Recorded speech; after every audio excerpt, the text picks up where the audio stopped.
Good morning, Chad. I hope you're having a wonderful morning. And if you're not, welcome in. Good morning, good morning. And we will try our best to entertain you for this morning.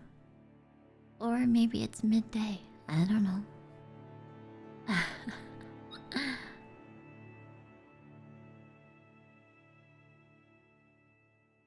How are we today?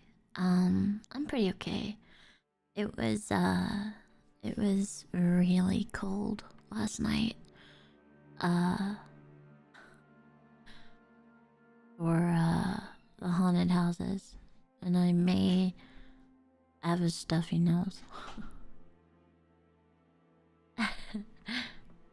I may have screamed a few times.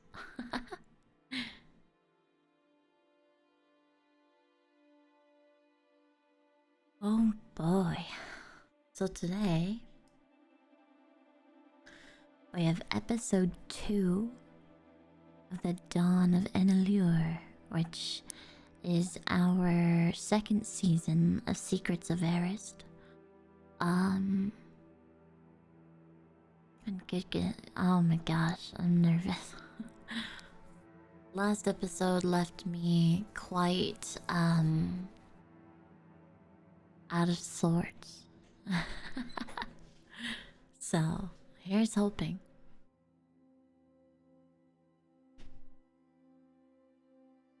As for the first episode of the Dawn of Anor'lur,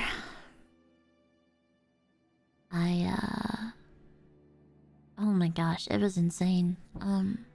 But for this second episode, if you would like to have your name immortalized in this video for when it is uploaded for future consumption, please type in chat and you will show up behind our wonderful dungeon master. And you can say, hello, future D&D watchers. Or you can tell them, you know, buckle up. Hello, future. It'll be their present, our future, but your past. Isn't that crazy?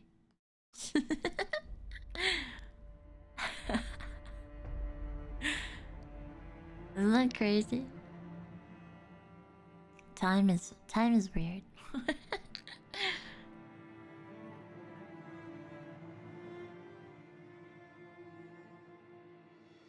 Into the dark.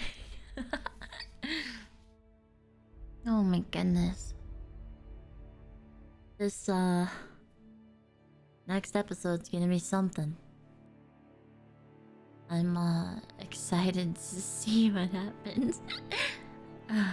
As for the upload of episode 10 to 30, you guys will know when I know.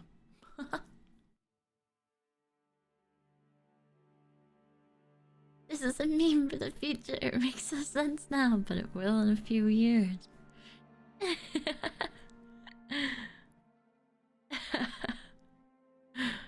Exactly.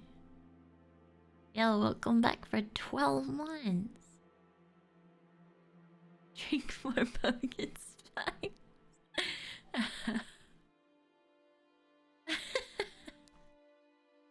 That's one hell of a suggestion. Oh man, my eyes hurt.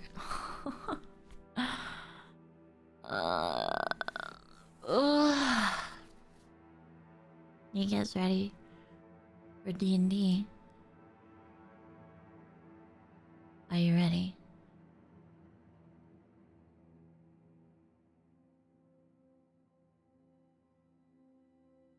I need to know.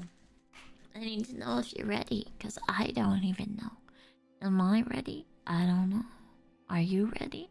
I don't know. I've got a stuffy nose. I know that though. God.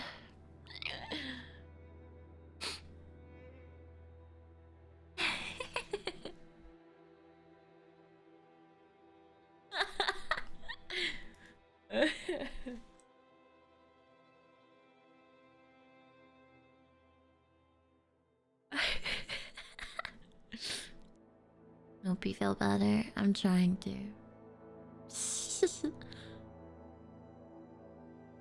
I'm trying.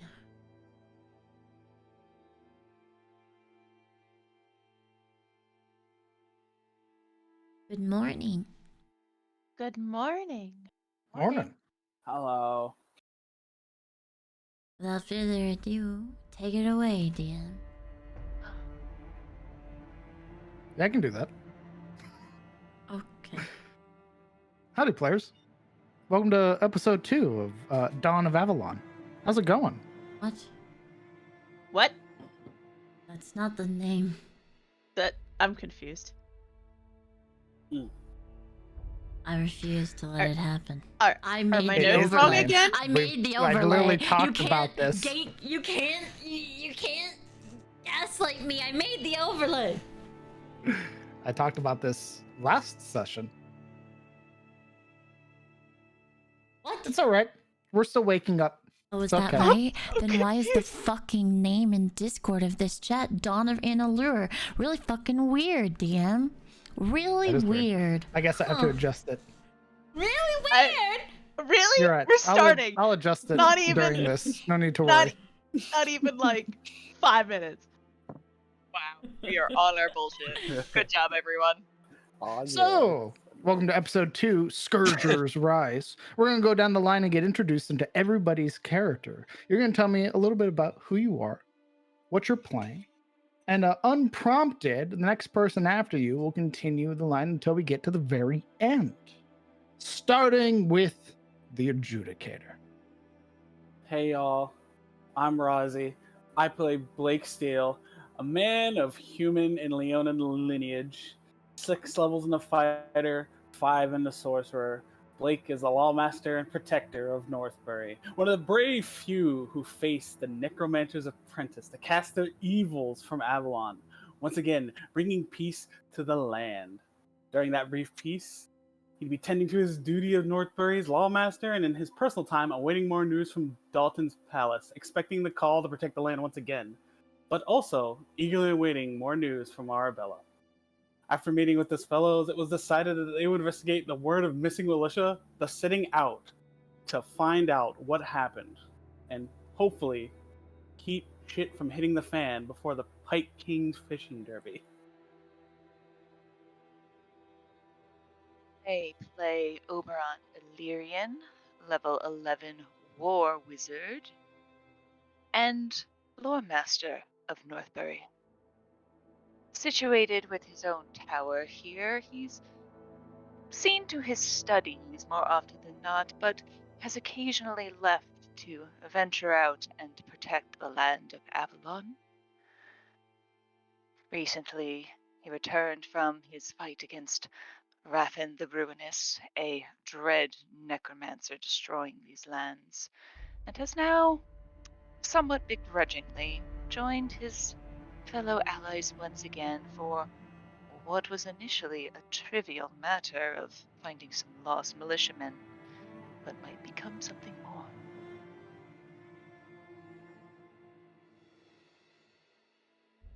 Hello, I'm Momo, and I play Evelyn Yenlier. She is a level 11 Druid of the Moon, reborn Wood Elf. Wood Elf. She is a Archdruid of the forests surrounding Northbury here in Avalon. Married to what I can only assume is her sweetheart of growing up, and works alongside her father tending to the great sprawling forests that surround her hometown, growing up with her undoubtable best friend, Ibrahim, and going through the trials and tribulations of being an archdruid.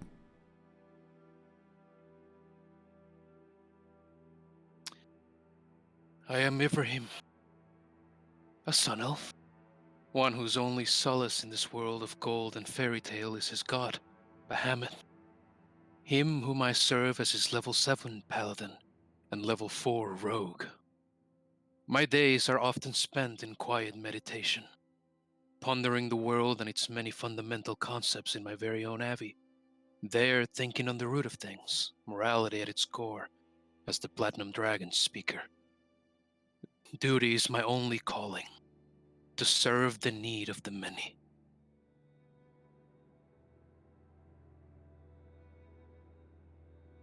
I play Talanos Aberon, and he's a half-elf gunslinger, and the current guild master of the Adventurers Guild of Northbury. A full-time family man now, but also, now part-time adventurer, spending his time trying to get the up-and-coming adventurers to do interesting and good things, but with his own unique flair to it, of course. This trivial matter, even after getting back, resulting in a eradication of some goblins, is just a fair stretching of the legs, it seems like. But hopefully he'll be back soon to his family.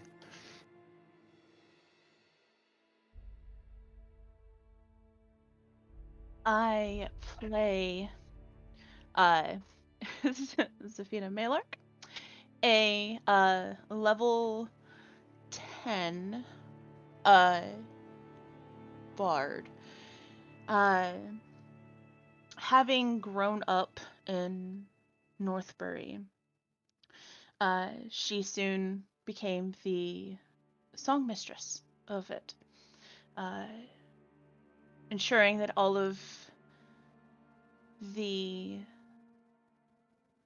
tales and stories were told correctly. However, she found herself going into adventure quite quickly, especially with her fellow friends and other leaders of the town, you could say. Having returned after hoping to have more than a week off from adventuring, she is begrudgingly heading out again and wanting to hopefully return back to her manor quickly and safely, so that way she may return to her quiet life. Fantastic. Thank you all. If you have expended your use of inspiration, you may get it back.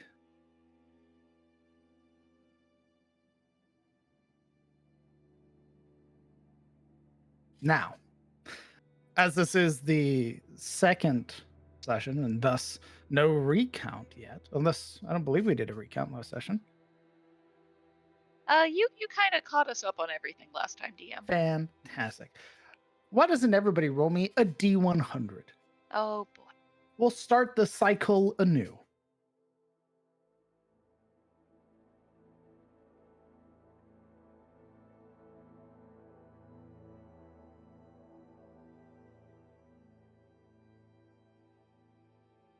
We can't. Perfect. You have to unpause the game. Evelyn, would you be as kind as to recount what happened No. last session? Excuse me? What? Why didn't it update? What do you mean? What ended update? What are you talking about? Recount last episode.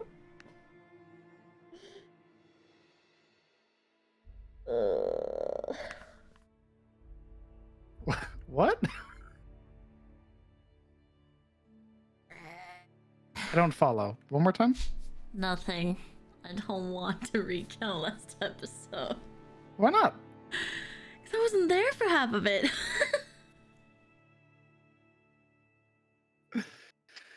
Oh, very well.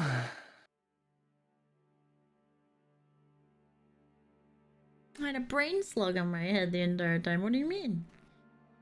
It is the 1st of March. Having met inside the Fearless Stars with their new equipment, the party converse like old friends, talking about previous experiences and adventures while getting a better understanding of everything that's happened. They meet to discuss the disappearance of Sir Ian Rosewall and some of the other militiamen. Isn't long before the party understand exactly what they need to do. Taking a moment to each say goodbye to their loved ones, the party also take time gathering their specific equipment from their homes before meeting back up at the Fearless Stars to depart. Not before all of them head to the Alchemist, however, gathering even more useful items that may assist them in the upcoming march. Setting out from Northbury, the party finds themselves not long before they are in front of a large goblinoid camp, the sun setting on the nearby mountains. Claiming the goblins are far too close to Northbury, the Lawmaster demands that they move and obey the laws of the land. But they are found uncaring, and the party charge forward. It's initiative. The party battle it out against Draklor's servants, cleansing the land of their goblin filth and the ogres who serve alongside them.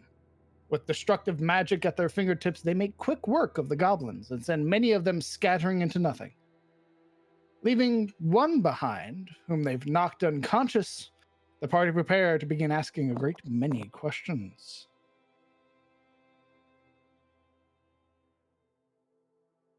I'm going to give myself inspiration. What is everybody doing?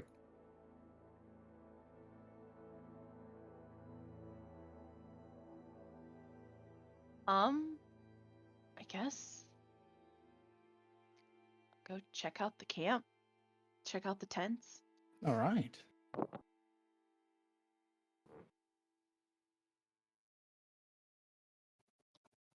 I'm reloading. Sophia, why don't you go ahead and roll me an investigation check, please?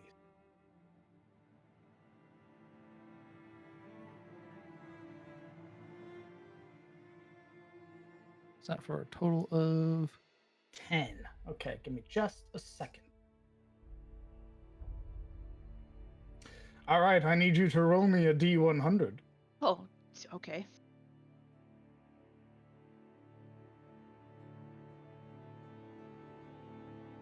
$23. You find brain slugs.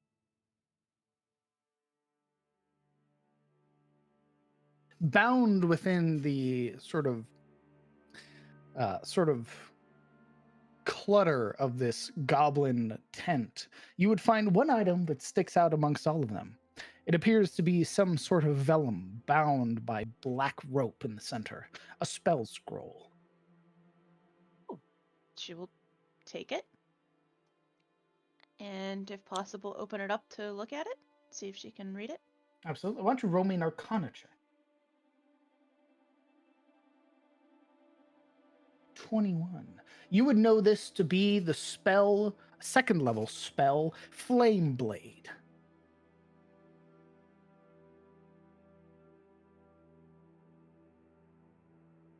Okay. She will take that and I guess move on to the next tent. Go ahead and roll me another investigation. While that's happening, what's everybody else doing? Crying.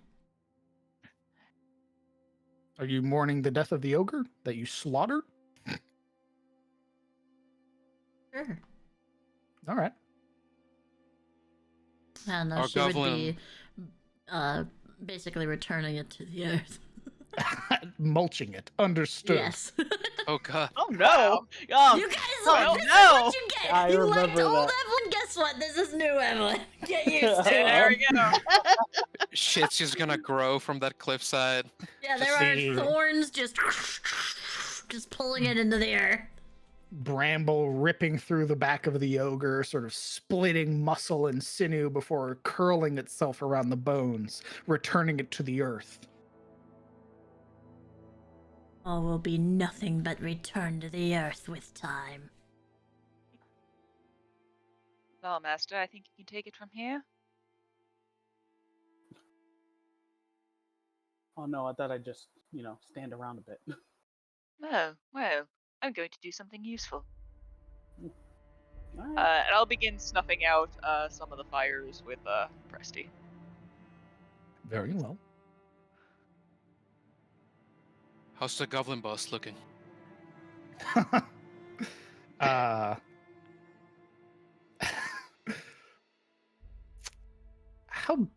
how best to describe somebody whose face is bloodied, bruised?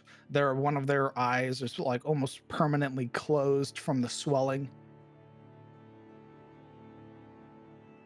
Can you blame him? I don't imagine he'd be able to stay calm when you're terrified, helpless, alone, and at the mercy of people with apparently no mercy at all. Oh, he's unconscious. Oh, he's like, okay. Yeah, Good. you Good for him. bludgeoned him. With a 9. Give me just a moment. Roll me another D100, please.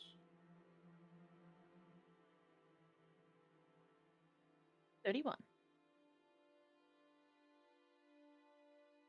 31. You would find a small satchel, it appears. A satchel containing 70 gold pieces.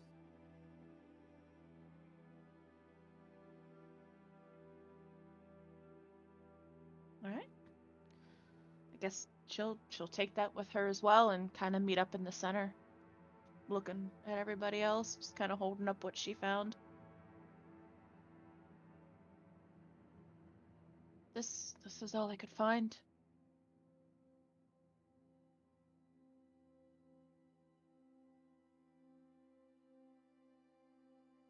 He doesn't seem quite as interested in the jingling pouch, but kind of looks at the black vellum. What's that?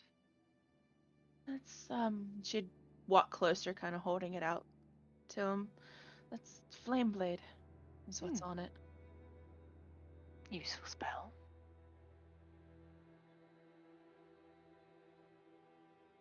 We'll figure out what we want to do with that later, though I'm surprised to find it in a goblin camp. Yeah, the gold, and she'd hold up the pouch and just kind of jingle it. Gold, I can understand, but yeah, this is.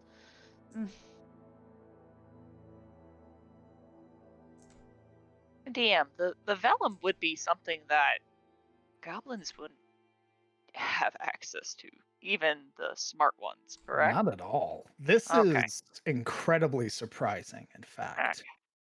That's what I thought. The fact that, because you would know, without even needing to roll, that their more shamanistic leaders tend to rely on more occult or even more primal style magic. Hexes, more voodoo oriented. But for them to have vellum, a spell scroll, denotes some arcane touch, which is not something associated with goblins. Putting out the fires, I'm gonna try to find the body of that hex slinger or spell slinger. Burned.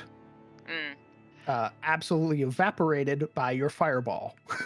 That's true. I just didn't know if there's anything magical that remains that would not be affected. Why don't you roll me an investigation while we're doing that? Mm-hmm. Momo, I just assume you're Searching the bodies and mulching the leftovers. Understood. Why don't you roll me a nature check? Okay, GM. Sounds great. Hell yeah. 19. What would you like to turn these bodies into? Like, what sort of fauna would you like to, or the flora? What kind of trees are around me now? They appear to be some form of oak. Gee, wouldn't you know? These trolls look like oaks. You're gonna turn the ogres to oaks? Ogres to oaks. Goblins to Understood. bushes. To bushes? Very They well. don't get to be trees. They don't get to be trees. Oh. Understood. Even in the afterlife, their shadow shall cast on no one larger. Damn. Understood. Well then. A small saplings begin to form from where the ogres have been returned to the earth. You would see the sort of spreading vines and smaller roots that begin to take hold from the goblinoid bodies. From them, bushes shall be formed, and from the ogres, trees. May their boughs be used for something useful. Yes. 15. Give me a second.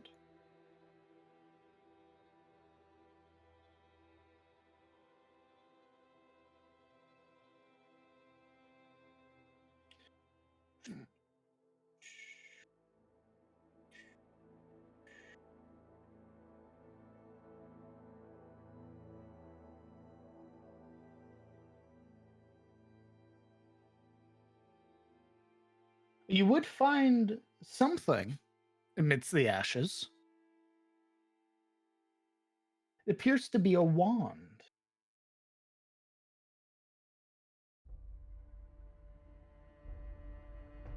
Is it like what I would expect of like tribal magics, or does it look a bit more polished? It looks finely carved, Mm. made of this sort of bright red wood. You would know where the wood comes from because you're friends with Evelyn. This is a wood. This is a wand made of redwood. How dare they? Concerning if stolen. More concerning if given freely. Why don't you roll me an Arcana check? Okay. All right.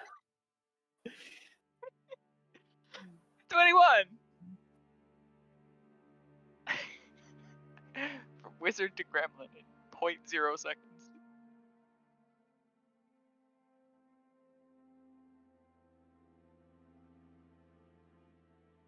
Judging by what you can see of this, of what you are able to discern from looking at it, there is some level of magic inscribed upon this wand.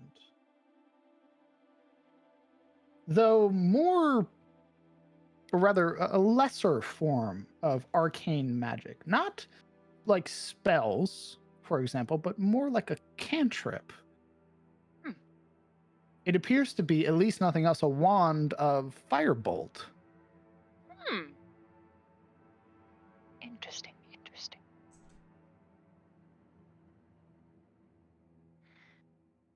Interesting and again concerning. Indeed, it's never been known for goblins to cast arcane magic. Something's changing with Draklor's servants. Putting a pause there. Ibrahim and Blake, you have the goblin boss unconscious but at your mercy. What are you doing? Manacles. Manacles are clasped, and because being the lawmaster, your manacles are like any others, and as they are bound around the wrists of the goblin, they form, shaping to their wrists. Ooh. Blake, do you have another pair of those? There's Okay, another man. one in camp. I do not, unfortunately. Only brought mine. Some rope, then? Ooh. Let me see.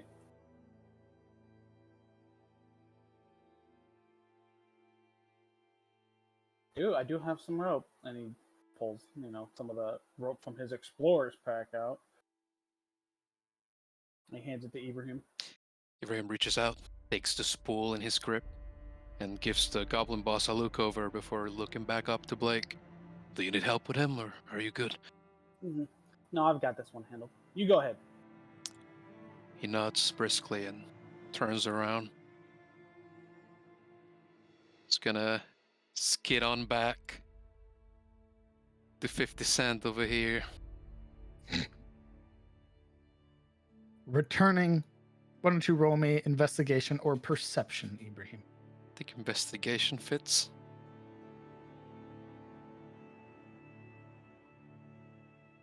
18.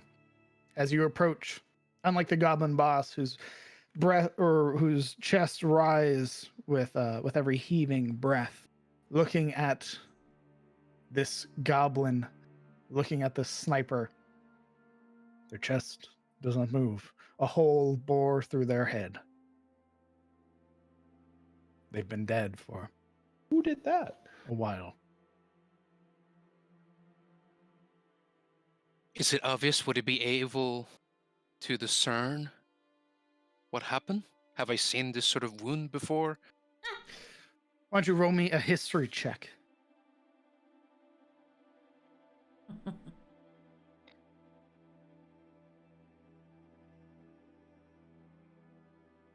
It's hard to place it. It's a finer sort of hole left, a wound. It's not like Telenos's gun, which often carves a hole through the creature. This seems precise. But there's no Oh. arrow, no bolt. Yeah, Ibrahim is going to crane over the body, sort of take both hands under his armpits and gently sit him on his side. And he's going to check the back of the goblin, see for blowback. Because usually with Talon's gun, the wound expands, right? And once he sees the hole being just as fine as the entry point, he immediately looks towards Oberon. And there's a scoff in his expression as he stands back up. What happened to this one? He just seems kind of like, again, going through the charred corpse of the Hexslinger. Ooh. Yeah, Abraham's eyes just narrow down, and his stare gains this smoldering intensity. What happened to this one, Oberon? Oh. Well, we only really need one captive. What? You saw as well as I did. The underlings will always capitulate to the leaders. That is why you killed him? There was no use in him. It's more risky keeping two prisoners alive, lest they hatch plans to escape together. Never mind the logistics of them escaping. He was unconscious, disarmed. You've killed a sentient being who was perhaps cowed and possibly even tortured into servitude. I highly doubt that. You highly doubt? No. No. You don't get to scuff and hum and avoid the levity of this. He was unconscious already. He was no threat to us. Never was, not even when he was awake. Are you really fretting this much over a goblin? I am. This goblin had dreams, aspirations, no matter how small.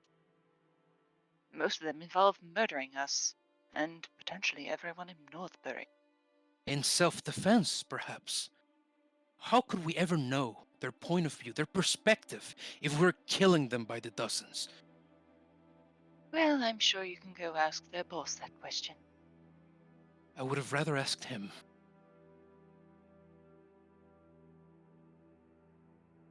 I do not currently have the magics to perform that rite, Ibrahim, but as soon as I do, you'll be the first to know. Would you desecrate a dead body just for that? Oh, no, nothing like that. Like that.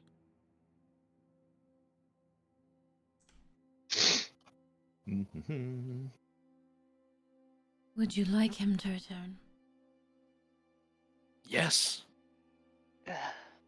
They won't be the same. He holds his palm out to Evelyn and looks to Oberon now more intensely with his reproachful sound. What? What is wrong with bringing him back? He just kind of raises his hands, capitulating. No, do as you will. I feel as though we must address this unrepentant and callous behavior of yours, actually. You want to address it now? I mean, we've been adventuring together for like a while. Feels like forever. This is nothing new. And frankly, like, the amount of information you're going to get out of a goblin, even that one over there, probably about as much worth as wiping your ass with it. It isn't about information, Talanos. Is this like one of your theological debates where you're starting to preach the morality of mercy and all that nonsense? Would you truly call this theology? Sparing a living being? Is it about that? Is it about perspective now? Yeah, actually, all theology is about perspective. And I mean that, like, literally.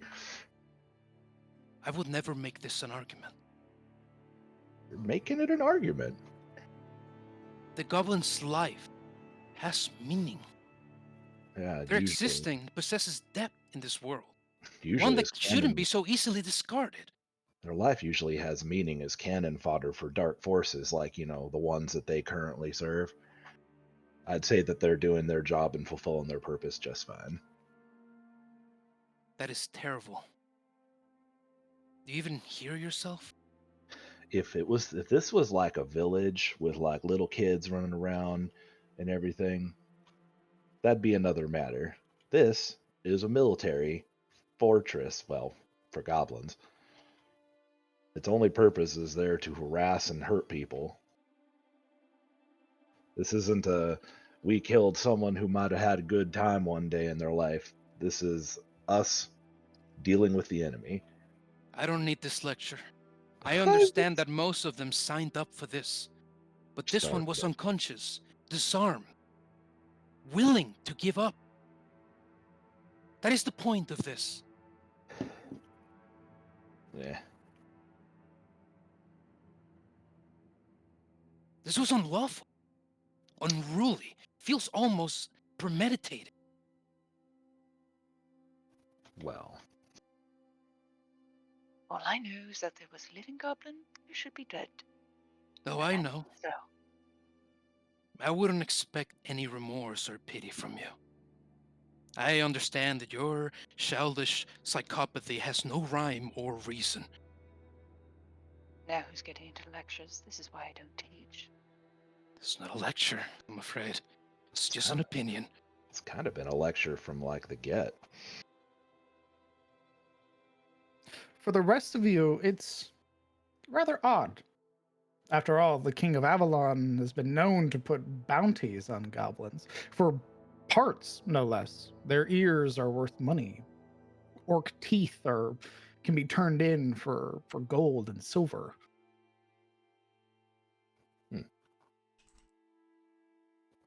I have a question.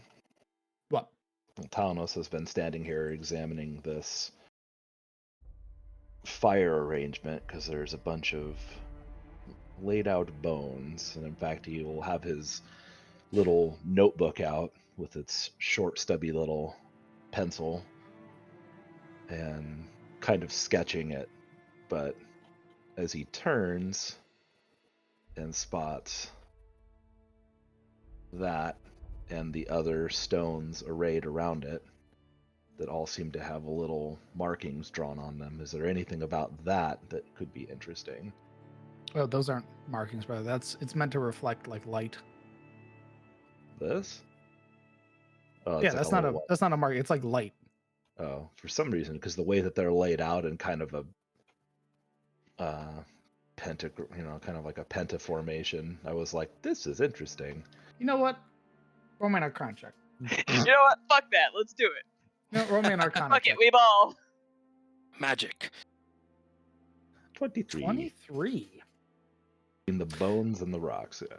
Taking a moment and sort of turning your attention away from Ibrahim and the dead goblin, your attention does linger on this bonfire, this sort of ritualistic formation of the human skulls that are here, as well as animal skulls, broken bones of femurs and other such smaller sort of appendages that are here. And you would note that there is something rather odd about this as well, is that none of the bones have any sort of marking or charring on them. Being this close to the fire, you would expect at least nothing else for them to be covered in soot, but they're not. And as your attention drifts momentarily, catching the reflection of some of the nearby stones, you do note some more peculiar markings that have been etched into them. And slowly, though your wisdom is rather lacking at times, in this moment it almost seems to find clarity. And you, intellect, dang it. your attention but perception. Your attention drawn from each stone, catching that they lie in a rather distinct formation. And then you turn, realizing there's the spell scroll and the wand. These goblins, they're learning magic. But who's teaching it to them?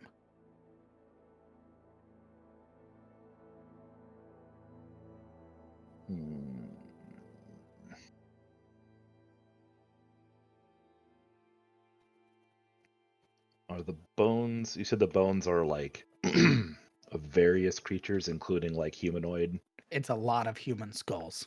Like There are legitimately. animals, but it's a lot of human skulls.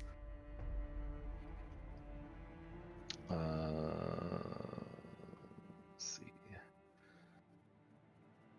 With the long knife that normally serves as the bayonet for his shotgun, can he move one of the skulls, or is it gonna like? Well, I guess we'll find out. You'll find out. Yeah, I'm gonna like just kind of like prod one of the human skulls away from the fire, like roll it away. Okay, high or low? Ooh, high. Okay, give me just a moment. Oh dear. Oh god. Hey, yeah, you're in range. Hi. Yannick, I have mage hand. Fuck you. I have a knife. Guess which has fucking 30 feet. It's actually not really a knife. It's more of a short sword, so it's a slightly longer than a knife. You said high? Yep. Ooh. Can't start rolling low now. Roll a 2. I need everybody immediately around the bonfire within 15 feet. So everybody. So everybody, aside from Blake, I need everybody to roll me a charisma saving throw. Oh no. Oh. Oh, that's Ooh. interesting. Ooh, that's not Yeah. fun. That was almost a 3. Oh. Oh no, Veron! 22, gang. +5 from being with near Ibrahim for still a 9 and a natural 1. It is Oberon and Evelyn that are overcome with fear. This feeling sort of brimming within your chest as the fire begins to shift and roil. You watch as it begins to take shape. This projecting image as the smoke rises from it, and from it spreads wings. Oh, fuck. Anor'lur the Scourger's image presented within the flames. You would hear as if repeating. Those that succeeded are not frightened. You will march on Northbury. Burn it to the ground. It'll serve as my new hoard. Keep as many as you can alive. They will be my new slaves. The image repeats another time before Anor'lur the Scourger, the ancient black dragon, fades.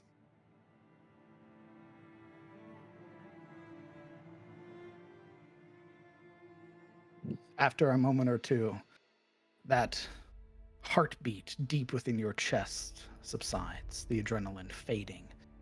You are no longer frightened. Is this something we've seen before? Never like this. It's always been Anor'lur. But this is an image, arcane in nature. I meant more so the message. Why don't you roll me a history check? I mean, I'm pretty sure dragons threatened a lot of places, but Anor'lur has threatened always the king of Babylon.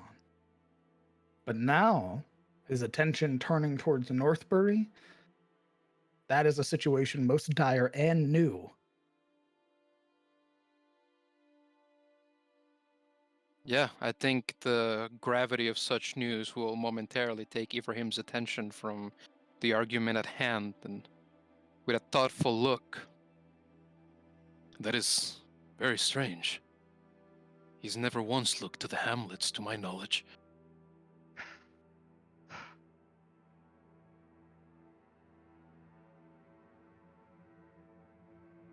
Hmm. now we know why the goblins were so close. What would bring his attention now? Desperation, perhaps? Hmm. Perhaps some annoying heroes who might have killed one of his subordinates.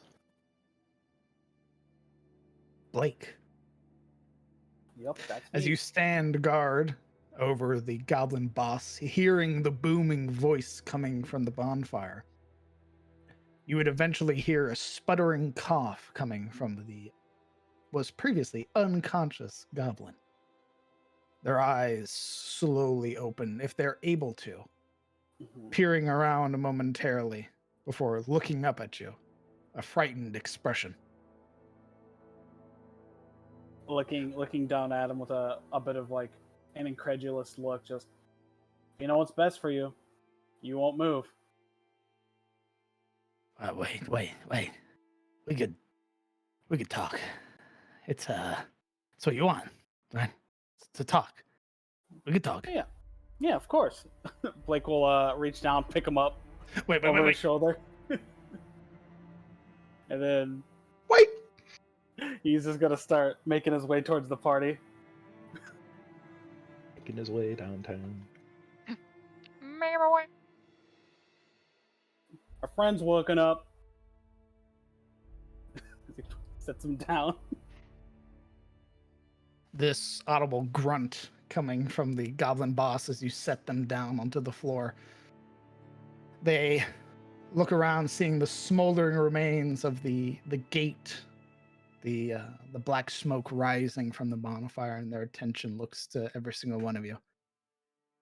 Hey, we don't have to be hasty. We could talk, right? That's what you heroes like doing, is talking. Well, you're over here just to talk. Of course, we love talking. Some more than others. He looks from all of you to the the Peter Griffin posed goblin sniper at the feet of Ibrahim. Evelyn took him. Yeah. Oh, did I miss your emote? Yep. Oh, sorry. All good. Oh, you're carrying it. Just cradling it, yeah. So I can't move my spirit down here. Your spirit? Behind her would be a little spirit that's meticulously looking for wounds to heal.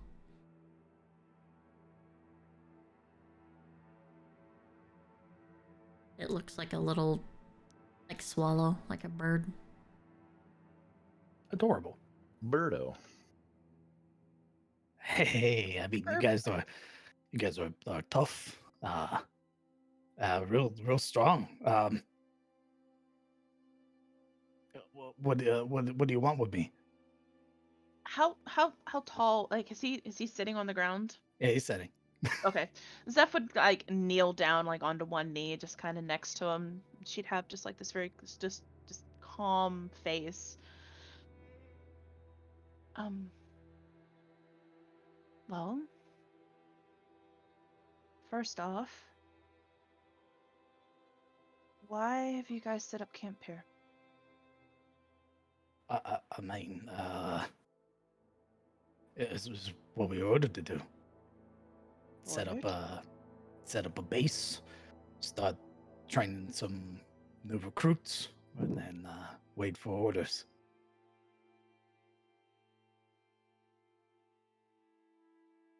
Do you have any idea of what these orders might be after you have done this? I mean, we not really. Like sometimes we get like missives and stuff. They tell us what to do. The he looks around. There's a shaman. He's usually the one that talks to Durak. If you have them, they'd probably tell you everything.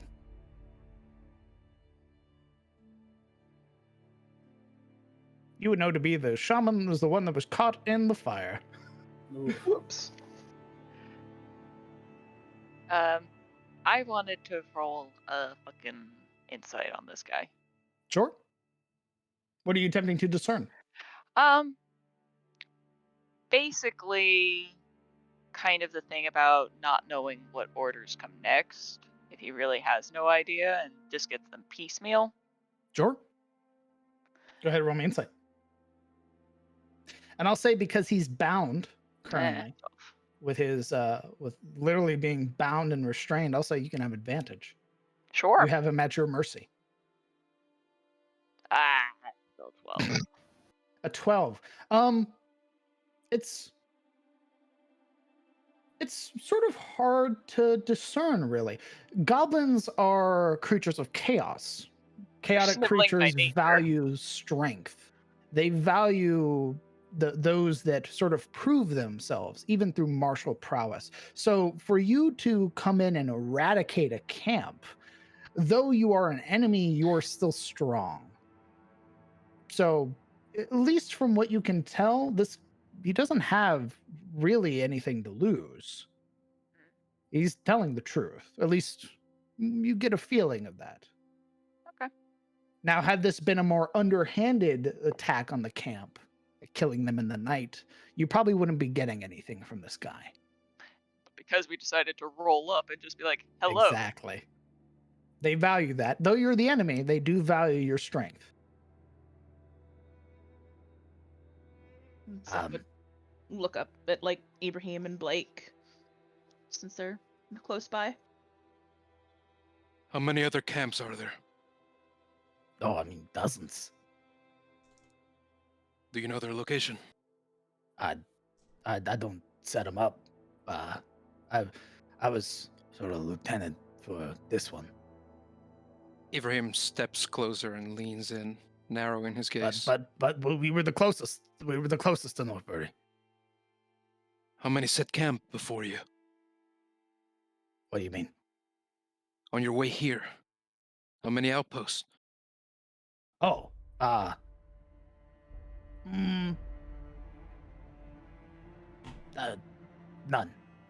None? None. No, we control the road from here back to the mountain. There's a very subtle laying of his hand on the handle of the sword, and a very unsubtle grinding of the metal as he slowly unsheaths it. Hey, wait. I'm being honest. Who is Durak that you mentioned? Ooh. Durak the Bloodied. Why don't you roll me a history check? Okay. Sorry. 23. There you go. Durak the Bloodied, captain of Draklor's servants, or chieftain. He is a hobgoblin in charge of the goblinoids, the ogres, and the orcs that serve Draklor. He is a terror of Avalon. Just as Draklor is, Durak has many and more horrific stories surrounding his name.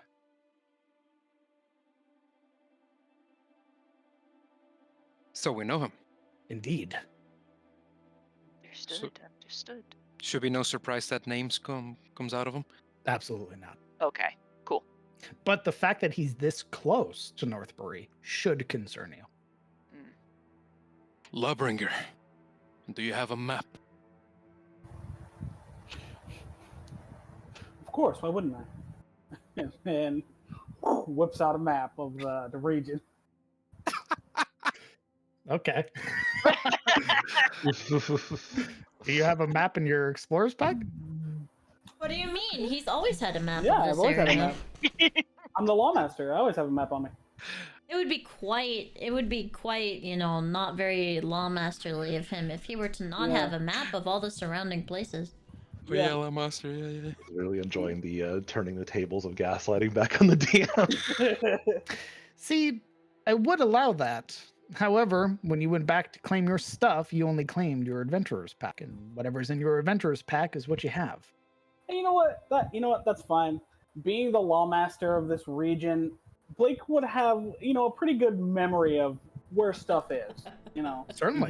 You have to be able to know where your law reaches out and where to extend it next.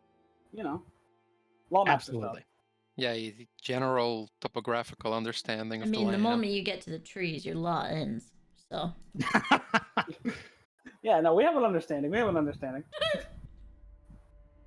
The laws of nature are greater than the laws of He's- man. He's planning something big. It's all he keeps talking about, ranting and raving.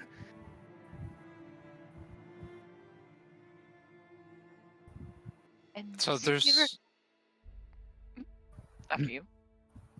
so there's no map then. Oh no. Sorry, I It was seems just waiting for Blake. It seems I forgot it, but don't worry. I have it all up here, and he taps his head. Right. Well, and Ibrahim shrugs with his hands. We're gonna have to find out where those other camps are. And you're going to tell us.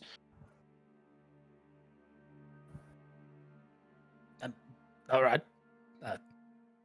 I don't know. You Nope. don't know. You don't know. No, the shaman knows. All right. They're dead. Well, let's bring But- that one back then. And Evelyn turns.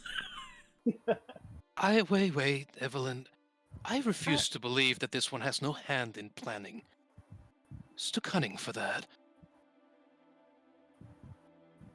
Well, even if we wanted to have a talk with them, I can certainly handle that as well. You guys can talk to Ashes? Oh, he's ashes. Yes. Oh. He fucking got obliterated by a almost Oh, max damage that one. fireball. Oh, that Oh, one. that's You Oh, did right. Never double mind. his health in damage. He's fucking gone. Never mind. Return Can't to the talk to earth. that. Yeah. I can.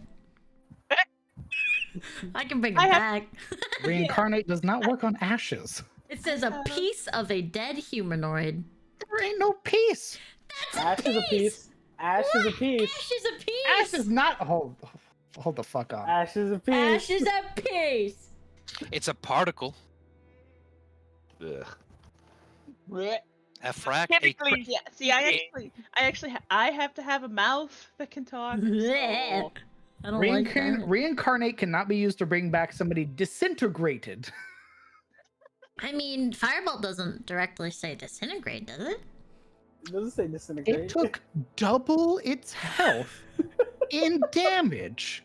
It fucking disintegrated. It got atomized. Any memory of that creature is gone. No, we still remember him fondly. Yeah, we still remember him. Yeah. I remember him standing within 20 feet of all of his friends. He went Balefire. and then fucking like he got glassed. Hecatom. Okay. Oh, Sodom and Gomorrah type shit is what happened to him. I really enjoy this tete-a-tete that we've got going on with our friend here, but I'm going to try a slightly different approach. You, little man, Yeah. you know who we are? Yeah. You know who I am? Mm.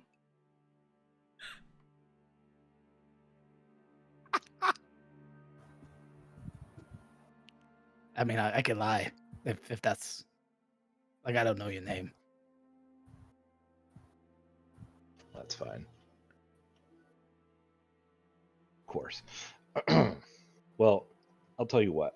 I mean, if it's any sort of like to not hurt you or anything, I don't know anybody's name. So So why Northbury?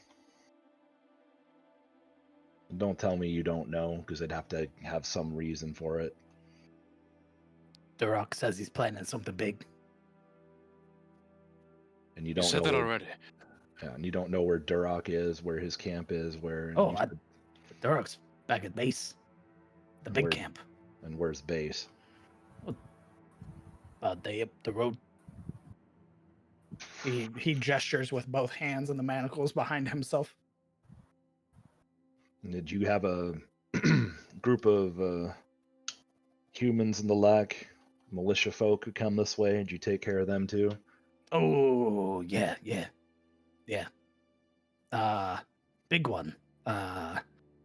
Wore a bunch of like flower stuff. He Ugh. challenged Duroc to a fight. So Duroc wiped the floor with them. Duroc was here, in this camp. No, it was back at the main camp before we set out. Yeah, we built this like 2 days ago. All right. It was great. Wait, he showed up to camp, asked you to take him to him, and asked No, for a duel? we hadn't set up camp yet. We were still back at the main camp. And this human and a bunch of other humans came in, and he threw down a banner and said, "I challenge your leader." And Right. Duroc came out and fought him and cut his head right off. Cut his. Ibrahim sort of slaps his sword back into the scabbard and scoffs. Damn it. Yeah, it was like one. Like it was like dead.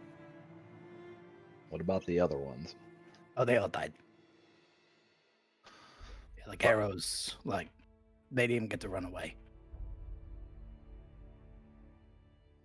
Oh, aspirations, dreams. He just kind of says, looking pointedly at Ibrahim. Ibrahim ignores this and maintains his focus on the goblin. You shot them in the back as they ran, or hope to. Yeah. I don't believe it. I don't believe for a minute that they'd flee. Not after their sire fell. I think after seeing their sire fall so quickly, their best option was to flee. Maybe, but would they not be compelled to stay? To fight? Seems like the end result would have been the same. I don't know. Duroc has this new hand. Makes people do all sorts of things. A hand? A physical hand? As 1, 2. What's after this one? He raises his hand, showing 5 fingers. 6. Yeah, it's got 6 on one hand. It's a weird amount of fingers. 6. Yeah. And Huh.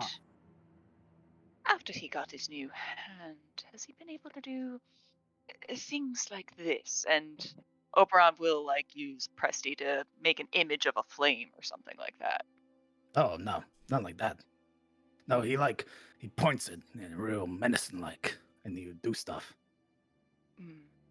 Who's been giving you all of this? And again, he gestures to the flame in his hand. I don't. Fire? We've had fire forever.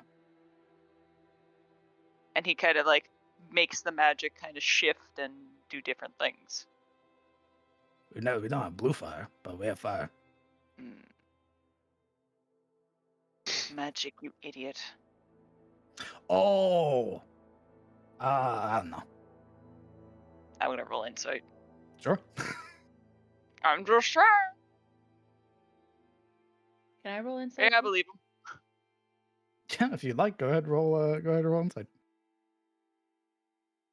Yeah, we've not been doing well. It's hard to tell. It's obvious either he's bullshitting or he's being incredibly forthright. Like there's Or no he's too stupid to lie. exactly. Like it's like everything's just there. So it's hard to tell. Fair enough. It's also that this is just a goblin. Like Yeah, he's not a that's fair. commander, he's not the shamans or anything. This is you captured a mook and are like, tell me your boss's plans. And he's like, I don't fucking dude, I get paid $7.25 an hour. Fair What do enough. you want me to do? Didn't ask that. Didn't ask that. All right. Well, boys and girls, we have a problem. Evidently. There's a main camp with this infamous Duroc, but there's also dozens of other camps. He says this camp is the closest. Yeah, So how but far can the others be? more than a day. When Talanos says this, Ibrahim looks to the goblin, waiting for him to corroborate. Yeah, I mean, I guess. You guess. I went from the main camp and then I came here. I didn't go set up the other camps or anything like that. How many groups did you witness leave this camp? 1, 2, 3. What's beyond this one? 4. Use your hands if you must. He looks at his fingers.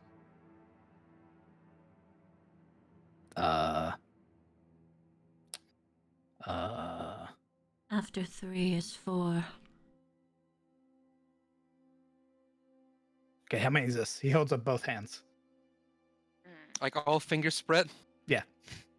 Ibrahim doesn't say it. Instead, he frowns and looks back to Talanos. Was there more? I don't than actually that? know. Oh. I just assume it's this. So you saw 10 groups then? I don't know what that means.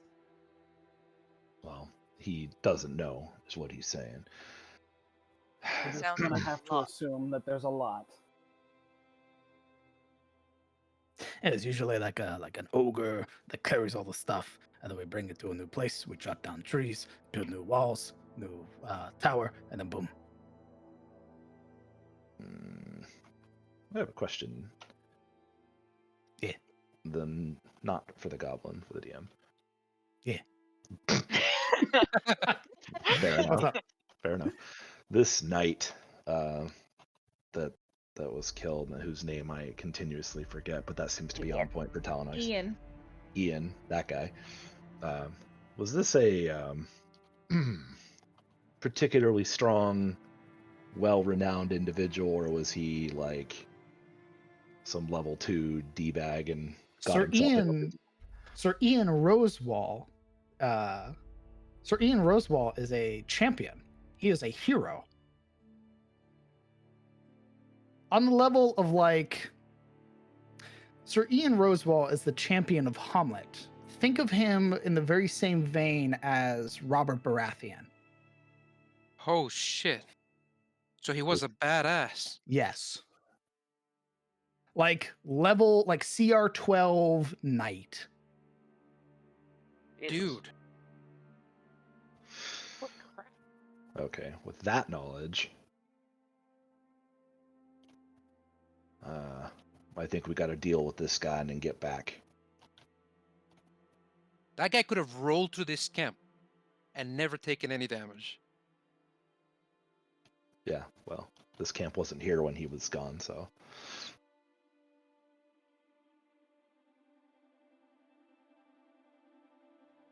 Yeah, we gotta decide what to do with our friend here and then probably get back to Northbury, like, quick. We have to tell the constables. We have to send some letters as well. Yeah, or magical sending or something. Wait, why? Well, you've got dozens of camps around Northbury preparing to attack, don't you? I mean, only when Durok's ready. Then, 1, 2, 3. 4. Yeah. How many of them? How many of you are there? Yeah, I know. 6.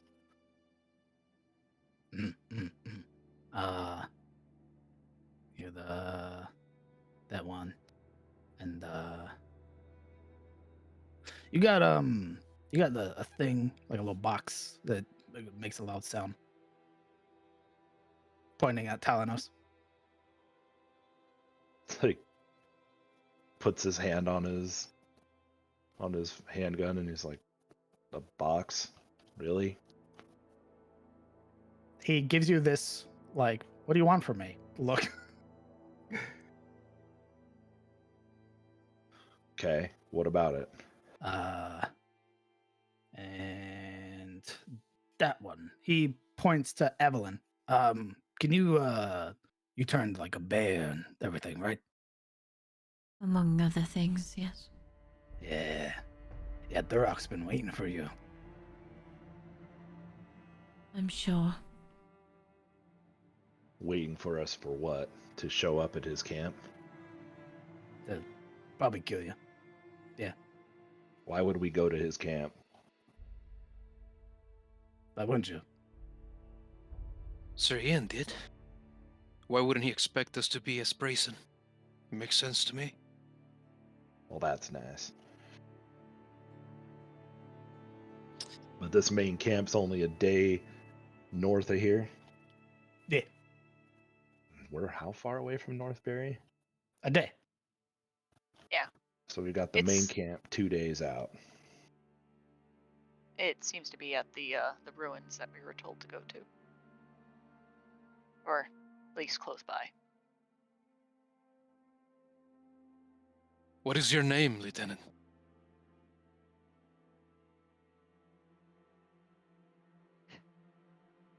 He pauses for a moment, giving you this again, sort of weighing the situation here as there's been this talk of what are we going to do with him when we're done.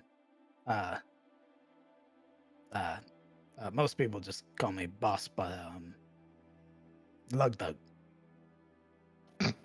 Lugda. Lug dog. What a Chad. What do you think we ought to do with you, Lugda? Let me go. Would you let us go?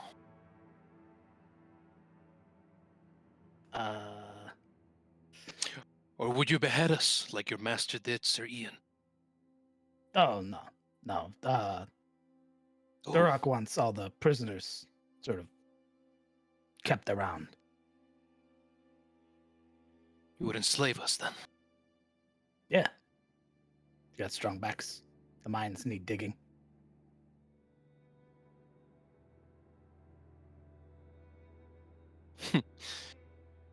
Ibrahim sort of stretches upright, gives his colleagues a sort of sweeping look before looking back down to him. We will find your master, Lugda, and he will face retribution. Such is the fate of all creatures of darkness and malice. But perhaps there is yet a chance for you to find absolution, in a sense.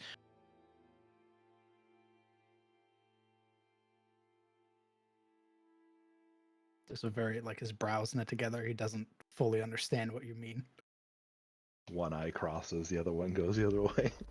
Those many camps you speak of. If you could give us an idea of where they are located. Something more. Wreck your mind thinking through this.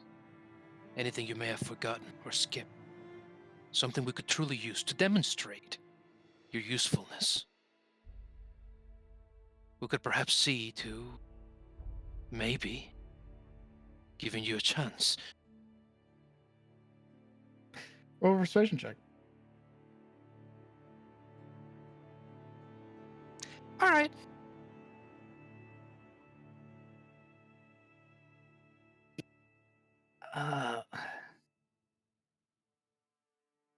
You see him bring his hand up, or his hand sort of scratching at the side of his head. I think he put him or told him go on the mountain or something like that. If you take me with you, maybe I could lead you to them. Or lead us to a trap. I didn't say that. You coming with us is a dubious proposition at best. He looks to Blake a cell, then.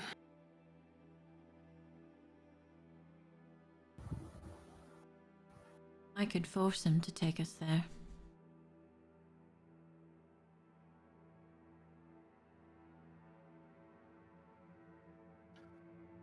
Well, it's all fine and good. We have a potential invasion of Northbury, and most of us have family there, so I'm a bit more inclined to go and protect home. I agree. We cannot leave the town unknown. By the way, Blake, I ask you a thing. Run that by me again. I had to. You're gonna leave? Yeah, like, why would we just go right up and march into Durok's fucking base? That seems like a waste of time. It's strong. If you thought you all were supposed to be like big smart. Yeah, which is why you generally don't march into the head enemy. No. You go in, you fight Durok, kill him, become chieftain. And you think all of your little pals would just listen to us if we killed him. If you're strong. If you're weak, well, maybe not so much. And he's just going to agree to fight us 6-on-1. He's real scary.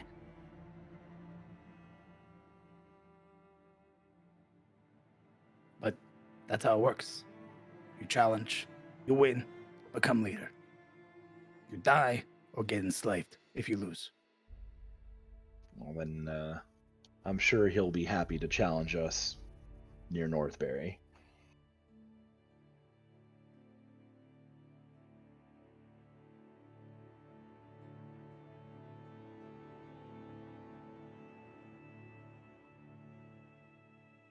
All right, well, I don't know, gut this one or something, but we should get going. Whoa. Now, hold on. I mean, you did cooperate, and I don't do executions. Oh, that's fine. I do. And he'll put his hand on his gun. Now, hold on, Horseman. While I'm around, there will be no executions like that. They murdered Sir Ian, and they're about to attack Northbury. This is essentially a war footing at that And point. what you're doing is a retaliatory killing. it's- Makes us as bad as them. What part of war footing didn't you get? This won't change that. I'm not going to get into this argument, but I am the lawmaster, and in this situation, what I say goes. We have a prisoner. We don't kill prisoners. He's gonna slow us down. If We're you let going him, back. if you let him go, I'm shooting him. And I guess I'm not letting him go. And then Blake will pick him up by the scruff of his. Whoa. You hear that, Lud Dog? If you try to run away, he'll kill you. I play by the rules, but I have no issue with letting Talanos play by yours if you try anything. Sort of brings his hands up. All right. He really wants to live. You want to live, don't you? Like, that's really the number one thing on your mind, isn't Oh, it? they want to die. Some people are crazy. Got like 12 mouths to feed. No. Well, you've been busy. I don't suppose there's anything else that you want to, that we would find interesting. Just You might be holding back. You might think you're smarter than us, or just being clever. And I mean, goblins are smarter. But I'm going to put it to you this way. I will give you one. He holds up one finger, and then starts to put up the other finger. What's after this one? He looks down at his own hands, starts. You can see whenever he has to count on his fingers. And he only gets up to about 3. He goes 1, 2, 2. No, just one. I'm going to give you one chance. Spill everything you know, or I'm going to take this handgun right here and turn your head into a canoe. God. Roll me an intimidation. I will. He loves the canoe metaphor. It's a good shape. So really does. much. I don't know what a canoe is. So Intimidation fails because I you know don't how know your what a canoe intimidation is. works. Roll intimidation. I have a lot of intimidation. Thank goodness, too. Don't you get advantage because you're holding your gun? Yes. I need to find the thing.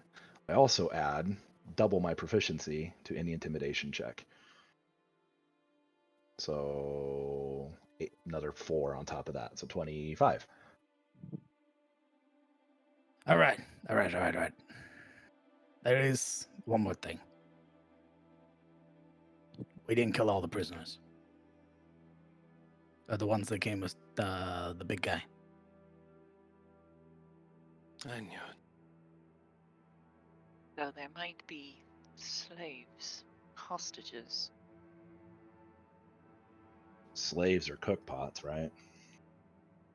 Shaman was saying something about getting them ready for the Scourger. What's the Scourger? Oh, You know we what the that. Scourger is. That's Drakthor, the Scourger? dragon. Ah, Dummy, you don't take notes. shut up. I was thinking Drakthor. I didn't say the Scourger. For some reason, the nickname threw me. Anor'lur, the Blighted Scourger.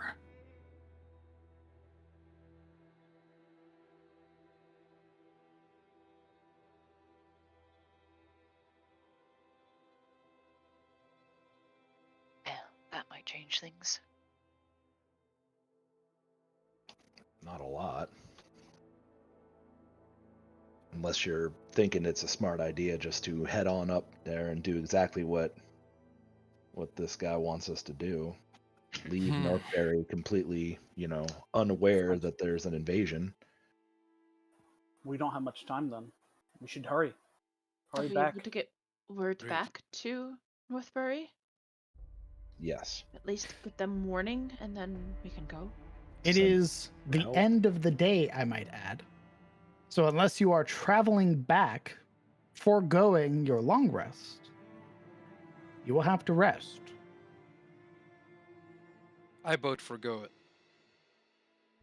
I say we make footing now. Before it's too late. Yeah. Show 5e the meaning of haste.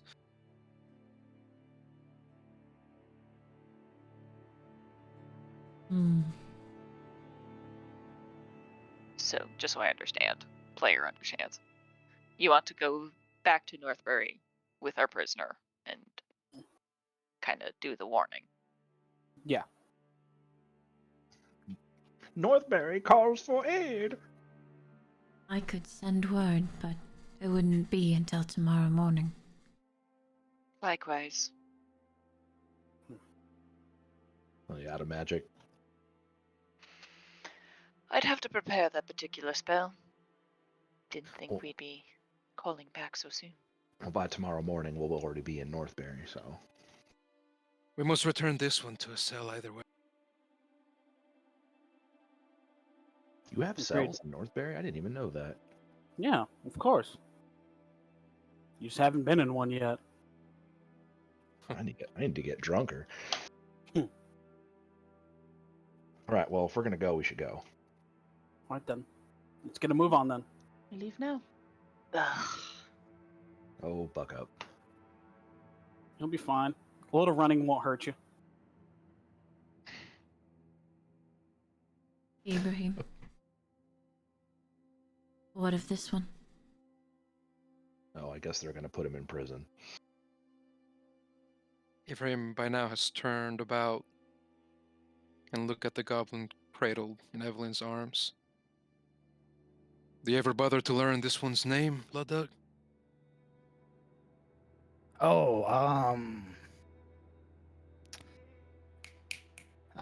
Drogue or something. Any kin of his that you know? No. No family. Not that I know. He served you loyally till the end. You saw how he plunged his dagger in my back for you. Anything you'd like to say on his behalf?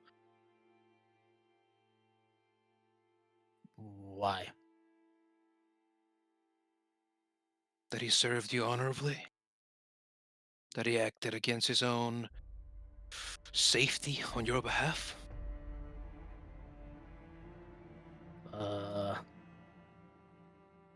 Thanks.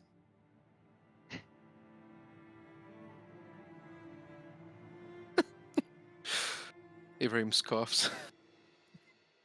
He cannot fathom the lack of ritual from this goblin. Turns back to the one dead in Evelyn's arms. I suppose we'll just bury him, Evelyn. Or add him to the flame. Better. What, Thomas? I said no time, and then you said throw him to the flame, and he's like, better. I will not be rushed in my pursuits. Okay, you can stay here. I'll wait. Do as you wish. Evelyn will put him on the ground and molds earth. And You can see grows a Lug- plant from him.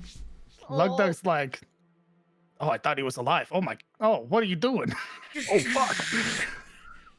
He What goes the into fuck? this like small crater, and it's instantaneous. So she just molds him into this little hole. God, you just got eaten by the ground.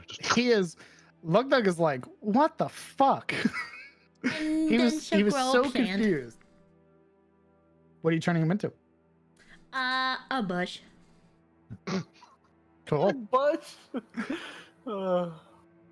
Yeah, well, make it bloom.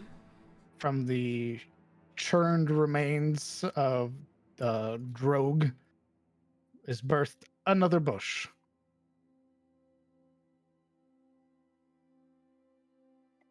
I don't know if I could ever get used to that. Life is ever in circles, Safina. One Well, I day, know. you I will know be the that. same. Ugh. Wow. Telling us you took 5 healing, by the way. I don't think I was injured. Friends Well, like these. regardless, you walked past my Okay. spirit. Well, I feel 5 healing more invigorated and ready to go on the road without a long rest. Cry. Still very messed up a bit.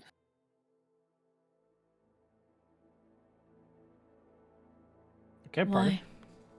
Would you rather he die here to be rotted? I merely No. presumed it faster. Do I have my Sure. cigarettes back? You chew now, remember? What? Yeah. Don't you start this. No! That's what it is! You chew! Gross. That's disgusting. That's fucking gross. You're so smoking, Did you bitch. miss that in your notes? Checks my character sheet. Hold on. Bullshit. Telenos didn't Yo. smoke. What are you talking about? Oh my god, I hate all of you. You dip. Yeah, he didn't smoke. You dip. Okay, if I dip, do I have Ew. dip? Yeah. Okay, I'll hand the dip can to Oberon. No, he eventually just like looks at that, wrinkles nose. Can you roll that spear healing, by the way? Because I do need it. You'd have to walk was- through it. Oh, I thought it was like I 5 can't feet move around. it. I can't Doesn't move it it. only last for like a minute? Oh, it's probably gone by now. It lasts.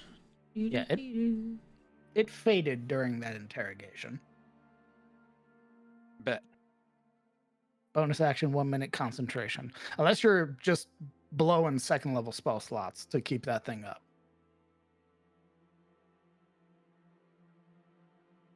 Not with the fact that we're not resting. Understood. Yeah.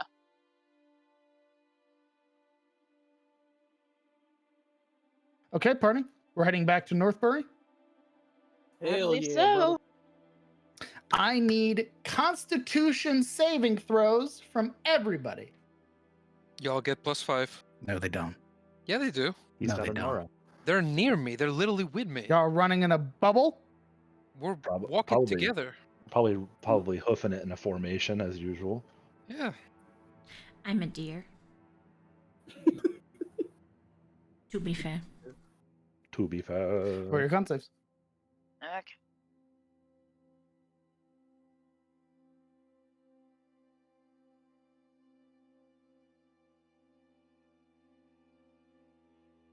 God damn. Ugh. Well, I am a deer.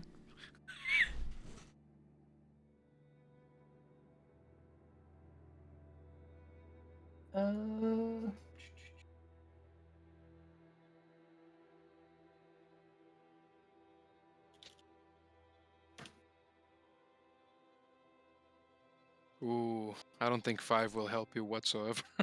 I don't think so. There's 2 of us with 5. Well, I mean, if the DC for exhaustion is what, 10? You don't know. I just thinking normally. I don't know what it is now, but Ooh, Jesus. Oh, I I don't thought like you guys that. had bonus to saving throws. Zafina and Evelyn. Even with the +5 bonus, you both incur 1 point of exhaustion. Better Who would be like to roll me a fucking important. D100?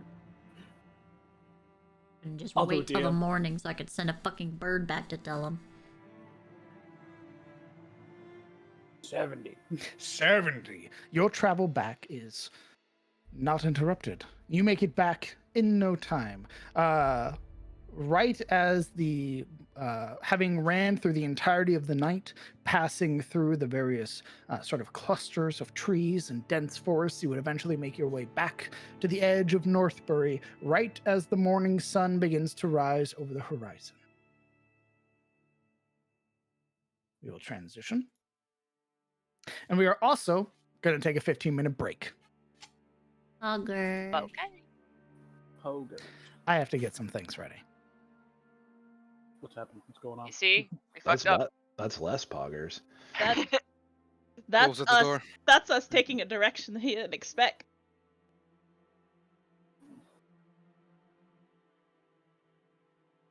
I'm gonna go make some food. Do it. So 15 after? Yes.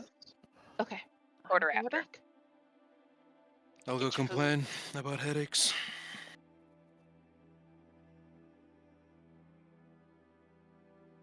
Hello, cat.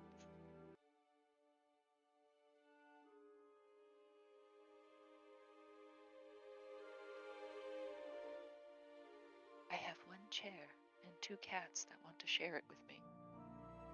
Just buy them chairs. So what's kind of funny is that there's this little like side drawer to my table, and I've essentially taken one of their like cushions from their cat beds and from the sofa and just put that there so that I have all my gaming accessories on my desk. You know, I got my mouse mat, I've got my Mothman coffee mug, and I've got my cat. Essential for gaming.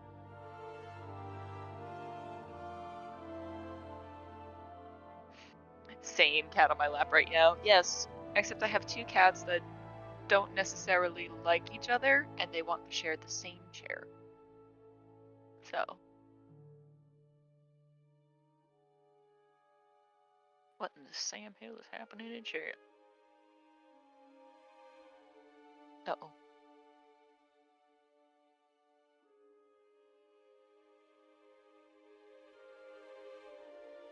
They sent civilian casualties. More like, wrong. We're gonna save everyone.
I return.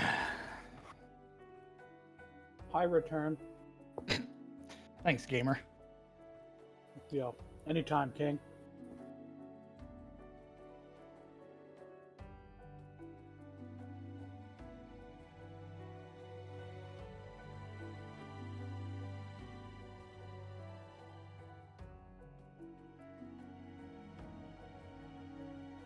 What level are they again? The team is level 11.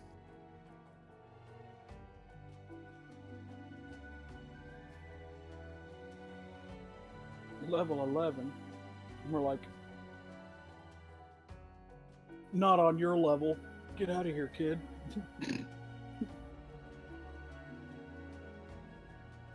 I forgot to say it last time, but thanks for making our memes into more than dreams. We're talking about CPO. What's going on here? What's happening? What memes became dreams? What dreams became memes? What are we talking about?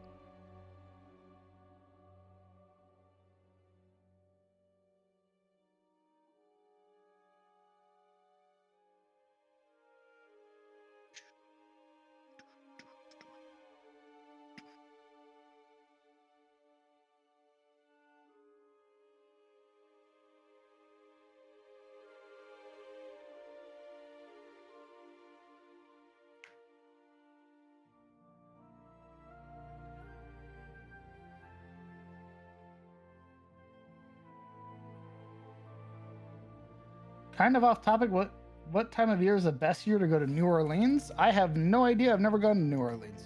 Never. Afraid I cannot help you. As someone born in that area, never. Oh, never mind. There's your answer.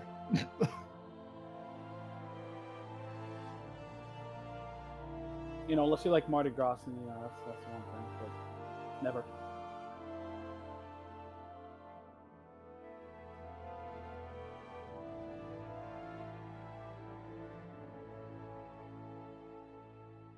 Yeah, not hurricane season. I've returned. Welcome Yeah, back. not fall time. Not hurricane system. This season. Nope. Lived in Texas Boy. for 3 years. Yeah, no, don't do it. Also, I have returned with Stanley photos. Nice. Stanley, let me see. Very good. I want to show Fuck Stanley. yes. Show us the boy. He's shrimping. It's adorable.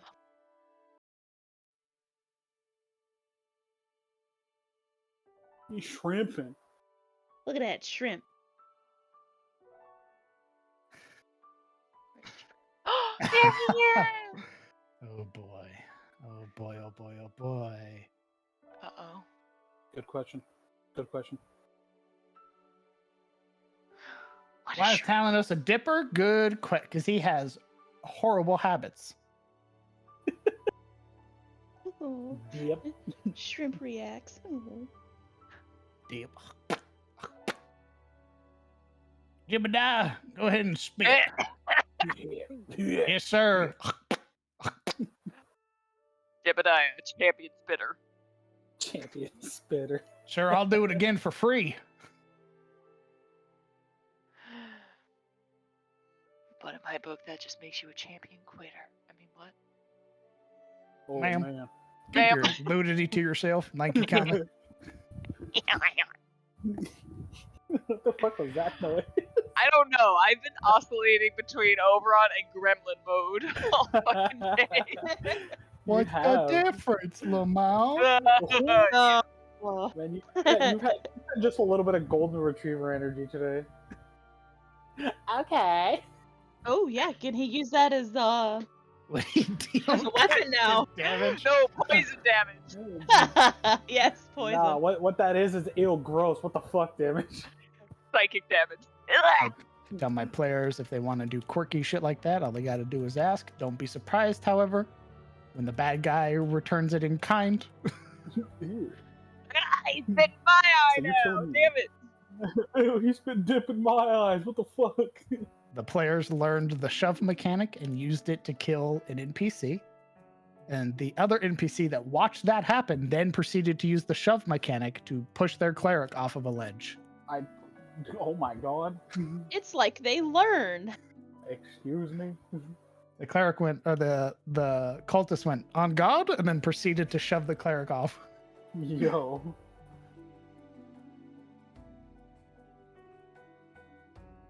See, but I have the charge action, right?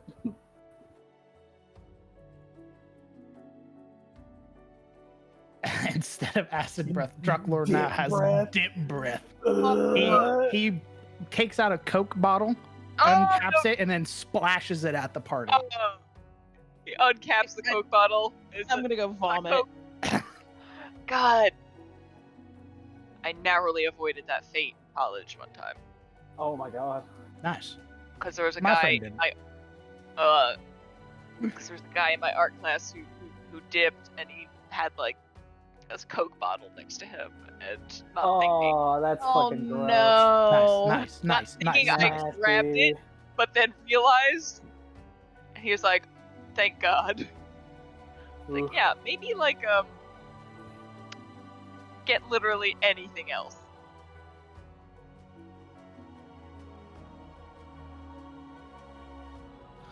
Ooh-wee. Ooh-wee. My grandpa would always use like the like vegetable cans, like can of peas or green beans or whatever, like can't the aluminum see in that. cans. Yeah, like he would always use those and put like a paper towel or something in them. Nasty. Oh, it was so nasty. I hated it growing up. Ugh. Worst/favorite way a DM has killed off an NPC. Hmm.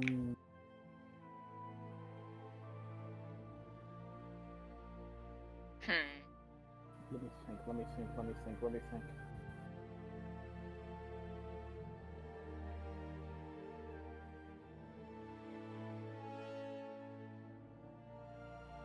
I mean, when I was DMing, I accidentally killed a player. I mean, didn't expect that to happen.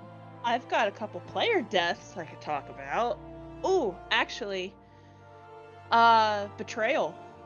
I recently had an NPC that had been traveling with, this is my Friday game, had an NPC traveling with the party for probably a good 6 months of game time, like sessions, and a couple of the players within my party, their PCs actually, who had like trust issues with people before, actually started to trust him. Nice. And he So you validated their trust issues. Oh yeah. And then he ended up being the dragon that he had said that, oh, we're gonna go fight this dragon, but he ended up actually being the dragon once he got him in his lair. And it kind of messed up a couple of the PCs. It's kind of nice. Yes. Yes, character Yes. development. But Remember when they're still dealing with that, and it's been interesting to watch. Yeah, I don't think I've killed off an NPC yet when I DM'd, but yeah, I killed a PC, and I didn't intend to. I thought it was gonna be hard. I wanted to smack them down. I didn't want to kill them, but the undead shambling mound had other plans, and like I gave them like 2 or 3 chances to pull the bard out, but the fighter rolled really fucking low. They got like a 2 on die. And I'm just like, oh no. So it's gonna try and eat you. It's eating you. That's 2 death saves. And roll your, oh, that's a nat 1. That's 4 death saves. You are dead. Thank you for playing. Goodbye. And I'm just like, Sorry. wait a minute. There was like Oh. audible record scratch at the table. Like, wait a minute, Yeah. I didn't That's plan me. for this. I know one NPC death that was it was I hated it, but it was one of my favorites. It was one of my favorites because the RP that came after it was fucking amazing.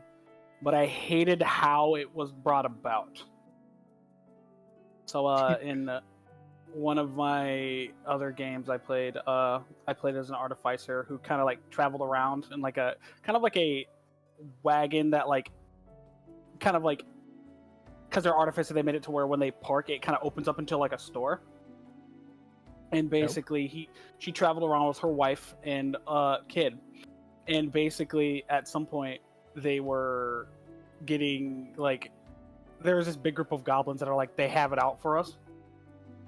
And basically these weren't your average goblins. We're talking like these goblins had technology and they were super smart, and they were also incredibly fucked up.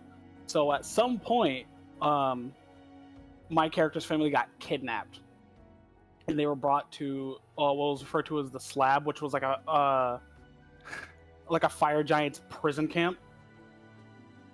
And in the bowels of this camp, there was a laboratory, and that's where my character was told, "Hey, this is where your family was brought to."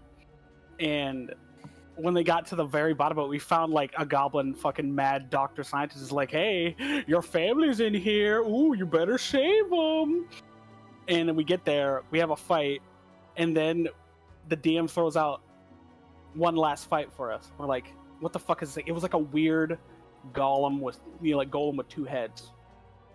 And partway through the fight, I was like, hey, I want to roll like, what the fuck? It was like perception. Like, this seems incredibly familiar.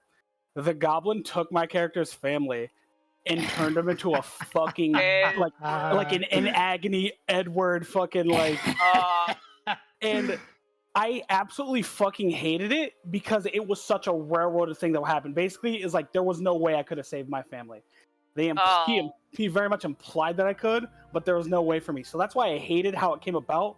But the roleplay afterward was the best. Like, it was the only other time in D&D where I've roleplayed where like I cried because the roleplay was just that fucking good. I'm gonna need you to shake that dungeon master's hand when you get the chance. No, it's okay. They shake my hand, maybe cry, but here's the thing: I made him cry because they are very like, oh shit, I can't see other people cry because then I'll start crying because I'm a very empathetic person. I'm like, yeah, motherfucker, if I'm crying, you're crying. I've Good loved roleplay. moments like that. Yeah. Good roleplay. Terribly executed how it got there because it was incredibly railroaded. Oof. Yeah, first iteration Oberon had a bad time too. It was Pathfinder though. Pathfinder. Yeah. I only played him like 4 sessions. I was like, I want to play this character again.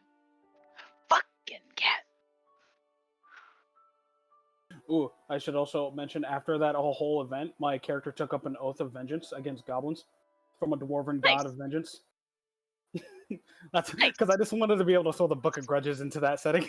So I was like, yeah, we're in the Book of Grudges. I had one character that I only got to play for 2 sessions, and I wish I could play again. I know I'll never be able to play them in Caleb's setting, so I just don't have much hope for it.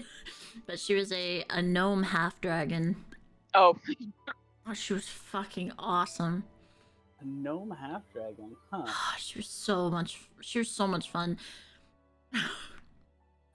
She had a super high charisma, and in this setting, charisma was very highly based on like how striking your character was. Mm-hmm. And not striking as in like striking beautiful or striking bad or whatever. It's just how noticeable and striking your character is to those around them and influential they are. So she had like an 18 or a 20, which is like supernatural levels of striking. in this setting. And so people just always were looking at her. And it didn't help that she was a gnome half dragon that didn't wear clothes.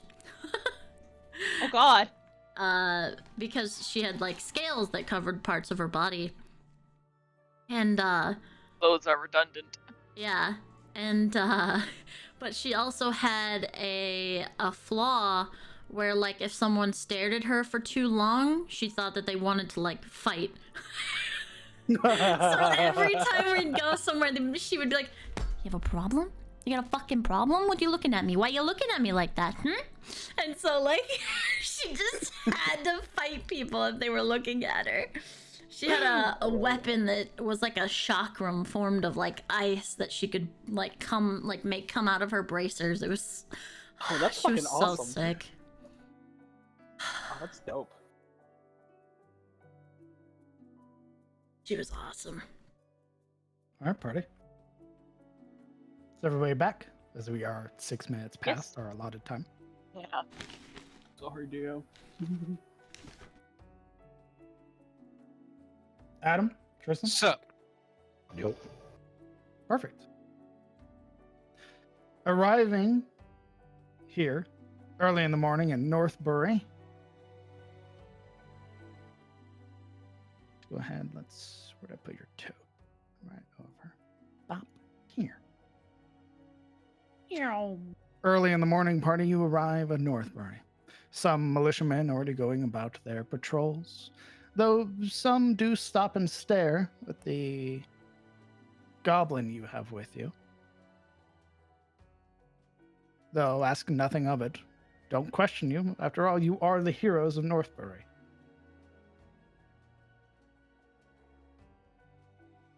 What are you all doing?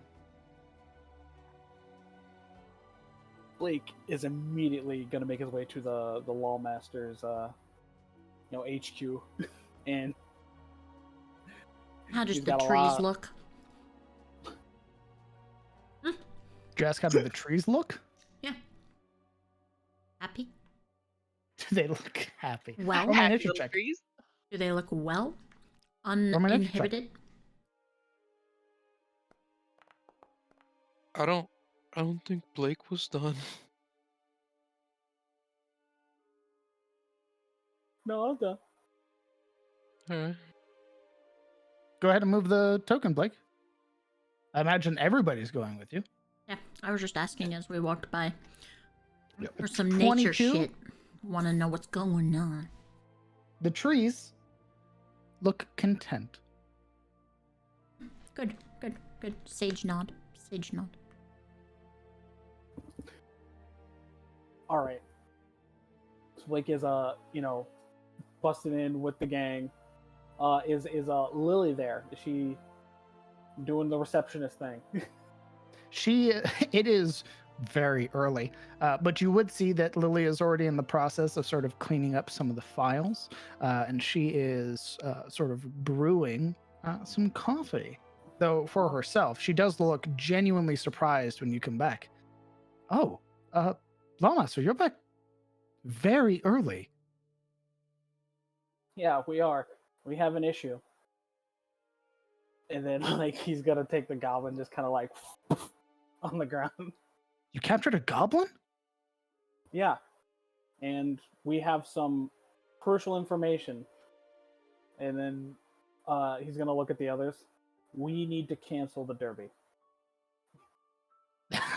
There is like this almost look of horror that crosses her eyes. If it's this serious that the King Pike Derby needs to be canceled, she gives a nod.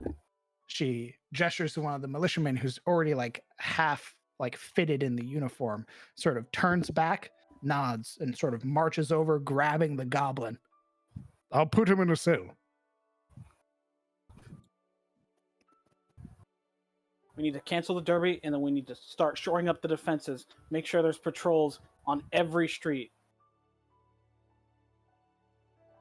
DM, Hold on. By your will, Lawmaster. What's up? Sir Ian, did he have any family that we know of? None that are here in Northbury. I remember he is the champion of Hamlet.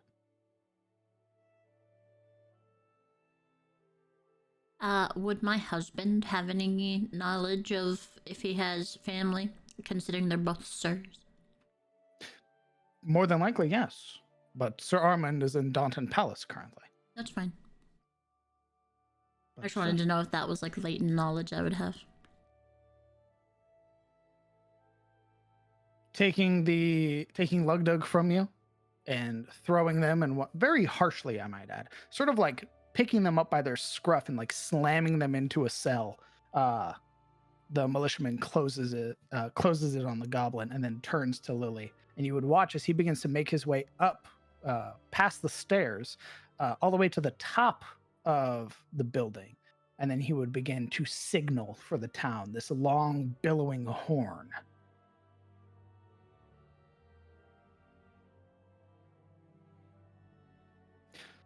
All right, party. What else are you doing? You're preparing Northbury for a potential siege. And as you are heroes, they have no reason to doubt you. I need to head home, see if we can contact anyone in the palace, see what aid they can render. Did anyone stop to think that we are taking the word of one small goblin and an illusion in fire? If that is the case, we will find out of Sir Ian's fate anyway. That should tell us everything we need to know, if it is true or not. After all, we will not be staying here, will we? I believed that we were coming here to alert everyone and ensure everything was set before we headed out again. Yeah, ideally. It's just too much at stake. And I want to be sure that Northbury is protected. With a bulk of the adventurers gone, and a number of commoners and peasants who are not known for combat, how much time are you staying? How much time are you allotting to assisting Northbury preparing its defenses? You might have some militiamen, some guards, but it's not a standing army. I could rouse some folks from the woods. Folks being plants. Plants.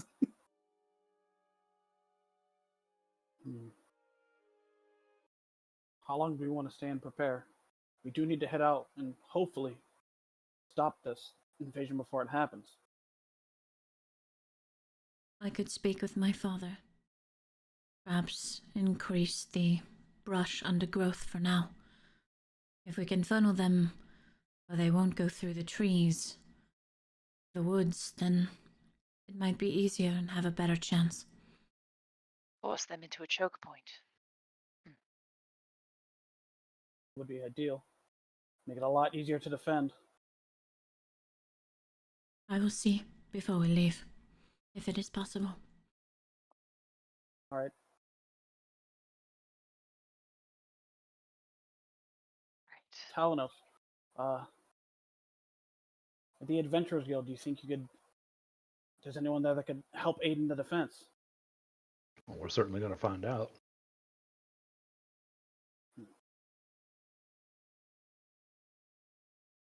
Like, for a second, he kind of just takes a moment. He looks a bit anxious. He just knowing a lot of things are on the line, and that though that are going at the word of a goblin, he's incredibly he's starting to sweat a bit. Oh. Is it obvious? Yeah, it's kind of obvious. Ibrahim will sort of reach out and seek to, like, take him by the arm gently. We'll be all right, Blake. Zeph would pat his opposite shoulder. He's right. We got here before they did. Blake's unsure look of, anxiety. It'll looking upon his friends coming to comfort him. It'll smile like, yeah, you're right. We can handle this. We've done it before. We can do it again. And we've been in even worse binds, haven't we? Yeah. Right. Well, I should go tell Master Hazelax that we'll need to sit triage. I should go. As should I need to know from the party how much time you are allotting to the defense of Northbury. I need a number. What do y'all think? What do you think's a good What, time? hours? Yeah. Yes. It's up to Blake. It's his job. I mean, Yeah, it is. We do have 2 people who need to rest as well, so Yeah. to get rid of their exhaustion. so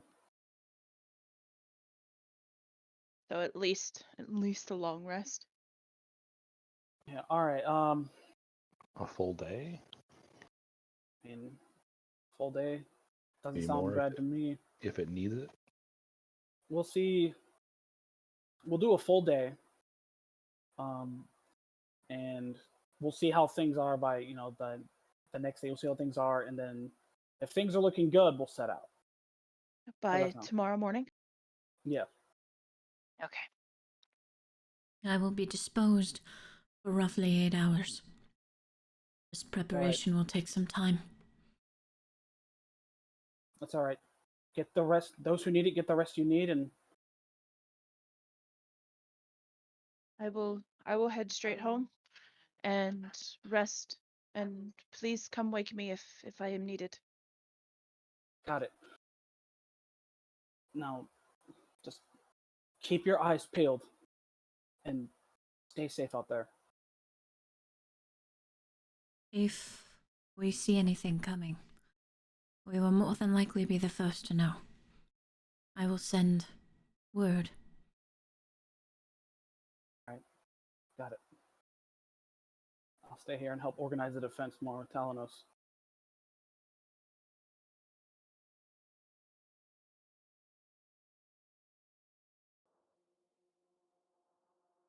Right. I'll be off. Again, do let me know if I am needed. And Remember, Blake. We can do this. We've done it before. Yeah. We got this. Everybody. Roll my perception check.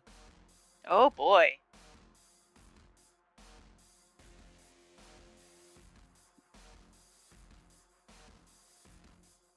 Oops, that's performance. Oh, that's a natural 20. Woo! Oh, and then there's Overon. Yeah. Oh, bro. Oh boy. the old man. I'm gonna fucking never mind. Okay.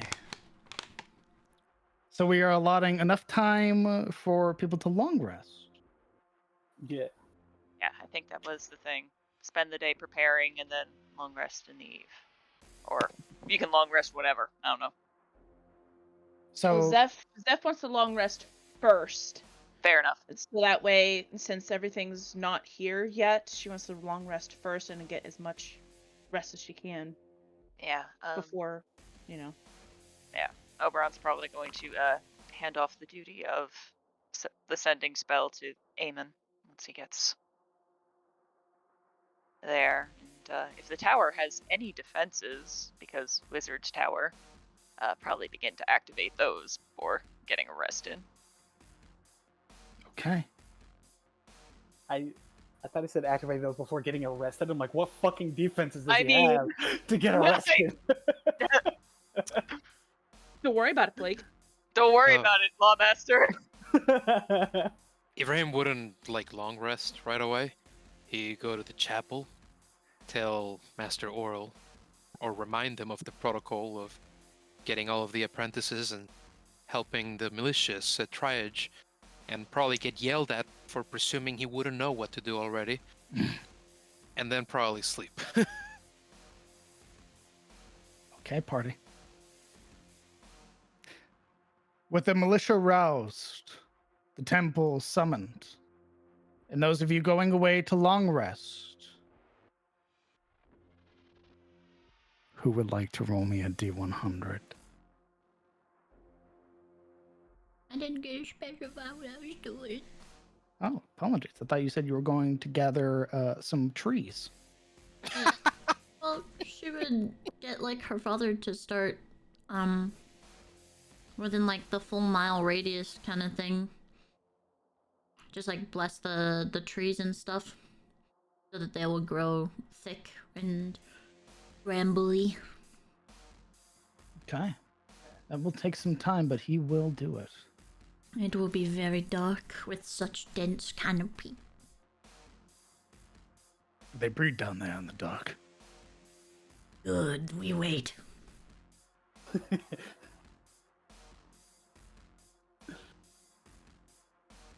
Give me just a Yeah. moment. Dish out the sending. Activate tower fuckery that I think is there. And you are attempting to contact Whomstuba. Whomst would I know at? That's probably at the palace. Are you attempting to contact Ascending. Understood? Post your sending for me, please, just so I have a better understanding of it. Basically, no, don't put the spell slot. I'm just showing you what it does. It didn't post. Oh, there it is. To a creature which you are familiar. Okay. Creature you are familiar. There would be one. Let me get their name. This is really annoying. Give me my texture filter, please. Get the what now? My texture filter. Oh. I was like, that's a lot of words I don't understand right now.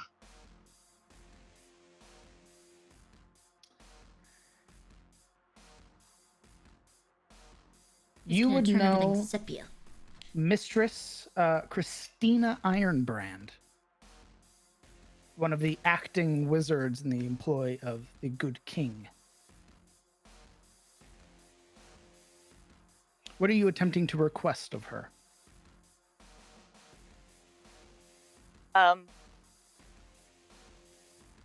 To inform her of. Give me 25 words. Okay. Hold on, I gotta write it out. Goblin hands over here, just like,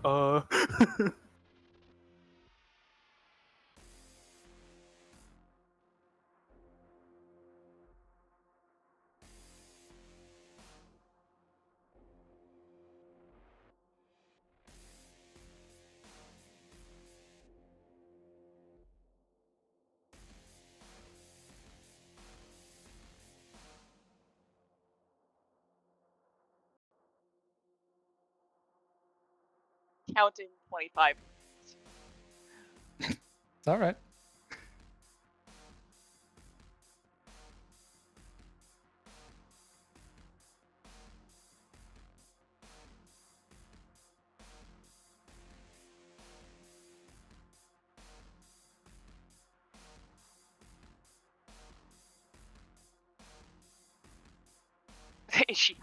Jesus Christ, Blake. You're married. Blake is married. I'm not married.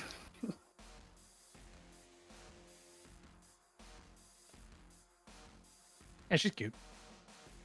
Yo.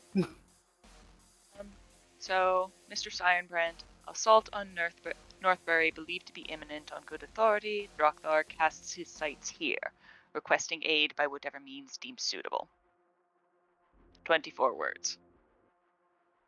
Understood. Said on good authority. Okay. Okay. There you go. There's the sending.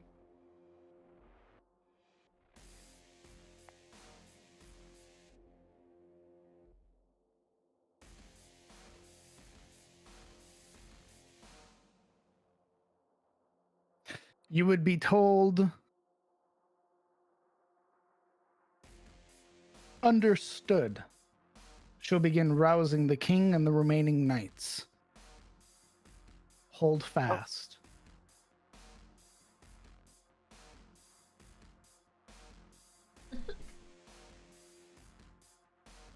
Okay. After that, it's gonna be, hey dear, turn on the fucking tower and I'm gonna sleep. Eamon does. And I sleep in the bed this time because I earned it. You, though much to his surprise, you are back, but Eamon does eventually allow you to go to bed as he begins preparing the tower. Now, during the who wants to roll me a D8? A D8? Yes. Sure.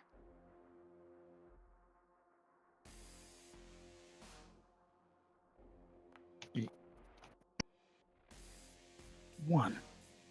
Yeah. Understood. As everybody has spread apart, as everybody has begun to rouse the militiamen here in Northbury, has begun to conjure the woodland spirits, has begun to prepare for the imminent destruction of Northbury, or at least prepare for the siege, there will be a sound which catches your attention, echoing through the entirety of this place.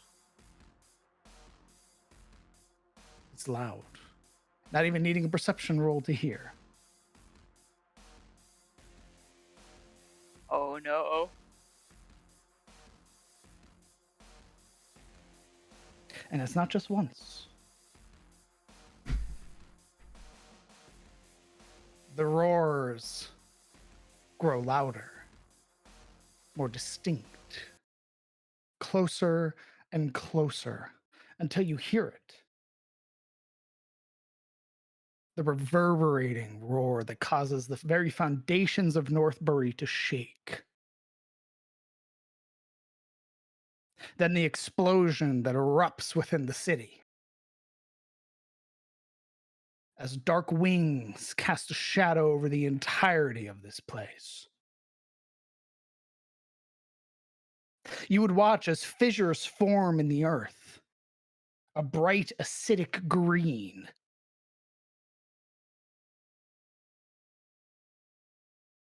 Anor'lur, the blighted scourger, has come to Northbury.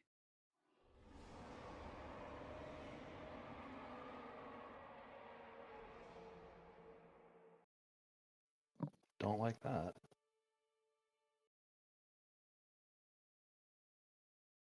Let me know when you see the new map. Yeah. Yeah, no, we see it. So no long rest, eh?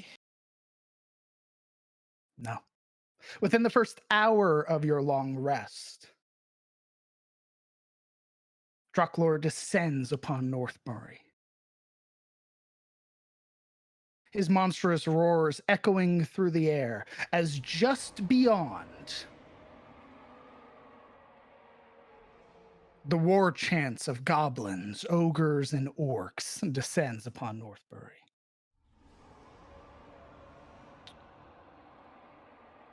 What is everybody doing?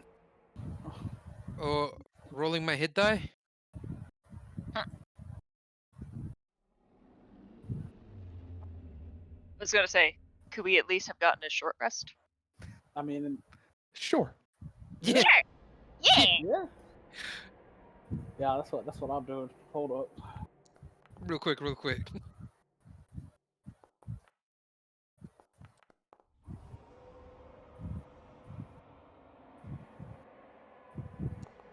So, DM, within that hour, would it be plausible to say that the temple has been able to rally the Cenobites and move them to the back of the town where the triage is meant to be set?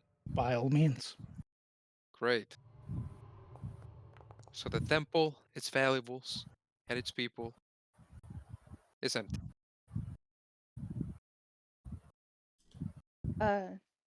Upon waking up, Zeph would grab everything.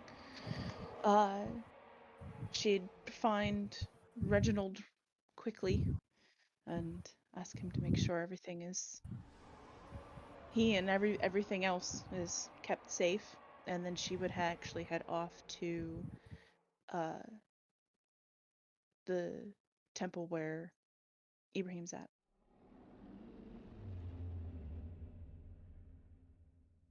I assume it's safe to say everybody's meeting at the temple. Yeah.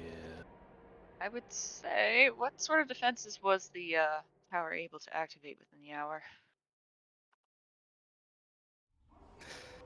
If nothing else, some elemental resistances. It won't be burned down anytime soon.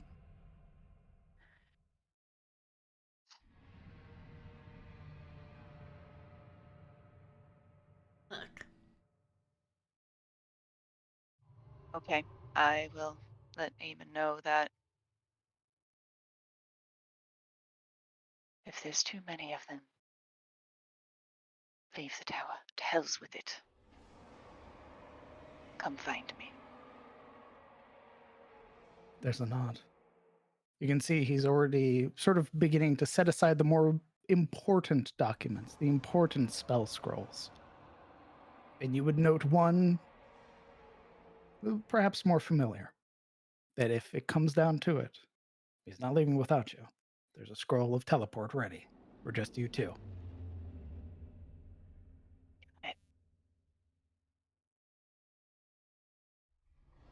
Was there? Sorry, is there more? Didn't mean to cut in.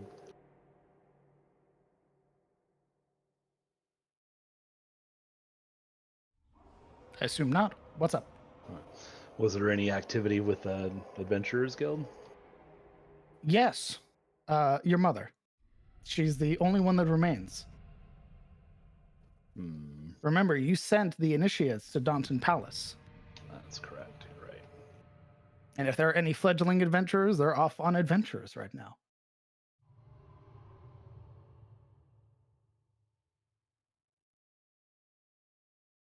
Evelyn would have sent an animal messenger to Sir Armand.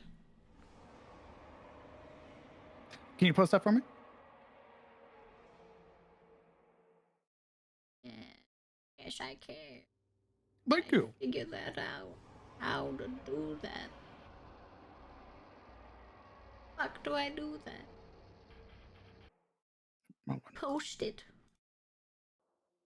I have to just roll it, right? well, you're using it, right? It's a spell? Fantastic.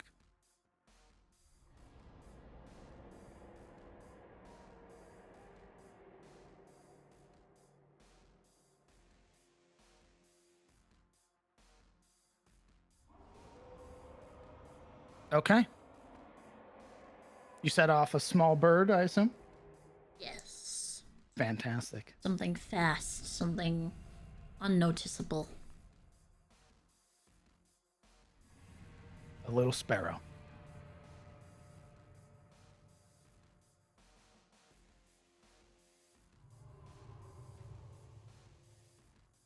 Telenos, your mother is going to assist in protecting your wife and son and attempting to get them to a more safe location outside of Northbury. I think that would be his main thing. We'll just be like, get them out of here and find any number of safe, cool places that we probably know about. Or try to get to where his dad's at the castle. Whatever it takes. She does. Gathering your son, your wife, she gives you one final pensive look and then nods and begins to lead them through a sort of basement area underneath the Adventurers Guild and out to a secret opening somewhere further in the woods.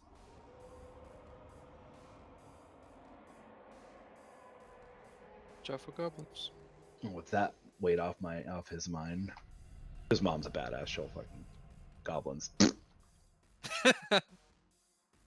It's the dragon that's the problem. Are we Mom all is badass. meeting back at the temple? Yes. Yeah. Yeah. Do we all arrive at the same time? Well, I mean, I guess. You've been there. Yeah, Ibrahim. He's like standing still there, right at the top of the steps. Stood still is the white monolith, the graven image of Ibrahim, gazing off in the dragon's direction, or where its roar emanated. It is doing so as you all are moving about. It is this sort of moment where just the mere presence of Drocklerus began to cause the earth to fissure. And it wouldn't be until maybe his third or fourth lap, these long, sort of languid motions over the top of Northbury, that when he descends for a fifth time, it's with his breath. The acidic line that follows just beginning to scorch the earth and burn buildings.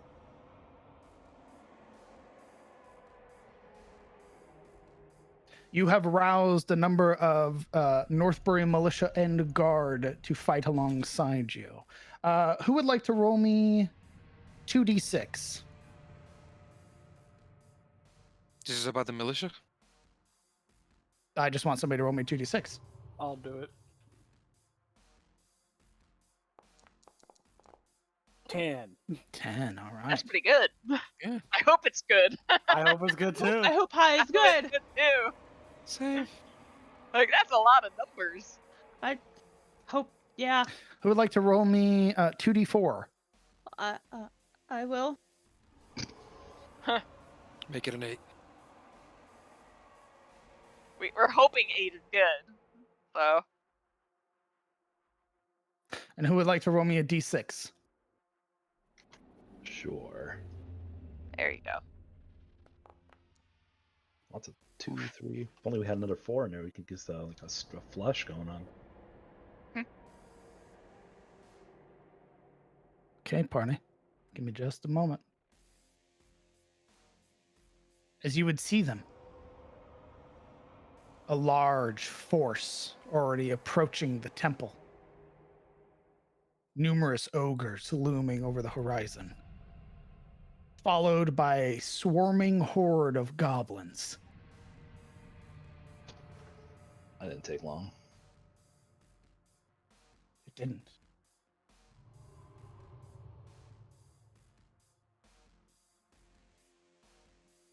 DM, how incredibly outnumbered are we? You're about to find out as we map transition. Oh. Oh no.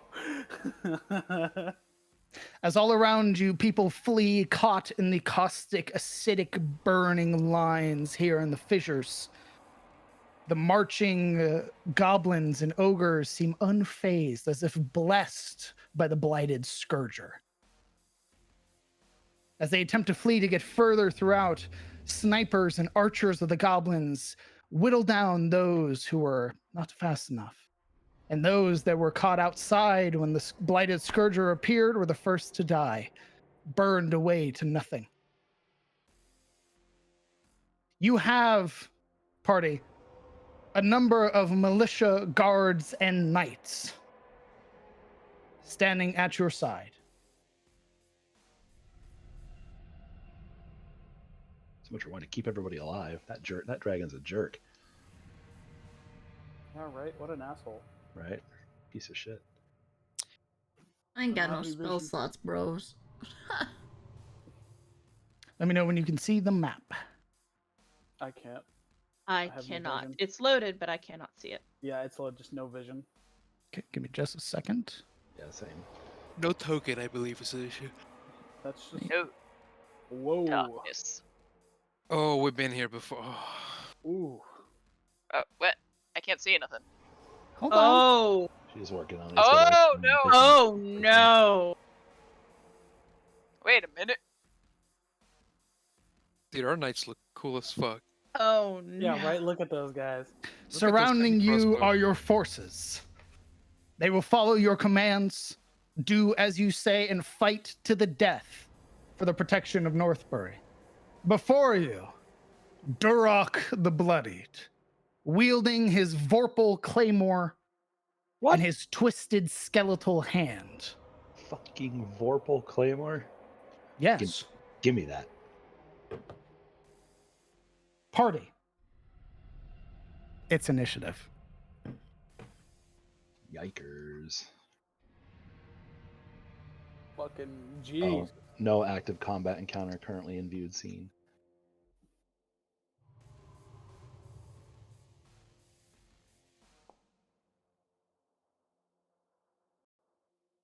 It's working out. I mean, yeah. Hey, hell yeah. All right. Crap.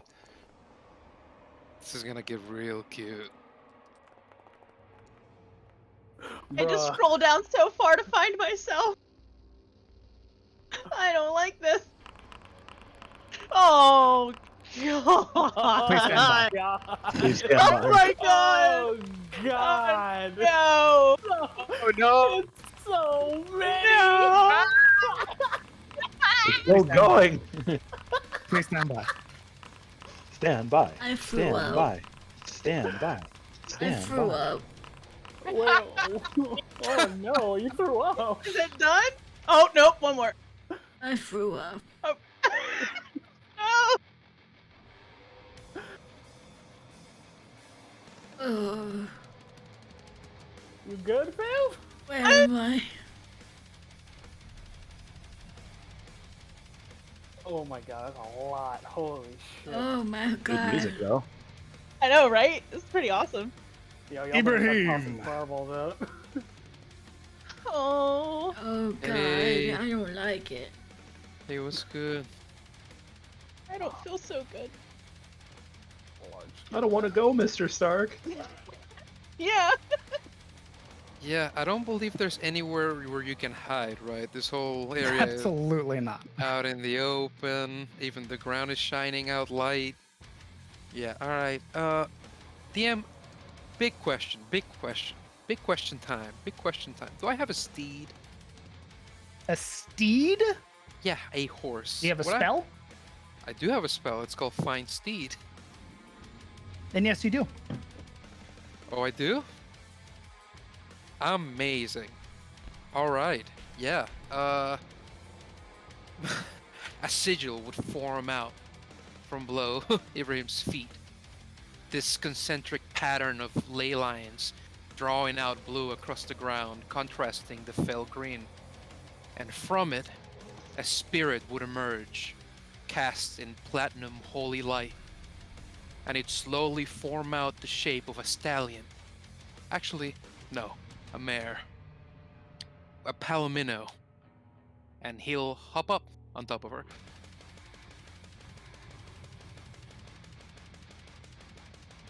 Cast All right. that.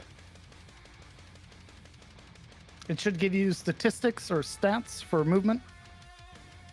Bro, damn.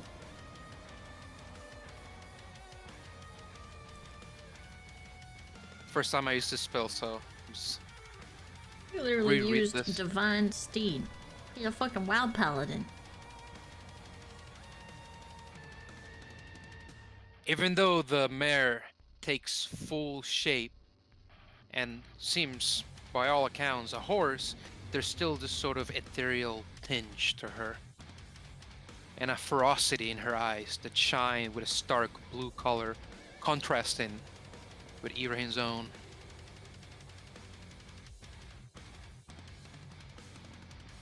Both in combat and out, and you have an instinctive bond with it that allows you to fight as a seamless unit. So their minds, in a sense, are combined.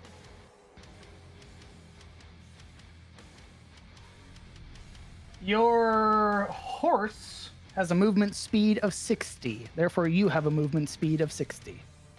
Great. And I can double it with Dashi.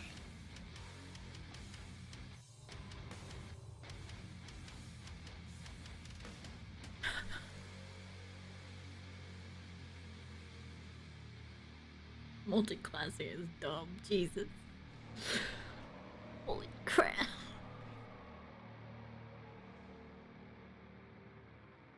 Ooh. sorry, it's 10 minutes to summon your horse. What? Yeah, there's a 10-minute timer there, brother. Oh no. If I had known, he would have summoned it already. I'll allow that, sure. Nice. Let's say you've had your spectral horse. You're gonna need it. Great. Yeah, I thought so too, actually. Right, so stood here astride on the saddle of this grandiose horse, Ibrahim will brandish his sword, his mundane sword, and look back to the many militia and the knights and things, trying to sort of gouge their morale. How's everybody looking? It's hard to tell beneath their bucket helmets and their sort of like intense stare forward, but you get the feeling that they would die for Northbury, even against overwhelming forces.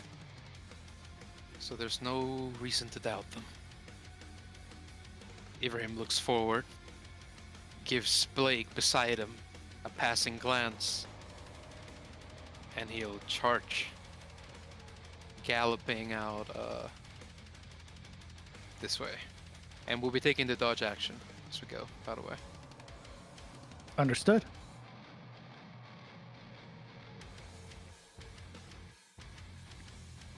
And that's my turn.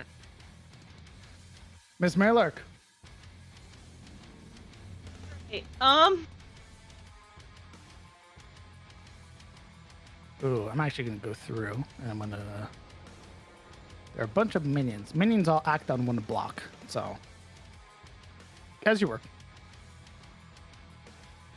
She is going to spend her entire turn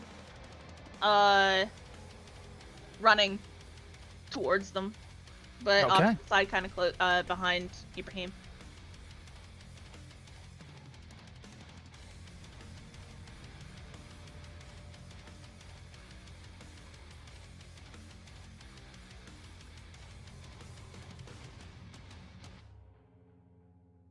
There's so many. And that'll be it. They're so far away. Oberon. Neat. Guess what has a range of 150 feet? Fireball! Fireball! Exactly. Do it! Do it! Fireball! This is your moment. This is Yeah. literally your moment. Do it! Right behind Daddy over here. Fantastic. I have a question for you. Eh? High or low? Hi. Oh, Well, goddamn. Oh, I wish that that's was high. Go ahead and post it. My OCD is not okay. It wants to be 100. Oh, I lack permission to update actor. Let me try that again.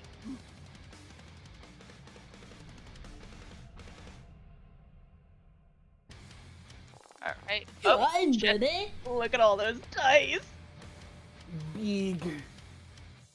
Fireball! Oh, look at it. Fireball! Yo. Instantly, the minions are dead. Did it post the spell? It did not. It did not, but it rolled the dice, though. I didn't see the dice. Did you all see the dice? I saw the No. dice, but not the damage. Yeah, I Oh. saw dice get rolled, but not the damage. I will Yeah. roll it again. I'm not going to place the template. Not going to consume spell slot because I already rolled it. Cast spell. I have refreshed my screen. Okay, there we go. There it is. Alright. Now. There we go.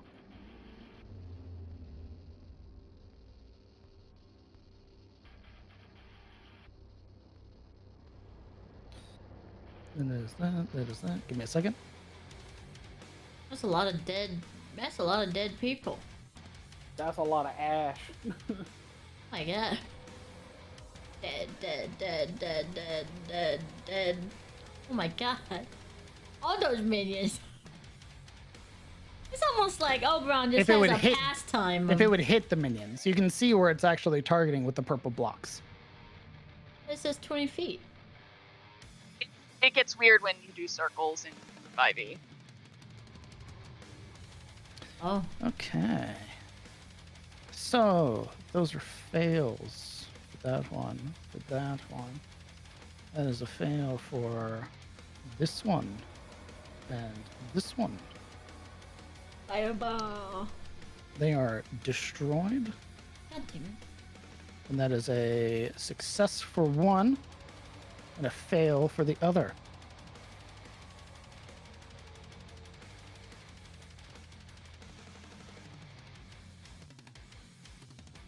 That's a success for him. Fireball.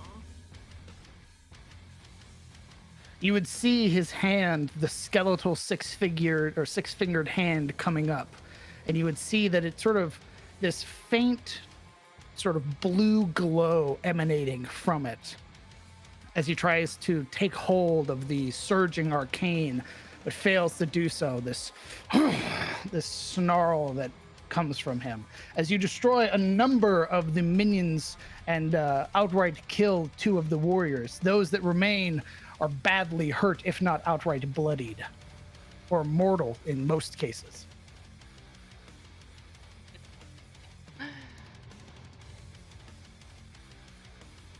There's just a bit of a chuckle.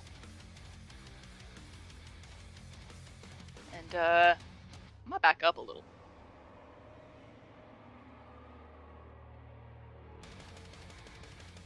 And that's my turn. Understood.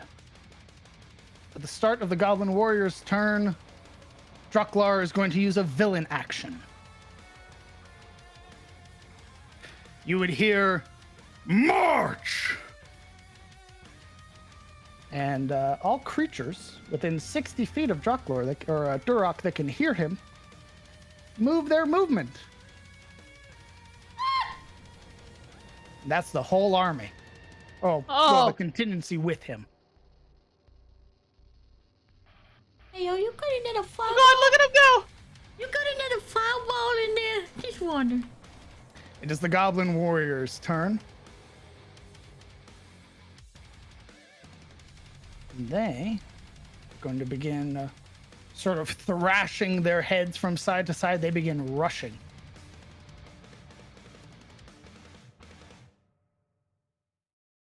It is the minions. Little tiny dude. Oh, You're tiny dude. As the minions move as one.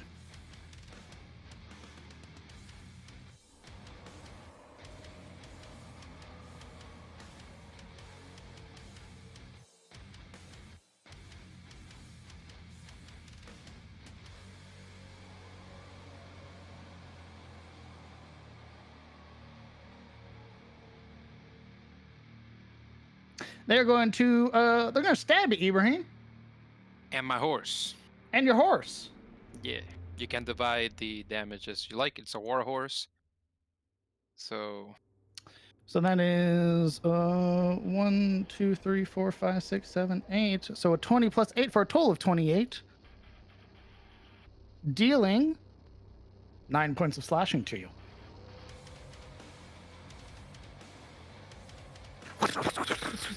Numerous little stabs. Is it concentration for... No, it's not. Perfect. The other ones cannot reach you. Therefore, they do not get to move the rest of their turn. The Goblin Boss charges forward, commanding the minions. The Skull Splitter, perhaps the most eager for a fight.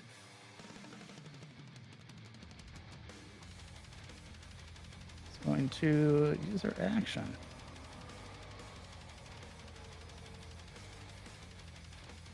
It is the Curse Spitter's turn. You would watch as her hands begin to weave side by side. And then sort of the magic unfurling, and you would watch it form around Durak the Bloodied as she casts some spell.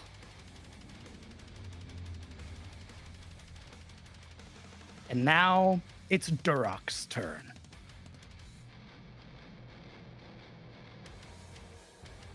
Durak is going to point the hand of Vecna. What the fuck? Towards Ibrahim.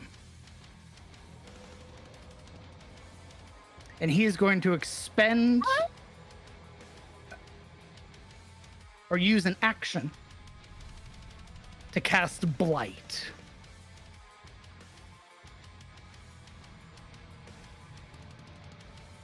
Ooh, that's a bad spell, brother. I need Oh, a no. Constitution saving throw, Ibrahim. Okay. I use that spell sometimes. Success, of which you take half damage. 22 points. As the enervating energy attempts to rip life from you.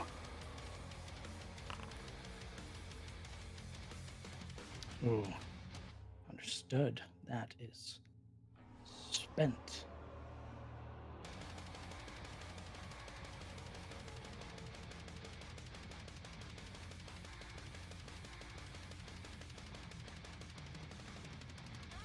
With that action spent, that sort of curling of the finger towards you, that enervating energy ripping across your form, Durok begins to move. You would watch as he steps, the minion is immediately displaced. And because he's hasted, he begins his attacks against you, Ibrahim. Oh, very cool. Very good. There's a 22 to hit. Hits. You suffer, of which you would feel 15 slashing across your frame and an additional 8 as the hand of Vecna siphons life from you. That was a disadvantage, right? At disadvantage? Yeah, because I have the dodge action. Oh, correct. It is, it's so it's either a 22 or a 25. Yeah. Yeah, he's good. He attacks again at disadvantage. Zafina will use Crash. Okay, post crash.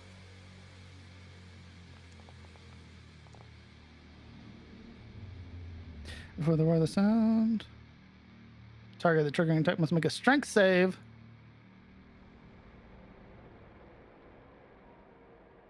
That is a 19.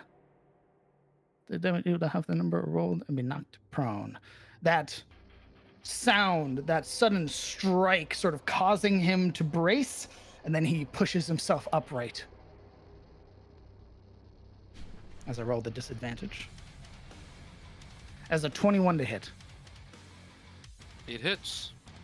As 15 slashing, 13 cold. Is the Northbury militiaman, Lawmaster. What do you command this militiaman to do? All right. Cookie Which battle time. militiaman is it? It is this one here. It's not letting me ping. 5, 6, 7, 8, 9. Okay, look, just out of going from left to right, 1 through 10. Hold on. The militiaman has, it's this one that I just moved. Okay, all right, I got it. He has a long sword and a short sword, and he has a heavy crossbow, and he has multi-attack 2. Okay. He has 58 hit points, a 17 armor class, and a movement speed of 30. Got it. All right. Hearing this, Blake looks back, kind of now just saying as like a general command. We shall hit them with the speed of wind and the fury of fire. Charge! Yikers. Oh, well, but Understood. The militiaman will charge.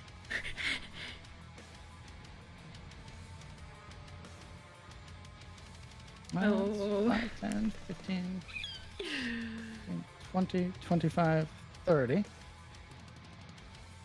No. And as he's running, he fires 2 quick shots from his heavy crossbow. Skilled little bastard, isn't he?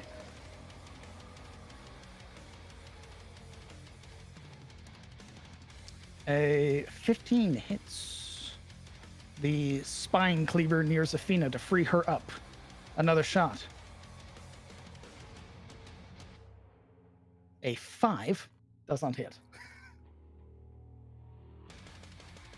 It is the Goblin Warrior who moves to assist Durok. And now it is an ogre.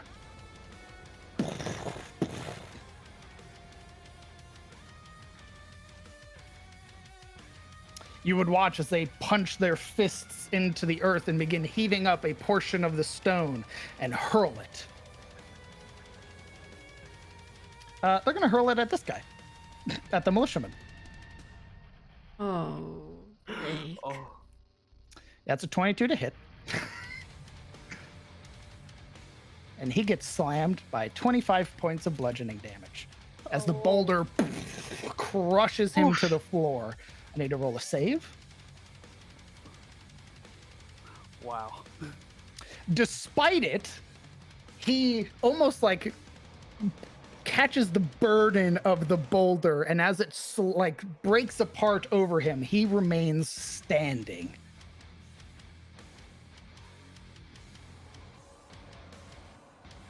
All right. This Northbury guard goes next, Lawmaster. Now, a Northbury guard is a CR 8th. He has a spear, 16 armor class, and 11 hit points. I mean, I was clear with my orders. Charge, understood. It's a charge. Now, where are they charging? Who in particular? All right, they'll be charging.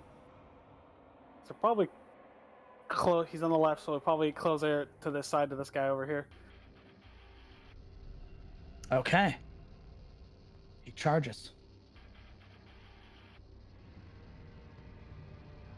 5, 10, 15, 20, 25, 30. He's going to use his action to dash. 10, 15, 20, 25, 30. To meet the warrior head on. It's the ogre's go. Oh no! Oh no! Oh. The ogre, crunching a portion of the rock, lifts it up and hurls it at the guard. No! Blake, what have you done? That's a 20 to hit. He is obliterated Oof. under the boulder.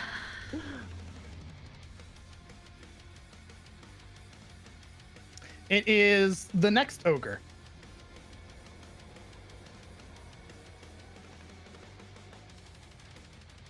Now, what is their range?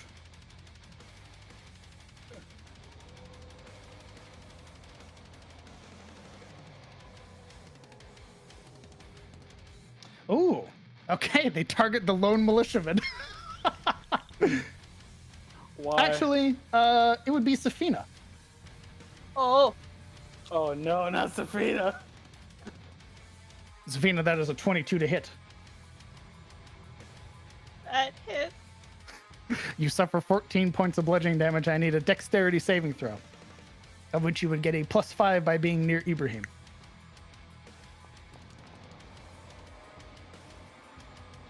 More than that, you are not knocked prone. Yay. All right, another Northbury guard. Left or right, Lawmaster?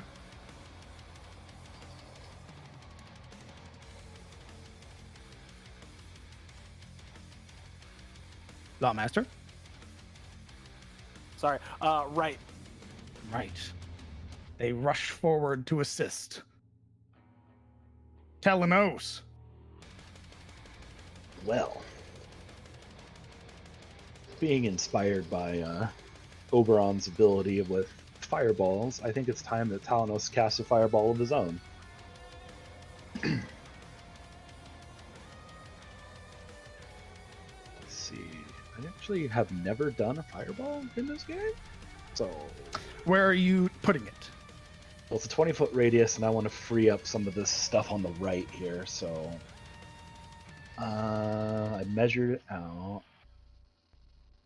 It's a 20-foot sphere. So it would be in this kind of area. So I guess centered here.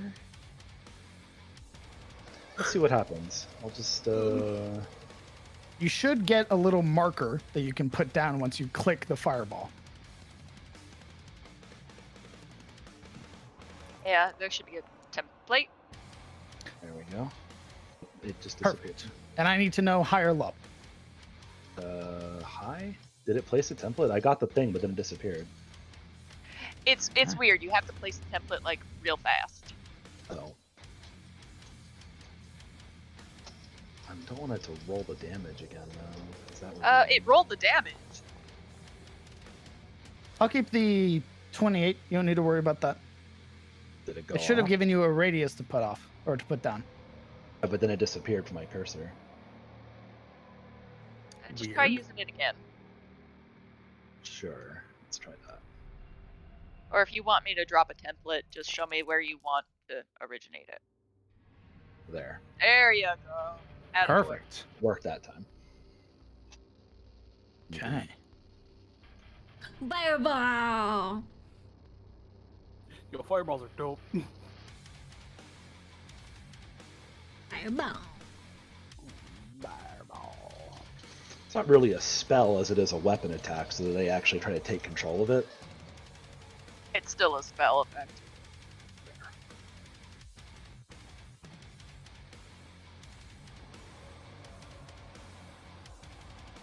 It also ignites them. That's why they were ash before. You can see this now. They're gonna have to douse Okay. flames. DC 17. That is 28 damage to that boy. 28 damage to that boy. The minions are, even saving, are eradicated with half damage. And Durok the Bloodied succeeded with a 18.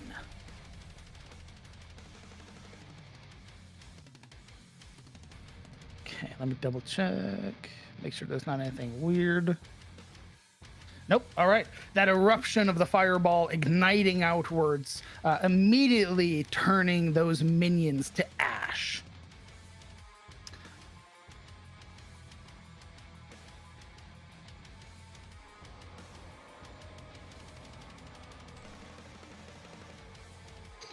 Okay.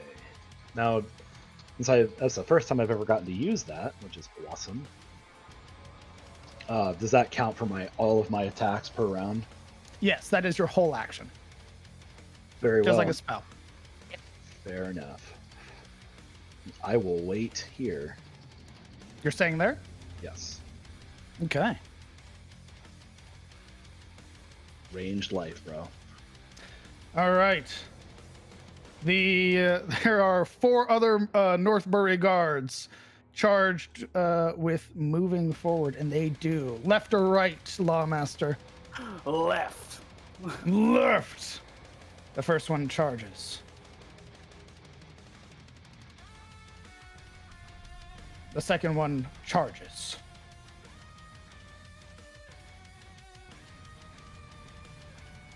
Which one's this one?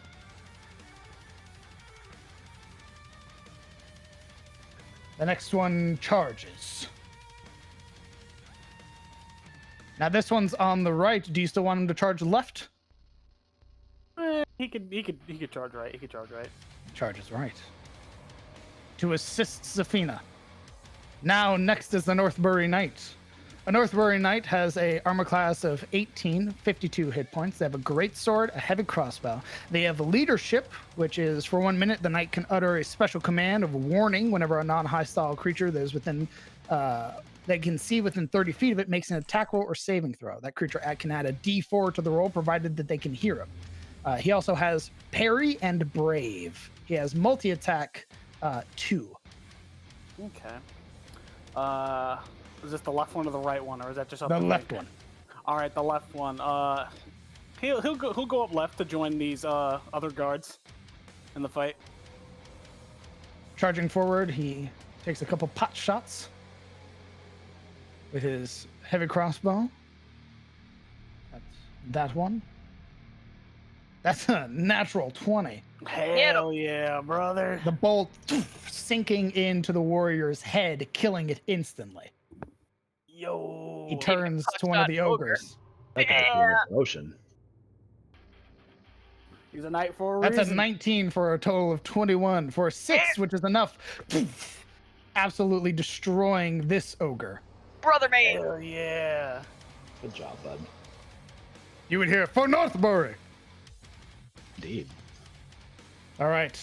Next is a remaining Northbury guard to your left, the last stationary one. Is he also charging? Yeah, he's charging.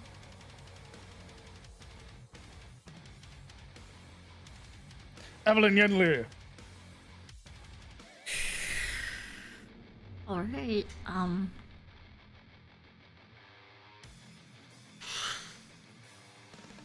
never used this spell before, but I want to use it, but I also don't.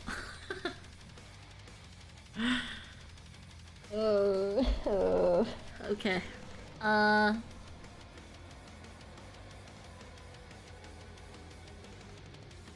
Well, she's gonna cast Geas on Mr. Man. Post that card for me. I believe I need to move first.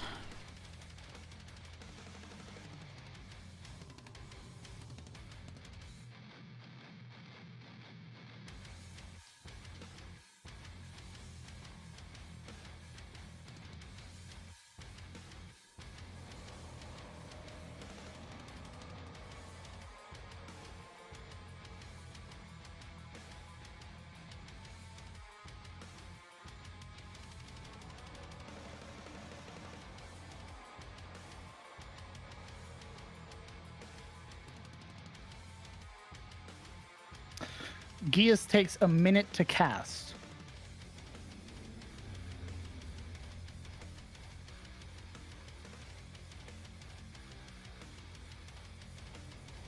So it's not an action. If it's in combat, it's 10 rounds before Geas is cast. Oh. Yes.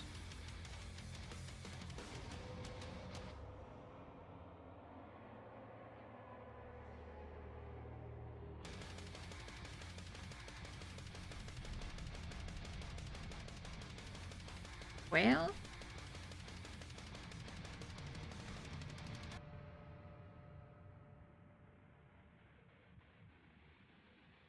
With that knowledge, what else are you doing? Not casting Geas. Obviously.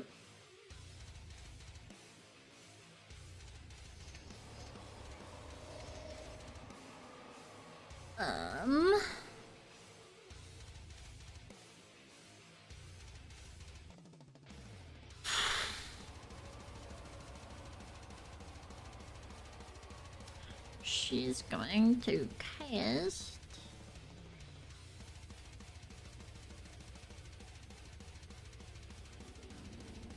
another spell.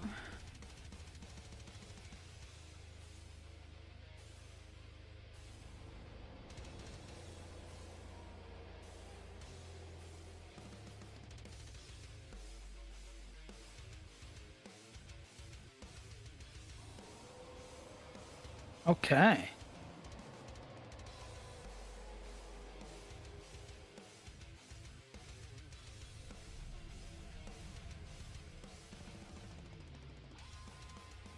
Ooh, right in the center. Yeah. When a creature moves into or within the area, what happens if it starts its turn there? Well, if they Any don't, creature that they can't see the area at the tell what it time. is unless they perception check it, so they wouldn't even know it's there.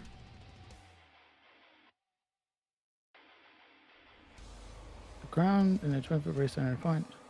Transformation on the ground is camouflage to look natural. Any creature that can't see the area at the time that the spell is cast must make a wisdom perception check. That's So right, they- boy. You can't see it.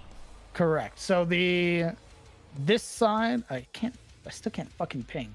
And this ogre would not be able to, or this side of the combat around Ibrahim and the ogre would not be aware of the spike growth brimming on the battlefield.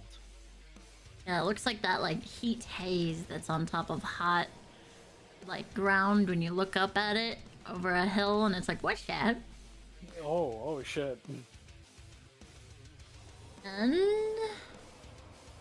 And you are concentrating on that spell. that is true. I lost my healing from shapes. So I moved what?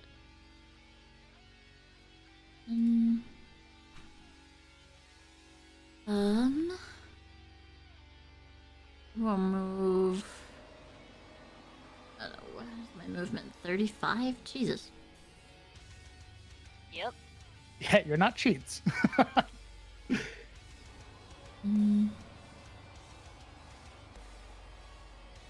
do you mean I don't have 90 feet of movement per turn? What?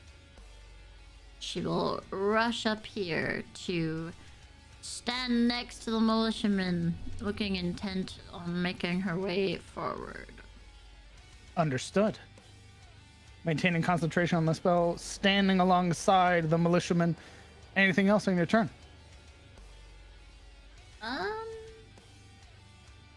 Not currently, no.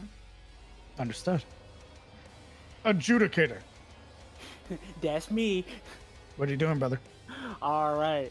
So he's gonna, seeing that as the combat has begun, he's gonna make a dash and use his charger feat. And as soon as he gets in the range of that guy, he's gonna attack him. So you see, you know, Blake, as big as he is in his plate mail, he just starts running off. And then as soon as he gets to about here, stab right into the giant ogre. Use your action. You use your action to dash. You can use a bonus action to make one melee attack against or to shove a creature. Okay. Go ahead and let's see your attack against the ogre. And it's got +5. +5 to hit. Right.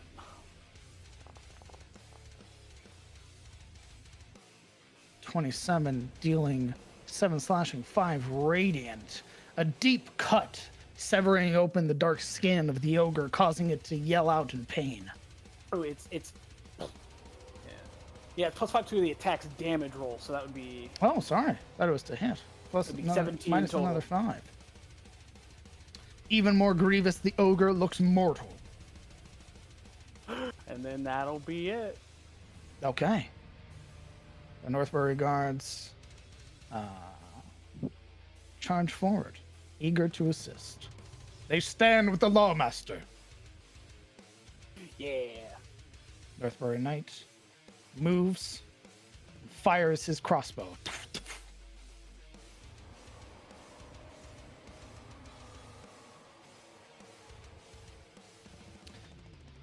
17 to hit, hitting the spine cleaver. Another shot. An 11 misses, however, the second bolt not finding any purchase. It's alright, it happens. The remaining Northbury guards move to stand with the Lawmaster. Oh God. There we go. Jesus. There's so many tokens, my mouse is like, hey, you need to stop. They move forward to charge. It's another ogre. Oh no. We're gonna roll an intelligence check for him. Wow! The smartest ogre yet. Oh no. Holy shit. He got that big brain. He's humongous brain. He's gonna try to bludgeon Ibrahim. He's got Oh, one whole God. brain cell. One whole brain wrinkle. Yeah, that one brain wrinkle worked out really well for him. Because you are still... So part of your dodge action, be a disadvantage. That is a flat 20 to hit. Yup. That hits. Yeah. That is 11 points of bludgeoning. All right. Goblin boss. Where's the goblin boss? All the way in the back. Oh, he's having a great time. Back there partying. Wow, what a coward. All right. The remaining Northbury guards who were not that fast in the initiative. Okay. Charge to assist.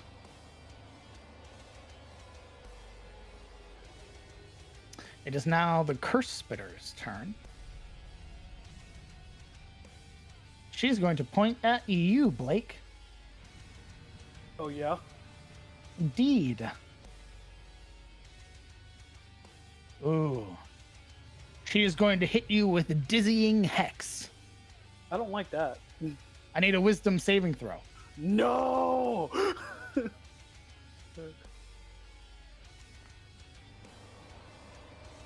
Ooh. You fall prone and cannot stand up for 1 minute as the world around you shakes uncontrollably. You find your equilibrium thrown off. Wait, hold on now. Wait. I gotta have something for this. I'm gonna let you know, even with your favor by the gods at max rolled, it wouldn't help you. No, At least with there's gotta a be 4. something. There's gotta be something. Wait, sorcerer. Hold on, sorcerer. Yep, I'm waiting, brother. Whatever you got. Where is it? Near Wellspring, when you make an ability, you can put. Okay. What about magical guidance? The fuck is magical guidance? It's a sorcerer thing. When you reach 5th level, you can tap into your inner wellspring of magic to try and conjure success from failure. When you make it's an ability check. Fuck. Damn it. I'm sorry, brother. What you're looking for is your favored by the gods, but with a 4, you wouldn't be able to meet it. Had you rolled a 5 or higher? Wow. DM, what kind of status is on him currently? A hex. He is prone. Could If always, that's what you're asking. always use your inspiration if you want. Ooh, yeah. Oh, that's right. true. Yo, let me True. get that inspiration real quick. Go ahead and roll again with advantage. Okay. The cord of fate has been pulled. And you resist. Yes. Yeah. In a different timeline, Blake had fallen prone. But this one, he stands tall. There we go. A roar brimming within your chest. They do not. There we go. Okay. That is the Curse Spitter's turn. The last militiaman. You're going to move. You're going to fire the crossbow.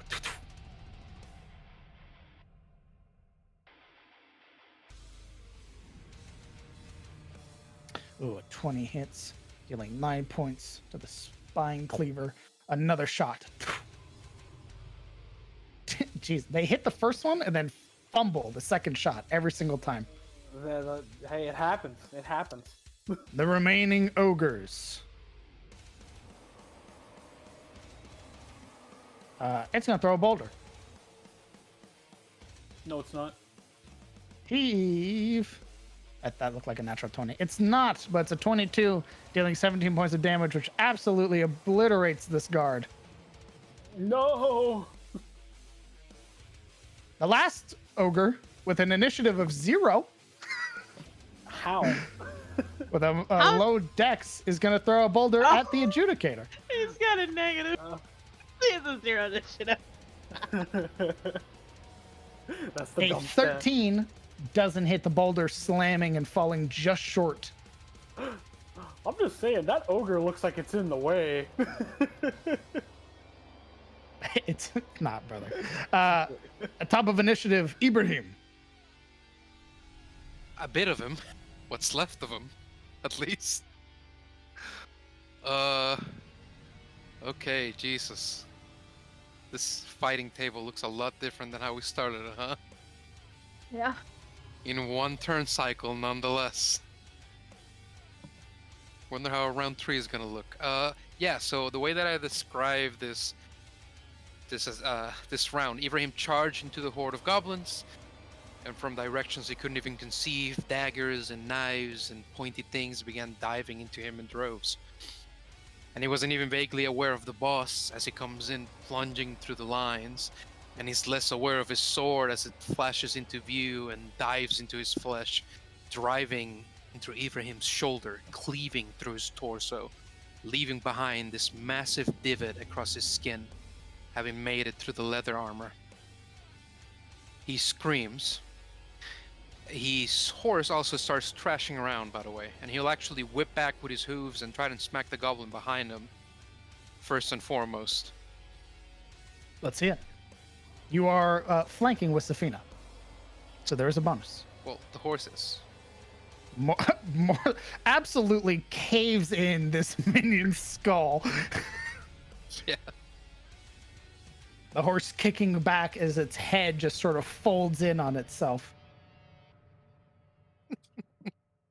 Yeah, so we're going to attack the boss man. Let's see it. One scimitar attack. A 22 hits. Going to add sneak attack to that.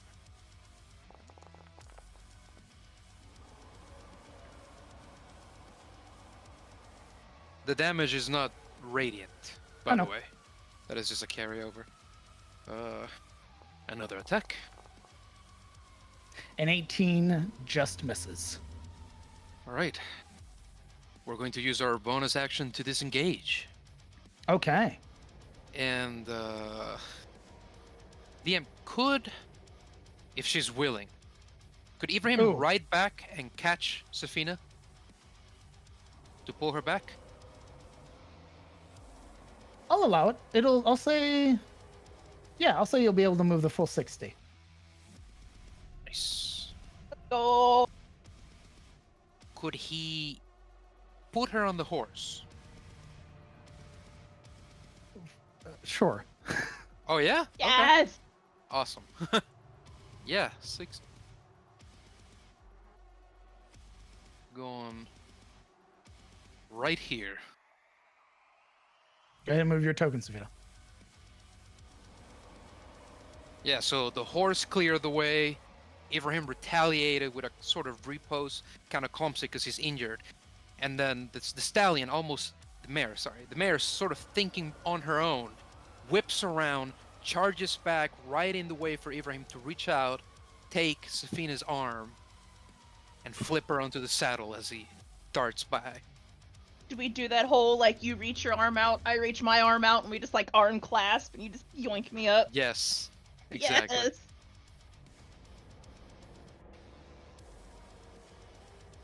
And that is my turn. Understood. At the start of Safina's turn, you would hear Durak the Bloodied, "Focus fire!" as the remaining forces move. Yes, move.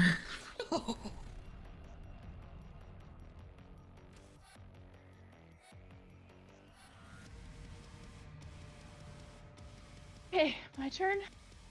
Not yet. Oh, God, stop moving token. He physically moves his whole army. Move through that square. He moved through the ogre. I mean, that's not what I saw, but okay. Yeah, that's not what I saw. That's fine. Yes. This one, We'll put together. the two caught inside cannot move, so. Well, they can move. If they'd like.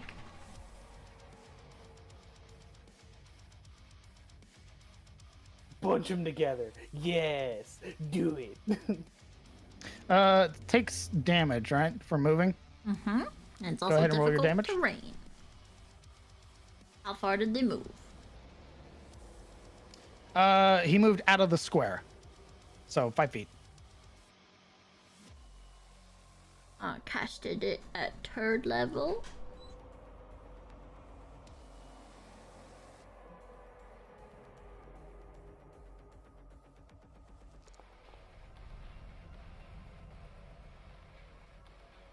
2 damage?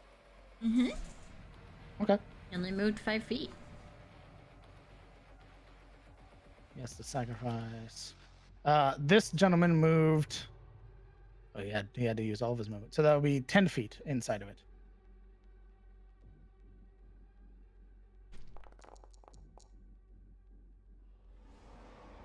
Ooh, 10. More than enough to outright kill him. As he's attempting to run through it, the spikes cutting and severing arteries. 2, they'll be able to move. Suffer 2 points of damage. Then use the rest of the movement to continue forward. Sorry, villain actions, am I right? He's gonna be dead. We're gonna kill him. We're gonna murder him. All right, Safina. As she is hoisted onto the back of the steed, her left arm in support would kind of rest around Ibrahim's waist to kind of hold herself there. And holding her wand in her right hand, she would first cast Healing Word upon Ibrahim.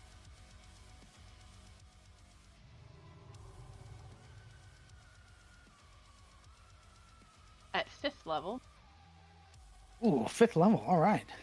Big.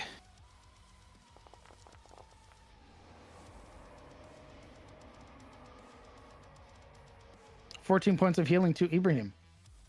That's above the average. Pretty good.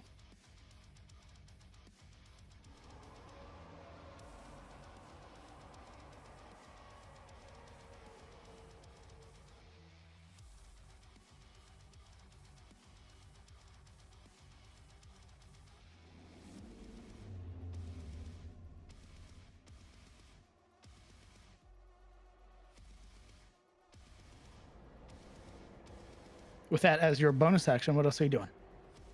And then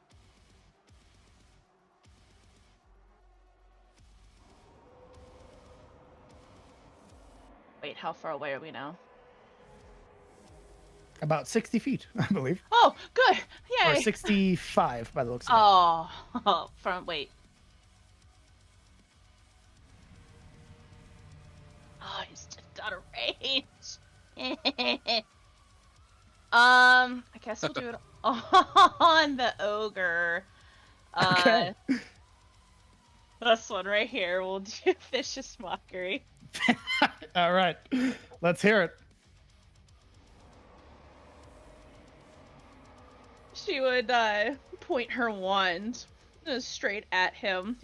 Your face makes onions cry. Fantastic. Let's see the roll. Jesus. Jesus. That's amazing. So bad. 7. Ooh, wisdom. They're real good at wisdom. It's a natural 20. No. Are you serious? You're lying. You're lying. No. With a minus 2 I believe it. modifier. With a minus 2 modifier, he gets an 18. That's bullshit. Me mother was an onion. No, I love onions. You ain't insulting me none. Yeah, with a natural 20 minus 2 for a total of 18, he succeeds. It appears, even as an ogre, he's been mocked plenty of times. Onions have layers, he says. It's not ogre. It's never ogre. It's never ogre. It's not ogre now. Oh man, That's I feel bad amazing. for that. I feel bad for that God militia. damn. Or that guardsman. I feel bad for him. That'll be her turn. All right. Oberon Illyrian. I choose Right. to take 1 psychic damage in response. Which curse spitter was the one that did the hooga booga on our bro over here? This one, all the way in the back. Fantastic. Yeah, I don't like that. So I'm going to move 5, 10, 15, 20. That should get me where I need to be. Perfect. Perfect. Oh, let me get the 5, 10, 15, 20. And on that fellow, all the way back there, magic missile. Okay. Let's So see he's it. gonna get hit 3 times. Let me just find magic missile. Jesus Christ. So yeah. 5, 10, 15 points of damage. hmm And that's 3 concentration checks. Indeed.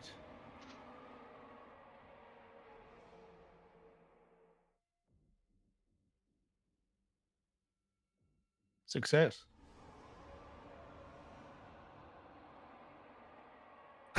Success. God damn it. Natural 20. Fuck it, for real? Stop. You I changed the cannot dice wait color for or the something. statistics at the end of this fucking batch. What the hell? God damn it. Alright, well. They do look bloodied, though. And Oberon will fall back to Talanos to try to take out the casters and the minions before they're overwhelmed. Order. And that's my turn, I guess. The minions go, and they begin stabbing at the guards. Yeah. Actually, the minions would move.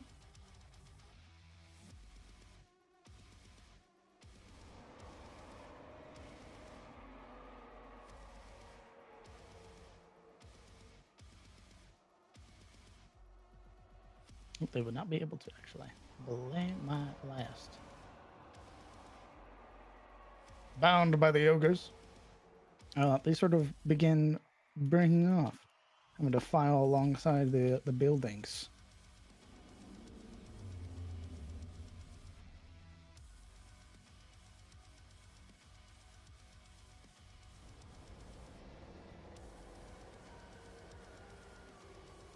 These remaining minions are not bound by such restraints.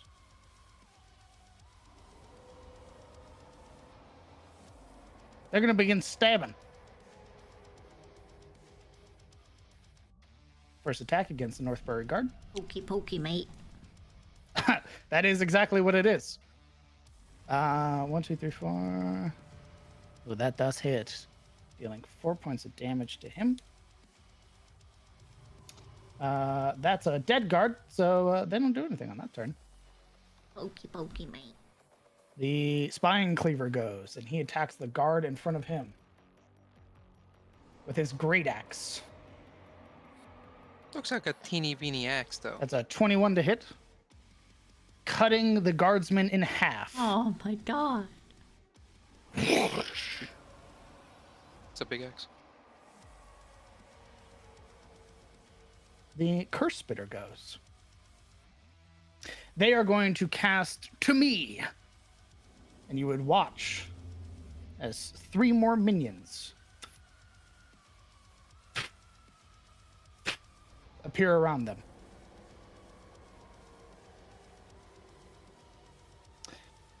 It is Duroc the Bloody's turn.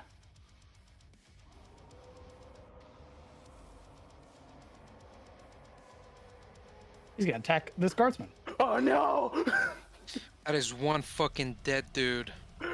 You did this, Blake. Shut the You would fuck watch up. cleaved in half. I telepathically tell Blake he did this. Was that about the wind and strong as fire? What it will? Was it, so He wait, hold on. attacks the next guardsman. Hold on now, DM. He attacks someone within range, so I can react. Yes, you can. Yeah, I'm gonna hit him.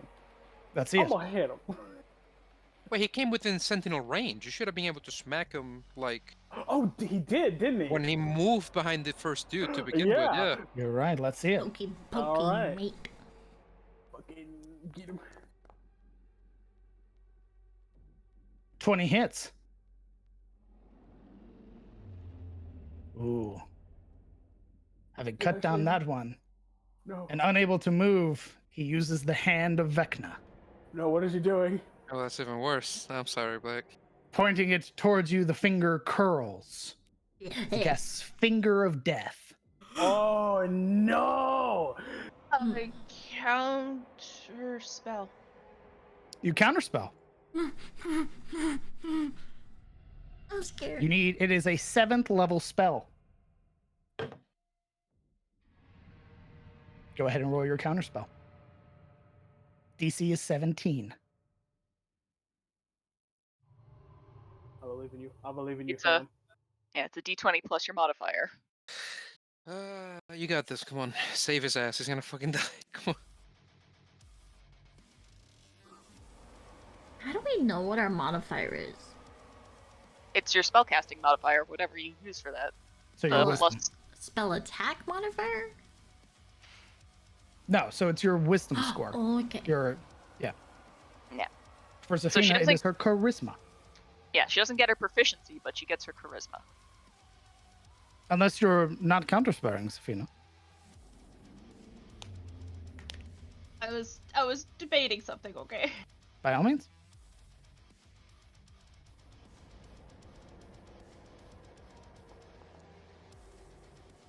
Oh my god. Oh, Jesus Christ. mío. The Finger of Death Hey! fades. This is why she's still single, is because everyone's in love with her for saving their lives. He she can't pick one. turns, looking at you. This wicked sneer spreading across his lips.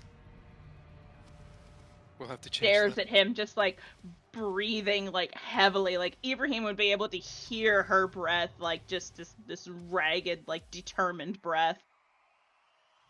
Not on my watch.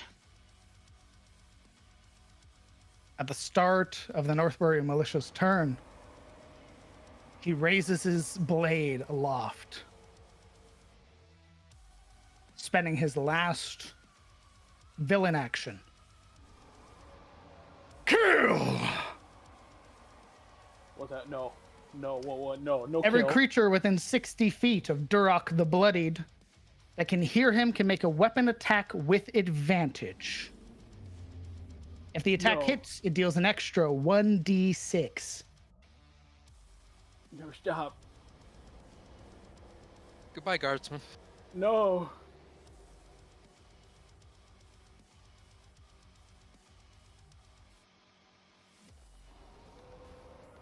The guardsman beside you, Blake, as the ogre raises its club.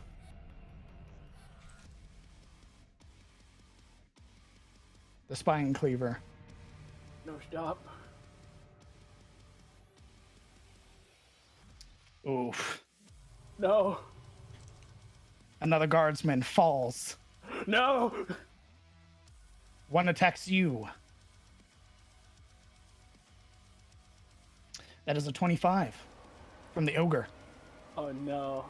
That's 14 points of bludgeoning plus an additional d6. Well, another one. The minion stabs. Yeah. I don't like this. That's a natural 20 against you, Blake. What the fuck? That is 2 points of damage. Actually, sorry, plus the additional d6.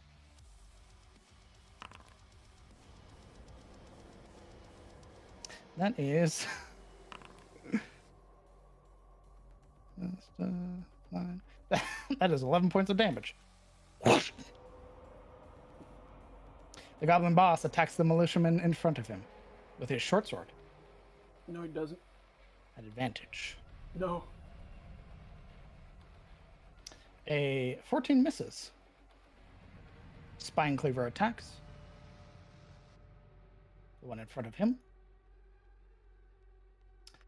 absolutely obliterates that guardsman. Stop it. Guardsmen continue to fall. It's going to heave a boulder. This one is going to heave a boulder. Ooh, are you in range? You are. Fireball man. That is a 21 to hit. Yes. There's 11 points of bludgeoning Ow. plus a d6, and I need a dex save. And it's Okay. another 6. Oof. Oh, you are knocked prone. Who else? Oh, Evelyn. What? That is a 20 to hit. Dealing 19 points of damage. I need a Constitution saving throw, please, and a dex save.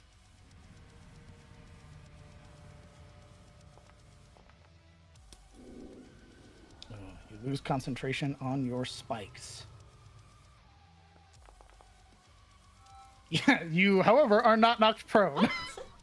There are numbers in between. No, Momo. I listen. There is no gray, only white, only black. This ogre There rolls is a nothing boulder else. against the adjudicator. Only 20s 25. or ones. Fight me. Dealing I hope there's 16 points mostly of damage 20s. to the adjudicator. Stop it. Well, stop standing there all ready to be squishified. Squish. What the fuck?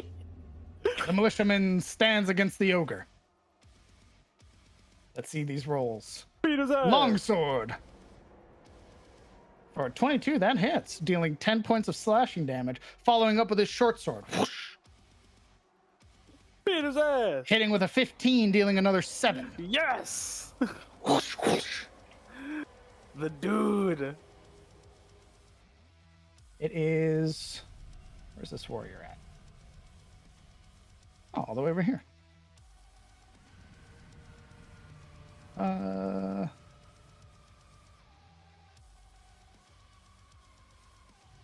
Is that the right warrior? So many tokens, so little time. It is. Okay. He's gonna charge Evelyn. Meow. He's gonna make an attack with his short sword. Hiya! That's a 11 to hit, which misses. That's his turn. She just looks at him like, Yeah! Finds no purchase. can I telepathically send him visage of turning his little goblin friend into mulch? Just wondering. Oh God. Maybe some other time. Just a wonder. It's the ogre's turn. He's gonna bonk.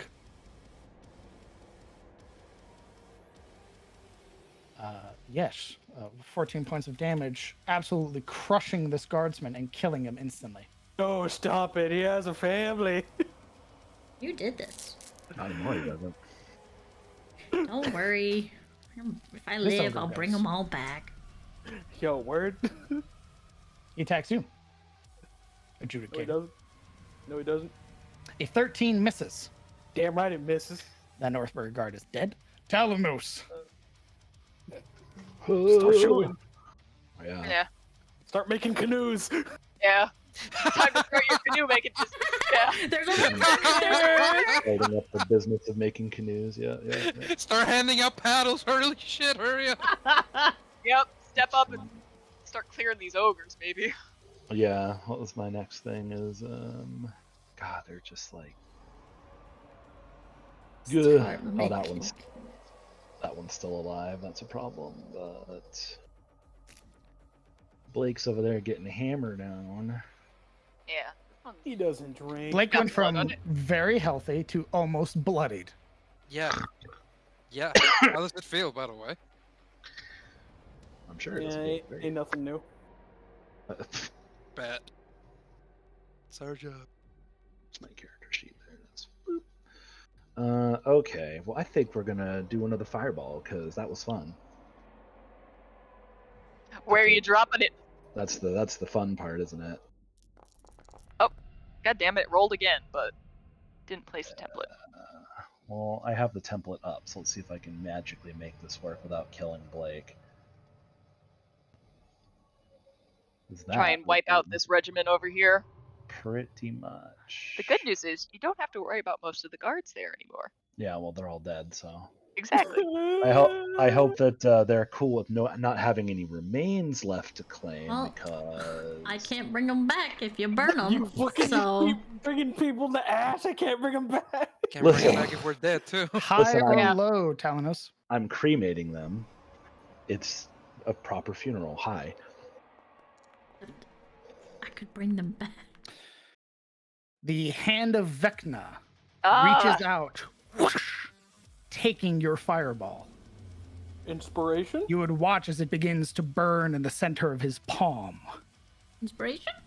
Inspiration? Could I use inspiration to make him roll at disadvantage with that, or do another? Not a Or you roll. can re-roll your roll. Re-roll your roll. It's not a roll.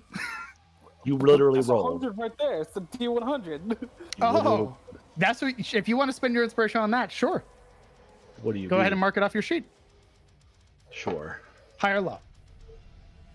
High again. Fuck my life. Can I give him my inspiration? No. God damn it. Cool. Cool. Cool.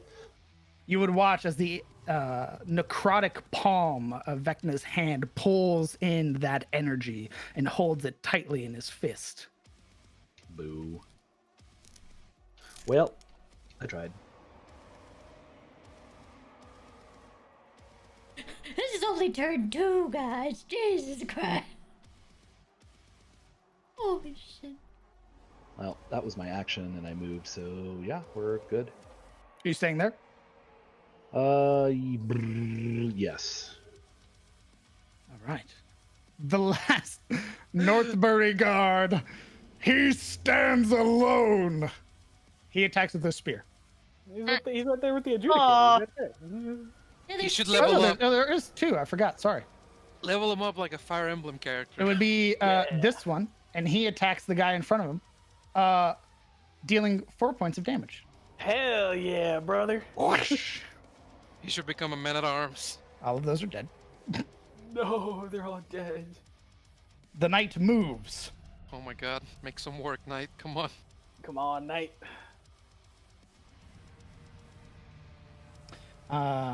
He is going to make 2 attacks with his greatsword. Hell yeah. That's a 7. Oh god. That's a 20. That hits, dealing 13 points of slashing damage. Fuck yeah. The second strike finding purchase. That guy's dead. Evelyn. All right. So Evelyn's going to move.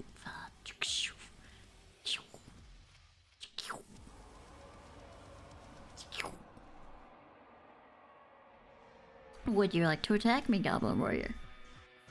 Yes. Meh. That's an 11. Keep trying, buddy. She head pats him. And she is going to attempt a spell attack against Mr. Man. Okay. As she casts Contagion. Oh, I remember this. Ooh, this spell was a I remember this one. Okay. You can melee spell Oh. attack against that creature of your choice. And hit the target is poisoned. Go ahead and roll your melee spell attack. I don't know how to do that. How do I do that? It should be on your sheet where to roll for it. You can just- Otherwise, it's going to be D20 get- plus your wisdom mod plus your proficiency. I think it's 9 then. Yeah. My spell attack plus is 9, so Okay. Go ahead and roll d20 plus 9.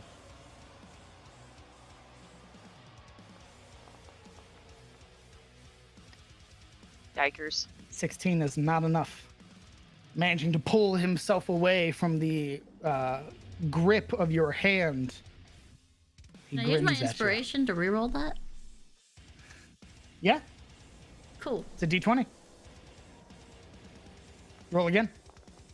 Nice. At 28 hits. Oh, Now he needs to make his con save. He Which, is poisoned, which- though. And he is poisoned, yeah. Yeah. It's only at the end of his turn that he makes Oh, okay. Constitution saving throws. If he fails 3 of them, I get to Oh, destroy his innards. you're gonna hate me. Yo. The Durok the Bloodied, the chosen of Droklor, is immune to poison and acid. Damage or the condition? Both. Yikes. Cringe.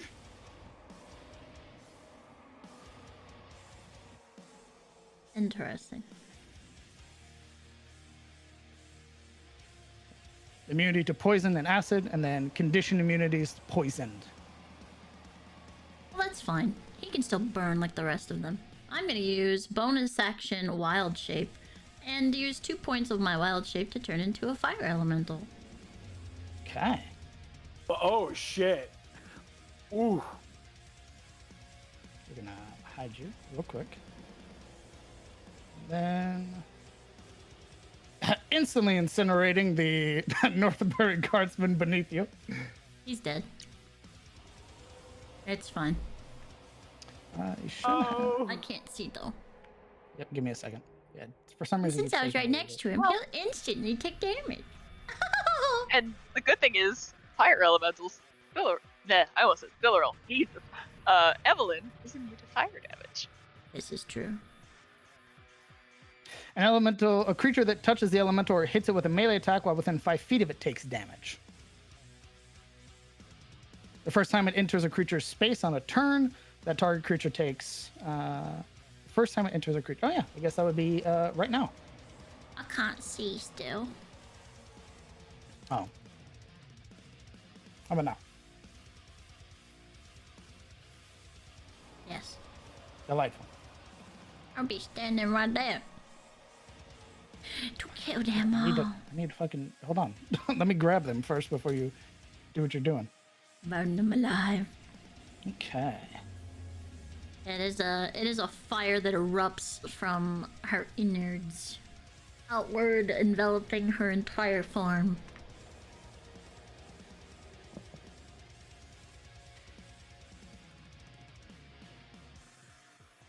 All right. You erupt, the flame catching against those that remain. As your action, your bonus action. You staying there? Oh, wait, that was your movement too. I believe that's your turn. Adjudicator, Yeah, that's me. your guardsmen are dying Yeah. or are dead. There's still 2 left. What are you doing? All right. Seeing in the midst of combat, just seeing this overwhelming force slowly starting to just, slay his fellow brothers in arms, one by one, just overcome with anger and rage. Daunting roar. So anything within 10 feet of him has to do a wisdom saving throw. They gotta beat 16.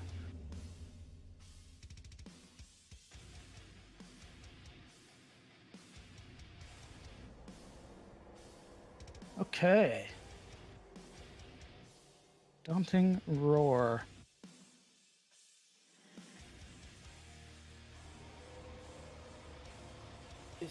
Wisdom saves. There we go. Going down the list. Ogre first. Mhm. That's a 1. Yo, finally! Becomes frightened. Frightened. Boom. Minion. Oh, they're real good at wisdom. Yeah, that's what you said last time. Never say Oh. that. 15. There you go. What is your save DC? It's 16. 16. Frightened. Another ogre. Another save. That's a 0. 0. Yes. Yo. Finally. And Duroc the Bloodied succeeds with a 19. Wow, what a bitch. What? He's brave. All right. Now having let out this the lion's roar of Northbury, I'm gonna use Toll the Bell. Everything within 30 feet, that's hostile. Wait, no, not Toll the Bell, not Toll the Bell. It was what was it? Toll the Bell is the one that Toll the Bell is the one that does the area attack. Yeah. Everything within 30 feet of Blake has to do DC 16 con saving throw, except for 68 radiant damage. 30-foot radius. Any hostiles? Any hostiles, yeah. It should give you a little AoE to push down. I've got nothing, sir. Give me a second. God damn it. Means you put it in wrong, son. I'm sorry. Should be. It's okay. Blake's never done it. He doesn't know how to put it in the first place. Ayo. Wow, okay. All right. Roasting teammates. God damn. 30-foot radius. Centered on self. 30 feet. Radius. Okay, go ahead and do it one more time. Should give you a little thing to put down.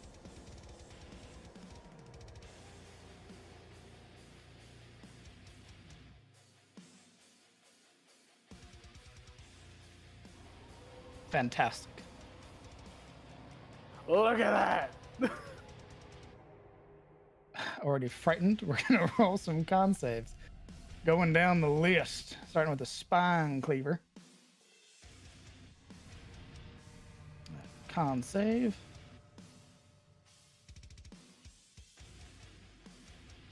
Ooh, that is a failure. That is stunned. Another save. A success, not stunned. Ogre. That's a failure. Stunned. Minion. Natural 1. Stunned. Mm-hmm. Yeah. Ogre. Mm-hmm.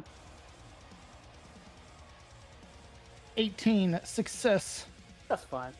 It happened. Another minion. Failure. Stunned. I gotta take a boatload of damage. Oh yeah. The adjudicator stays winning. Success. Now for these ones. Minion. Spine cleaver. And minion.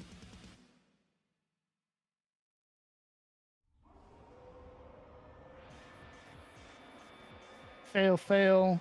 Success. And Duroc the Bloodied is going to use Take My Pain. Wow. Of which he forces the minion who succeeded to instead become stunned. Yo, what a guy.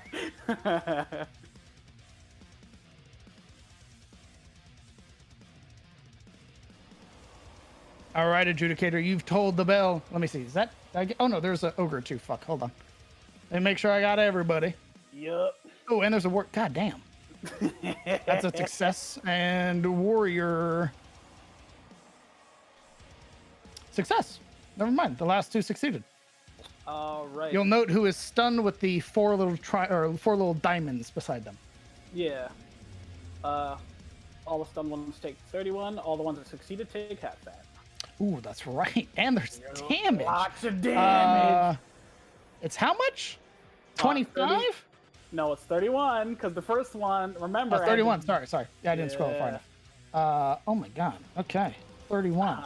Alive. Yeah, I'd be doing barely. Dead. I'd be dead. doing damage. Dead. 15. Alive. Success. Alive. Dead. Dead. Dead. Dead. Succeed. It's half damage for a success, right? Yep. Succeed. Dead. This radiant explosion. It'd have been great had they survived because they get all that stunned opportunity on them. But That's those fine. that failed are obliterated, turned into radiant ash. Yeah, Northbury, stay winning. Let's go. Indeed. Okay. Are you staying there, Adjudicator?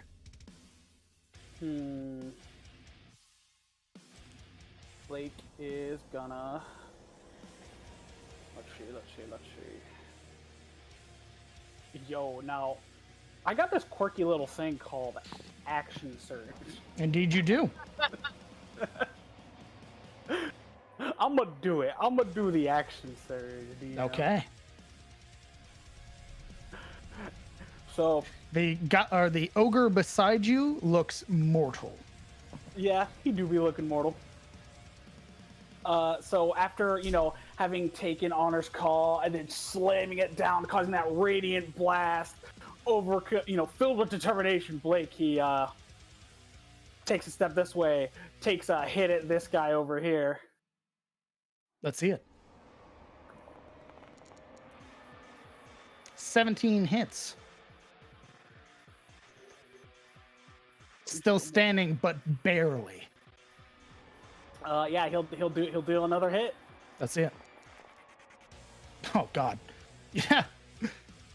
18 points is more than enough to just outright kill. Oh yeah, that last hit, like after the first hit he slashes, the last hit he brings it up and stabs him from the chin up to the top of his head, and then he turns to this dude over here, this man who's been slaughtering his guards. Let's see the butt. He's gonna get the butt. That hits. A hell of a butt. Causing his head to sort of recoil back. It's a dumpy. By the way, if everyone wants to do it now, y'all can use your hit die to heal if you want to. Within Using what? Adjudicator's Call. the what now? Natural 20 while wielding Divine Omen. Okay. Oh yeah? If they're... Yep. Anyone who wants to do it. If you'd like to spend a hit dice, now is the time to do so. How many? Does this, One. it just says, one. Does this also apply to the guards in the knights and militia? Yes. Yes. We will we'll bolster them with a Is that within their little 6 bonus. feet? It just says, when you roll a natural 20 while wielding Divine Omen, powerful ceremonial bells ring out and allow our teammates to expend one of their hit dice to heal as a reaction. Okay. All right, so if you'd like to spend your reaction, you may do so. Okay. Ooh, also... Oh, it's a reaction. Oh, then I wouldn't be able to do it. Yep, because you used... Counterspell. DM, quick question. What's So, up? Toll the Bell is a move that Divine Omen can hit. So how many things did I kill? Because I forgot I have this too.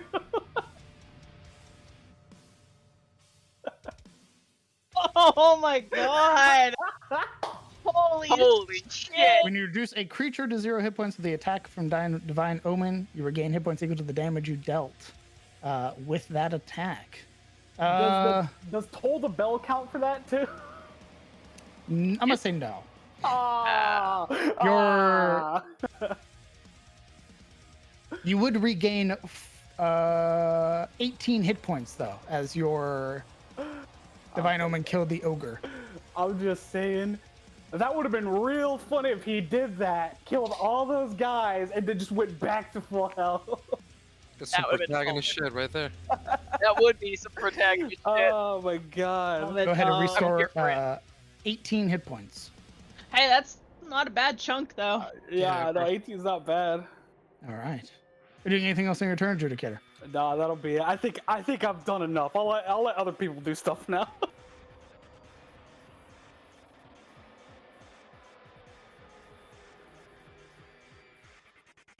Ooh, a 10 misses. Jesus, brother. A 7 misses.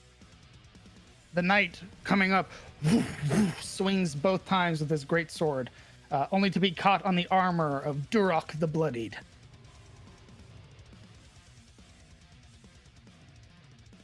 The guardsman goes, attacks, spear in hand. That's a 9, which misses against the ogre. The goblin boss is stunned at the end of his turn, no longer stunned.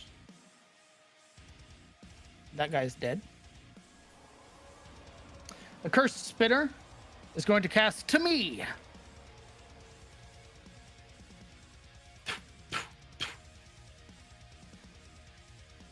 And then is going to move.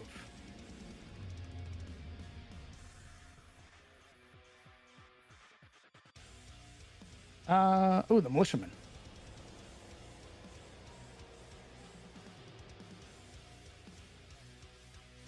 He will not let his brothers fall. He begins laying into the ogre. He won't land a fucking hit, though. Oh, there we go. 9 points of damage from his short sword. Whoosh.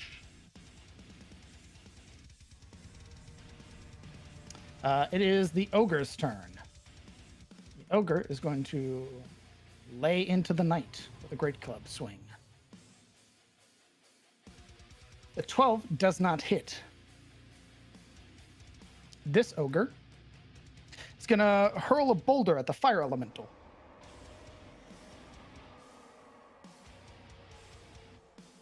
It is a 24 to hit. Dealing. Do you have any resistances as a fire elemental? Non-magical physical. So you would, in fact, not take 12. You would take 6. I do need a dexterity saving throw, though.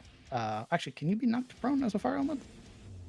You can't. Never mind. I don't have legs. At the start of initiative, at the start of round 3, the roaring grows even louder as the dark wings set upon the land, slamming into the earth. Anor'lur, the blighted scourger.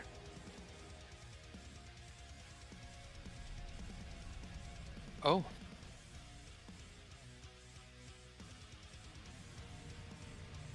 Oh, hello. Their bellowing roar filtering through the battlefield.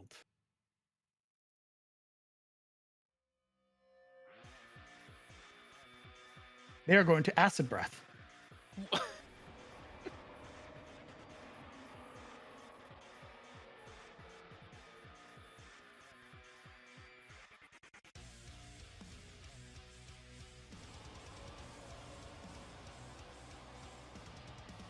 A noxious, acidic beam fires out from Anor'lur. Adjudicator. Roll me a dexterity saving throw, please. Why does it sound far away? No. I failed. The knight is killed instantly. No. The acid hitting them directly and melting their armor to their body until they are nothing more than a puddle. Adjudicator, you suffer 70 points of acid damage. Fuck, dude.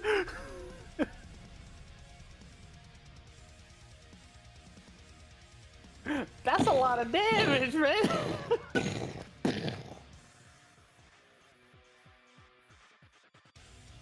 Oh no. You will die, scum! Ibrahim. Hi. Yeah, we're gonna move over here on the horse. This cowboy's gonna motion out of here.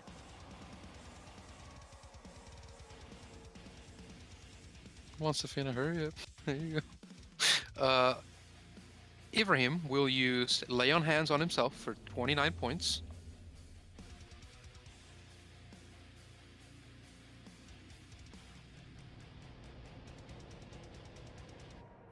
Yep. Let me apply that real quick. And we are going to use our bonus action to cast Shield of Fate on ourselves.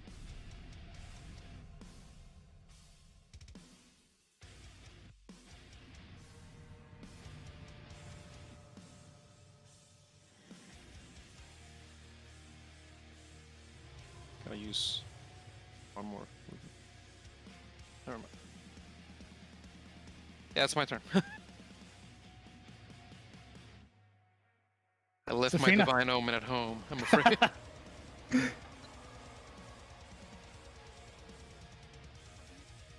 Miss Maylock. Okay, that like really changed my plans. All right.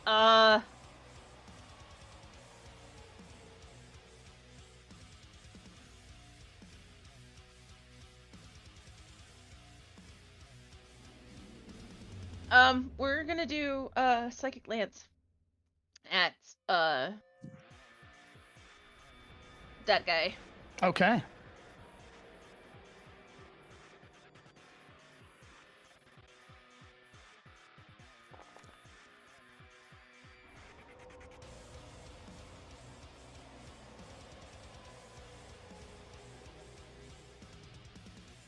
Ooh. Just so you know, I'm not shitting you. God damn it.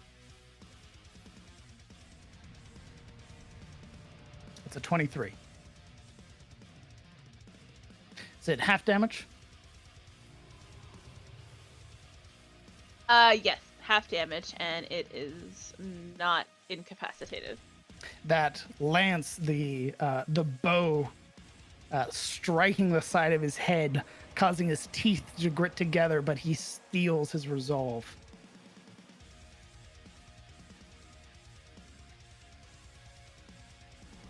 And then is my action, and then my bonus action. She's gonna give Bardic Inspiration to Ibrahim. Okay.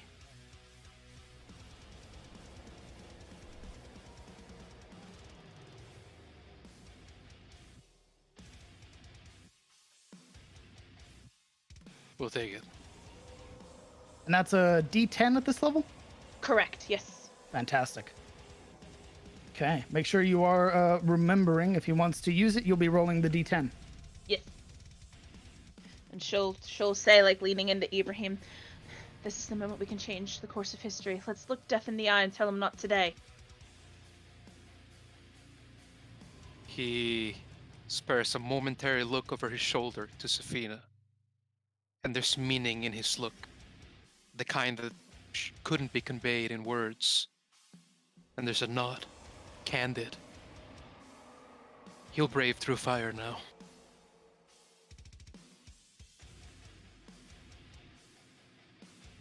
He'd be met with a small smile. And that'd be her turn.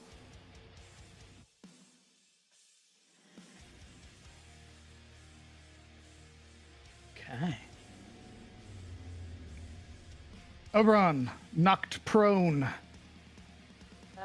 Well, half my movement to stand.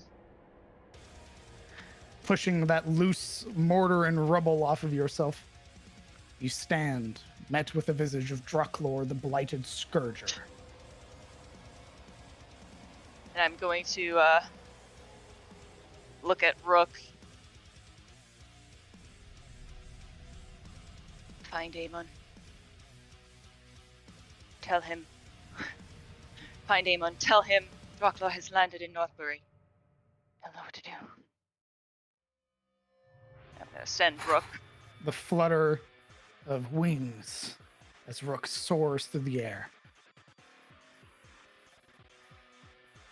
And Let's change it up again.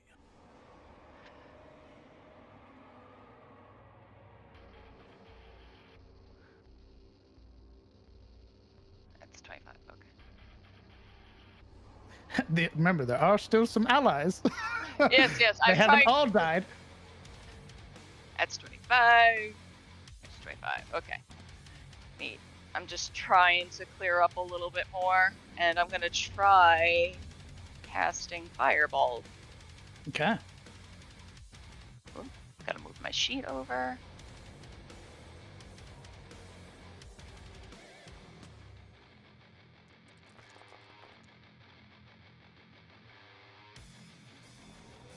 Oh, can't. Sorry, I'm trying to place the template, and it's being really silly. I wouldn't place it on the right as a player suggestion. On the right? What do you mean? Like the right side, I would go for the left side.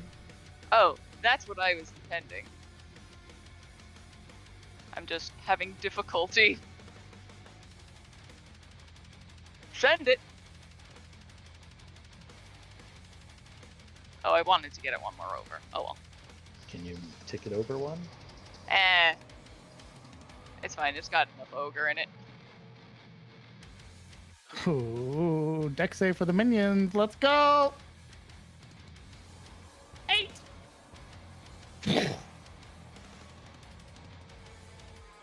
Turn to ash in just a singular moment. That is a 19 minus 1 for the ogre for a total of 18. Taking Take half. half damage. Oh, he is burnt.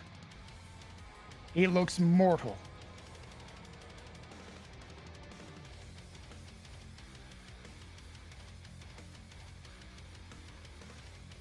But yeah, to free up the path for demons. And that's my everything. Understood. It is the Goblin Curse Spitter's turn.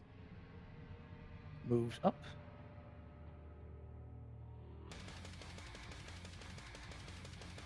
They're gonna cast Dizzying Hex on Blake. What a dick. Blake, I need a wisdom saving throw, please. Fucking asshole. You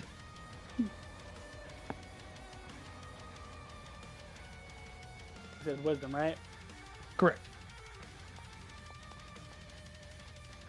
Oh. Ooh. Despite their best attempt to knock you from the air or to knock you down, you remain standing. Not today. Not today. All right, that's their turn. Can I ask you the ruling you've decided for the spell before he moves? One more time, sir. Can I ask you the ruling for the spell that I cast Ruling? on him? Because I've been waiting for like an answer before he Ruling moves. for the spell. Oh, for your the mace the hit you afflict the creature with the disease of your choice. I believe the wording is poison. Yes. Just You says inflict disease. disease. On a hit, target is poisoned. At the end of each of the poisoned target's turns. Yeah, so because he's immune to poison, there wouldn't be an effect. I mean, but is he poisoned and also diseased? Because they're two separate things. For 5th edition, there's no standalone condition called diseased. Poisoned is, or diseased is just another word for it. It's sort of like flavor text. If the creature is not affected by being poisoned, then the spell wouldn't take hold. Okay. But I will double check. Give me just a moment. The wording on it seems a bit weird at first.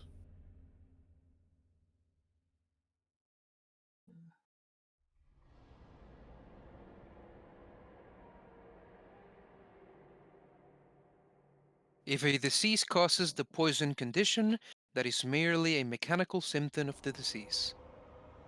If the description states that the saving throw is made against disease, Dwarven Resilience won't help as it grants advantage specifically to saving throws against poison. So apparently, Those two are differentiated in a way. Yeah, they are different because paladins have that resistance against disease specifically, or immunity against disease specifically, but not against poison. Says the You can still target cannot poison be a paladin. poisoned. There is no poisoned target. The remaining description does not apply, as per Jeremy Crawford's tweet. So unless there is if the creature cannot be affected by the poison, the rest of the spell has nothing to go off of. Because the wording says it needs to be a poisoned creature that fails its 3 con saves. Well, that's if the spell lasts 7 days. I guess it's fine. Because how contagion works is it automatically casts it, and then it has 3 turns to try to recover from it. Correct, but the wording also says if the creature is poisoned. The end of the poisoned target's turn, because it Okay. can be poisoned, it's not affected. I'll call that ruling for now, just to keep the game moving. And then after the game, I'll double check, just so we can clear it up going forward. Yeah, because I'm just confused, because Contagion inside Foundry says it causes poison, but Contagion on their website says it doesn't. So, I was just confused. It's all right. Like I said, I call the ruling here, and then after the game, we'll figure it out. Okay. It is Durak the Bloody's turn. He's going to attack you. First, casting Get In Here as a bonus action.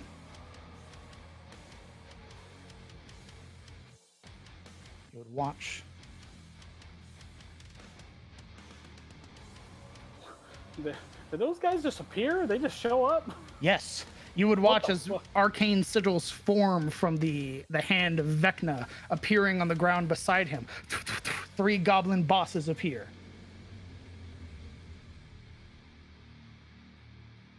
And he's going to make his attacks against you, Blake. No.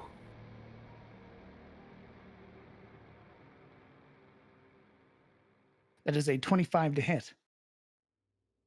Yeah, that hits. It is 16 slashing, 6 cold. Yep, he's down. Striding forward, you would watch, all of you, as Durak the Bloodied lifts the Adjudicator by his hair, raising him up off of the floor. And with his Vorpal Claymore, or his Vorpal Bastard Sword,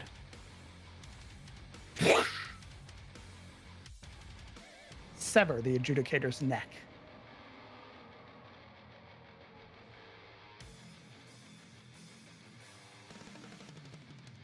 Your Lawmaster failed you! Bow before the might of Druklor, and you will be shown mercy!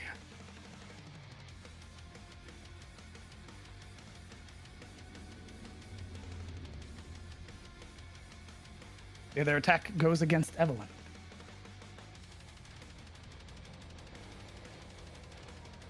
It's a 19 to hit, dealing 14 slashing and 8 cold damage. Are you susceptible to cold? Or susceptible to water? Water. Okay. And he would suffer 5 points of fire damage. Unless you want to roll the d10.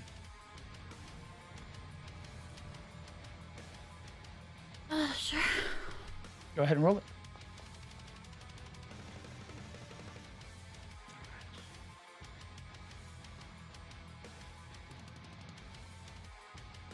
He is going to risk an attack of opportunity from you.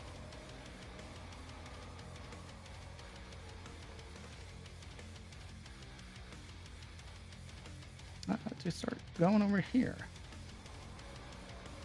So if you'd like, you may roll an attack of opportunity. Can that attack be a grapple? It certainly can. This will be contested athletics.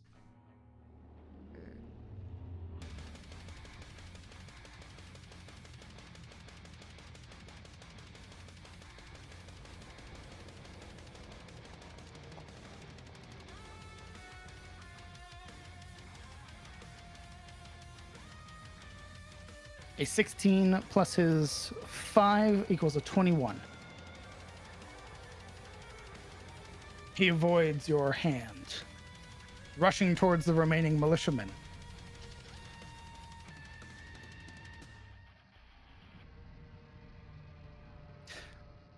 Everybody who is still alive, can you roll me charisma saving throws, please? Sure can, sir. Thing I'm so good at.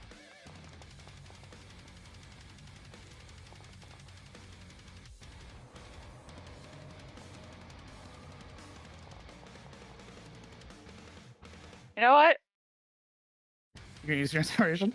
Yeah, let's try it. Let's see what By all happens. means. Fantastic. There it is. Ibrahim. You're gonna use my inspiration real quick. Okay. Yo. That'll do it. Real quick. Then real it quick. is just Evelyn who ends up stunned. As above you, in the sky that is plagued by the vibrant green, you would watch as fractals form, fissures beginning to break and crack the sky. You would watch as the colors begin to shift like a kaleidoscope. Strange and otherworldly colors, some you don't even know what they are. And as it begins to shift, roil, and change, you feel your vision begin to blur. Those of you who succeeded would watch as everything shifts. The air around you almost becoming still, as if there's no wind to move it. You would watch as some of the guardsmen who had perished, utterly destroyed, would begin to twist, their forms moving as if moving back in time. And you would watch as the events of this fight that had transpired fade.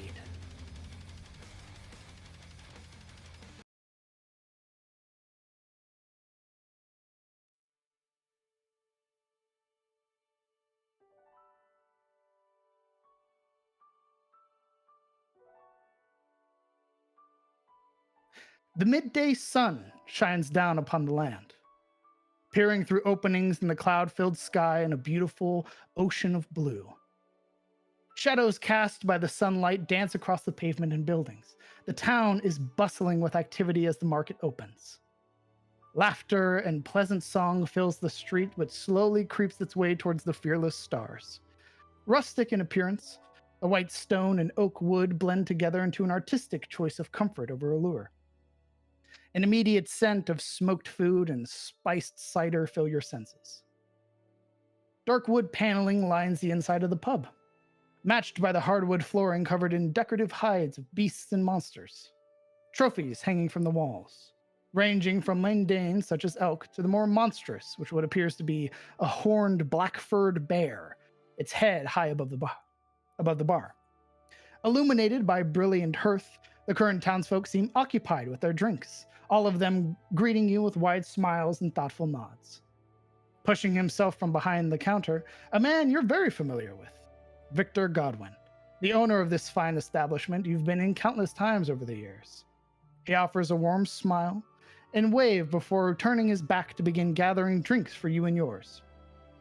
It's March, and you know soon the Fishers' Fest will be upon Northbury, bringing with it all manner of faces, new and old, to participate in the legendary King Pike Fishing Derby. It's a time of celebration and merriment. You all find yourself sat at your table, the heroes of Northbury.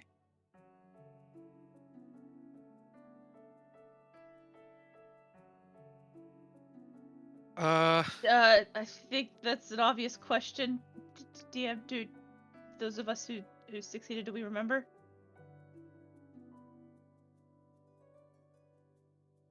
High or low? Hello. Good choice, goddammit. Fight against the prevailing winds. Woo! You inhale Hell yeah. a gasping breath. This is wrong. Your vision, fixated on Victor for a moment, shows a portion of his face sagging, shuddering for a moment before correcting itself, as if nothing was ever wrong. A number of the townsfolk, their heads twisting unnaturally 180 degrees before righting themselves. Their motions are stiff, static. This isn't right. Anor'lur was here. Duroc the Bloodied was here. You watched the Lawmaster die. Lawmaster, you felt that final blow. The last vestiges of life ripped from you as your head was severed from your shoulders. But here you are, sat in the fearless stars across from one another. A sense of unease forming in the air. That's what we're going to call it for tonight. Buh. Fucking motherfucker. Ooh boy. Motherfucker, fucker, motherfucker. Man. Reminds me of that scene from The Wire. We will pick this up next Sunday, the 23rd, with episode 3. And the realization that something is horribly wrong in Avalon.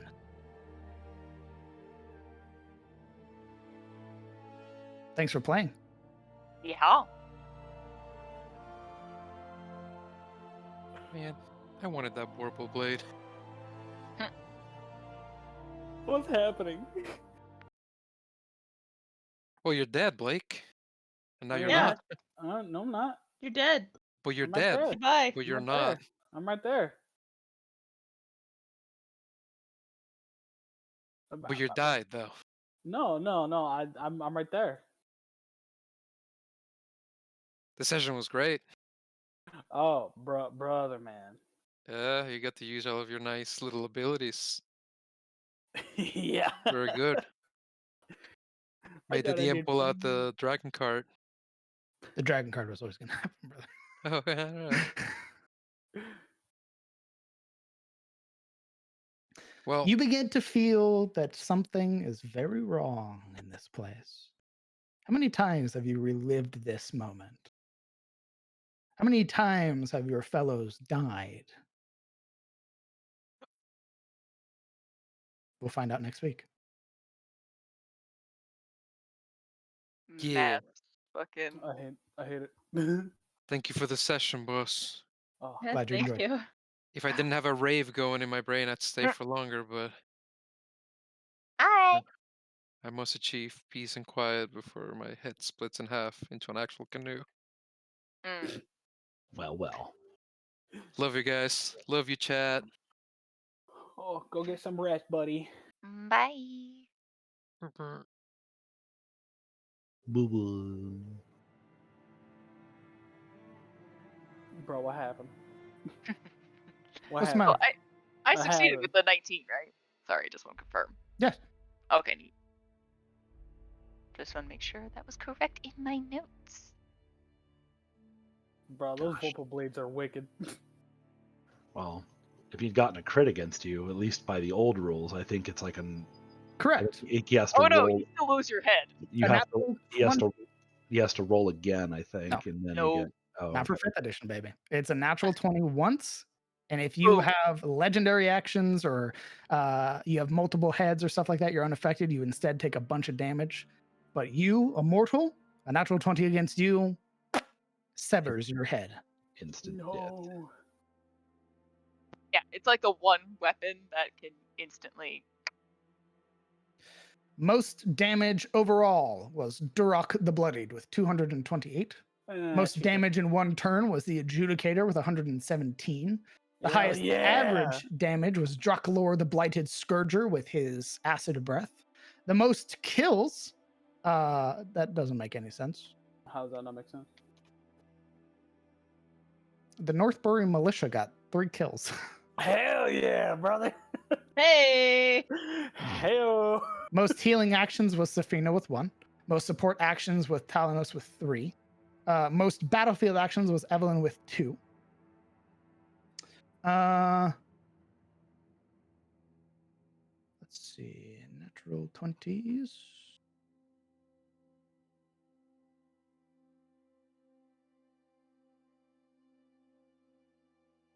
God, those poor militiamen.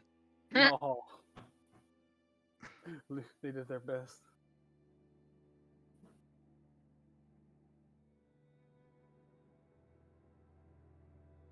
Does it keep? It does. Okay. Natural 20s for at least this combat encounter, it seems, would be Durok, Evelyn, Northbury Knight, Ogre, Goblin Minion. Evelyn with 2 natural 20s for a deck save and a performance. And then the Adjudicator's Omen's End. Natural ones Yeah. include Oberon, the Goblin Warrior, Ibrahim, Evelyn, Goblin Minion, and Northbury Knight. Zafina with the most healing with 9. The most kills is Oberon with a That ton fireball. of AoEs. Evelyn, Zafina, Ibrahim, Talanos, with Talanos following up.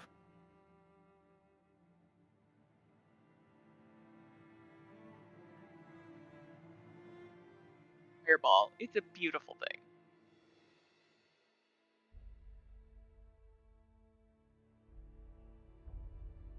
Militiaman McBoulderbreaker. Dude, that dude was a fucking champion, bro. Yo, I'm He rolled like a saying, 20 something against the deck save and just like fucking tanked it. Yeah, for real though, he was just like, oh, actually, no, you. Yeah, all of those all the guards died. But I believe the knight got melted alive.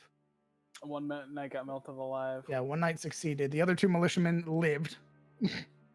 Yeah, they did. It felt I pretty would good, say you know? congratulations, party, but something awry happened. What the fuck is happening? Just a little bit. We'll figure it out. Yeah. Well, I am willing to stay around for as long as Momo is willing to continue streaming to answer questions pertaining to the players, pertaining to the game, characters, anything like that. All you have to do is use your channel points to highlight it.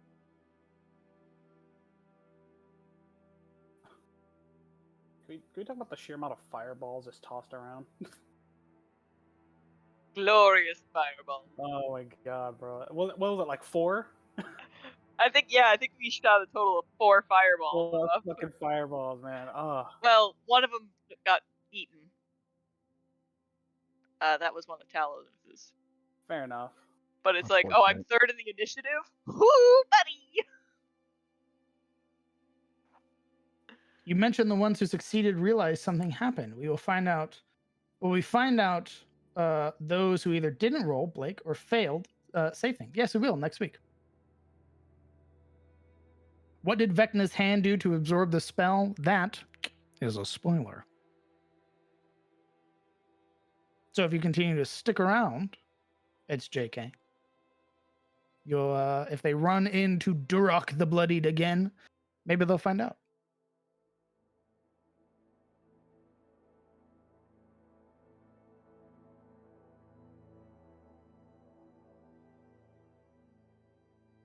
So is this all a prison from the Wizard King to keep them occupied? Who knows?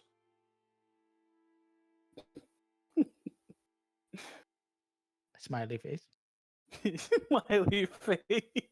Get that smelly face out of here. Get the fuck out of here.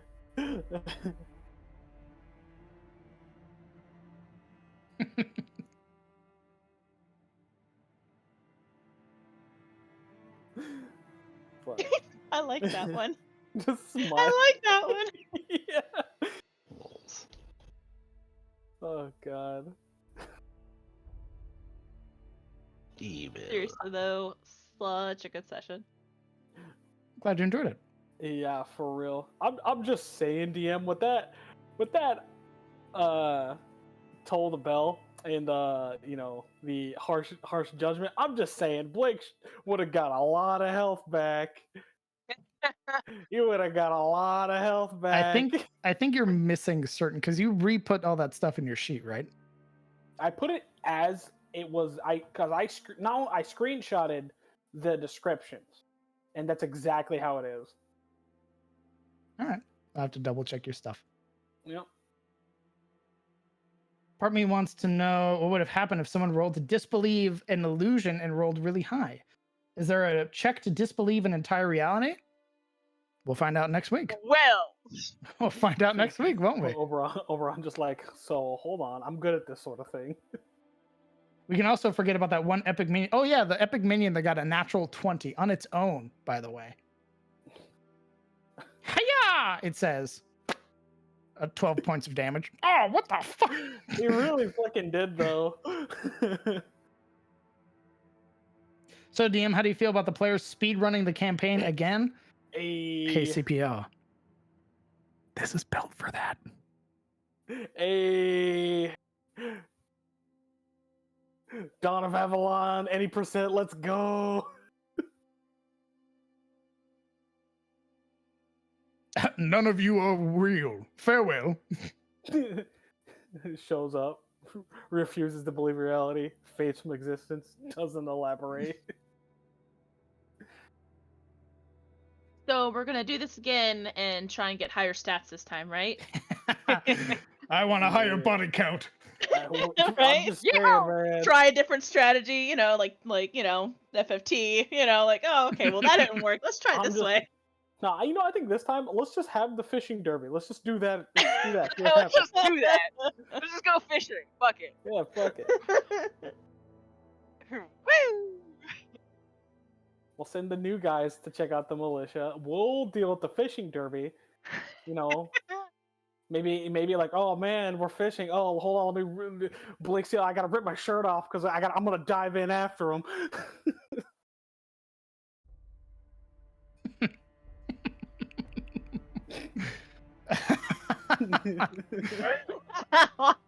Cracks begin to show. Reality begins to warp. All is not as it seems. Oh boy, I can't wait for that emotional damage. After the battle, hot new singles near your local Northbury area. We're getting ads in this bitch? Yo.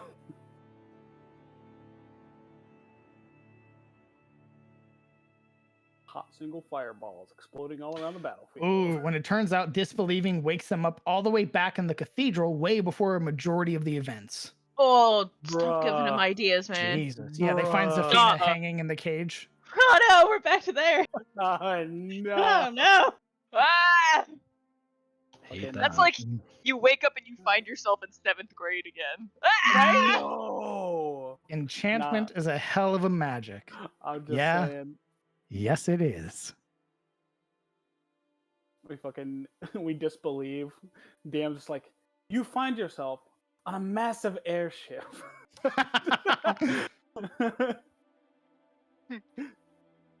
The Emperor of Carousel.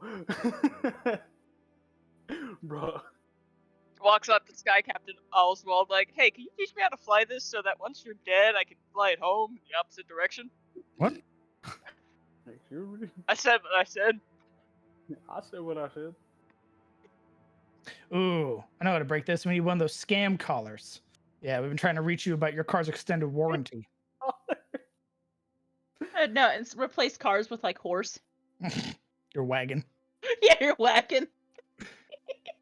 This is some Zinch mindfuckery here. Maybe. Smile. This is why Maze requires a DC 20 in check to get out of. Yes.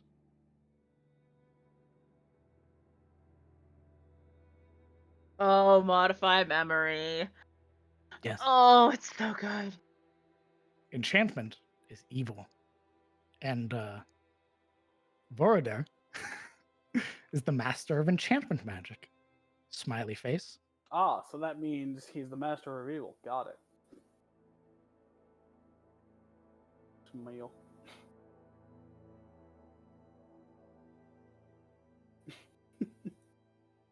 Yeah, everyone was all at my ass when I was a necromancer. Hey, Shut it, wizard! shit. Nerd! Punches over on his stomach. Pulls his underwear up over his head. Pulls over his head.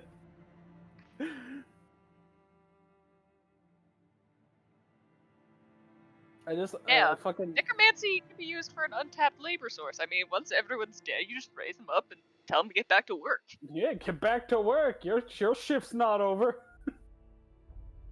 Didn't I tell you that I owned you, body and soul?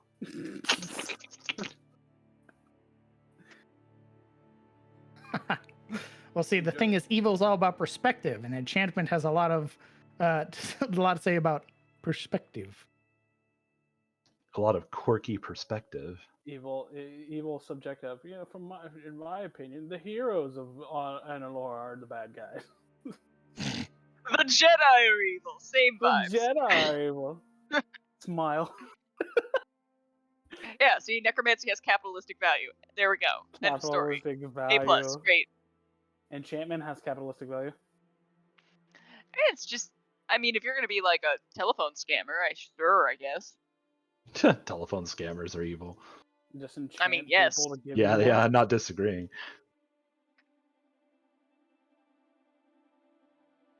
Let's talk about the real goated magic. Let's talk about nature magic real quick. Primal talking- magic. Think about it.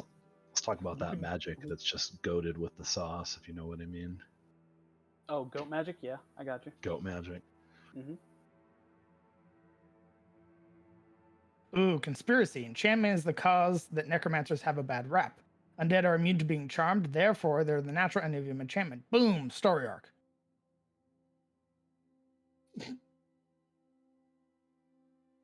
I think that's a good one to end it on. Fair enough. Fair enough. Do you have anything from the party? I think we're Gucci. Is it Sunday yet? Yeah, is it Sunday? Is it Sunday again? Is it Sunday yet? No, but soon. Momo? I think we're good. All right.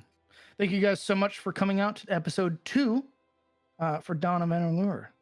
We will see you all next week on the 23rd for episode 3. Stay safe, everybody, and thank you for stopping by. Bye, chat. Bye, chat. Boy. All right, chat. Well, that sure was an eventful experience. I hope that you guys have had fun and enjoyed the show. We will be back tomorrow with I don't know what we're gonna do tomorrow. I haven't figured it out yet, but we'll be doing something. So I will see you all tomorrow for regular scheduled programming. Other than that, thank you guys for hanging out and being great. I hope you have a fantastic evening. And remember, I hope that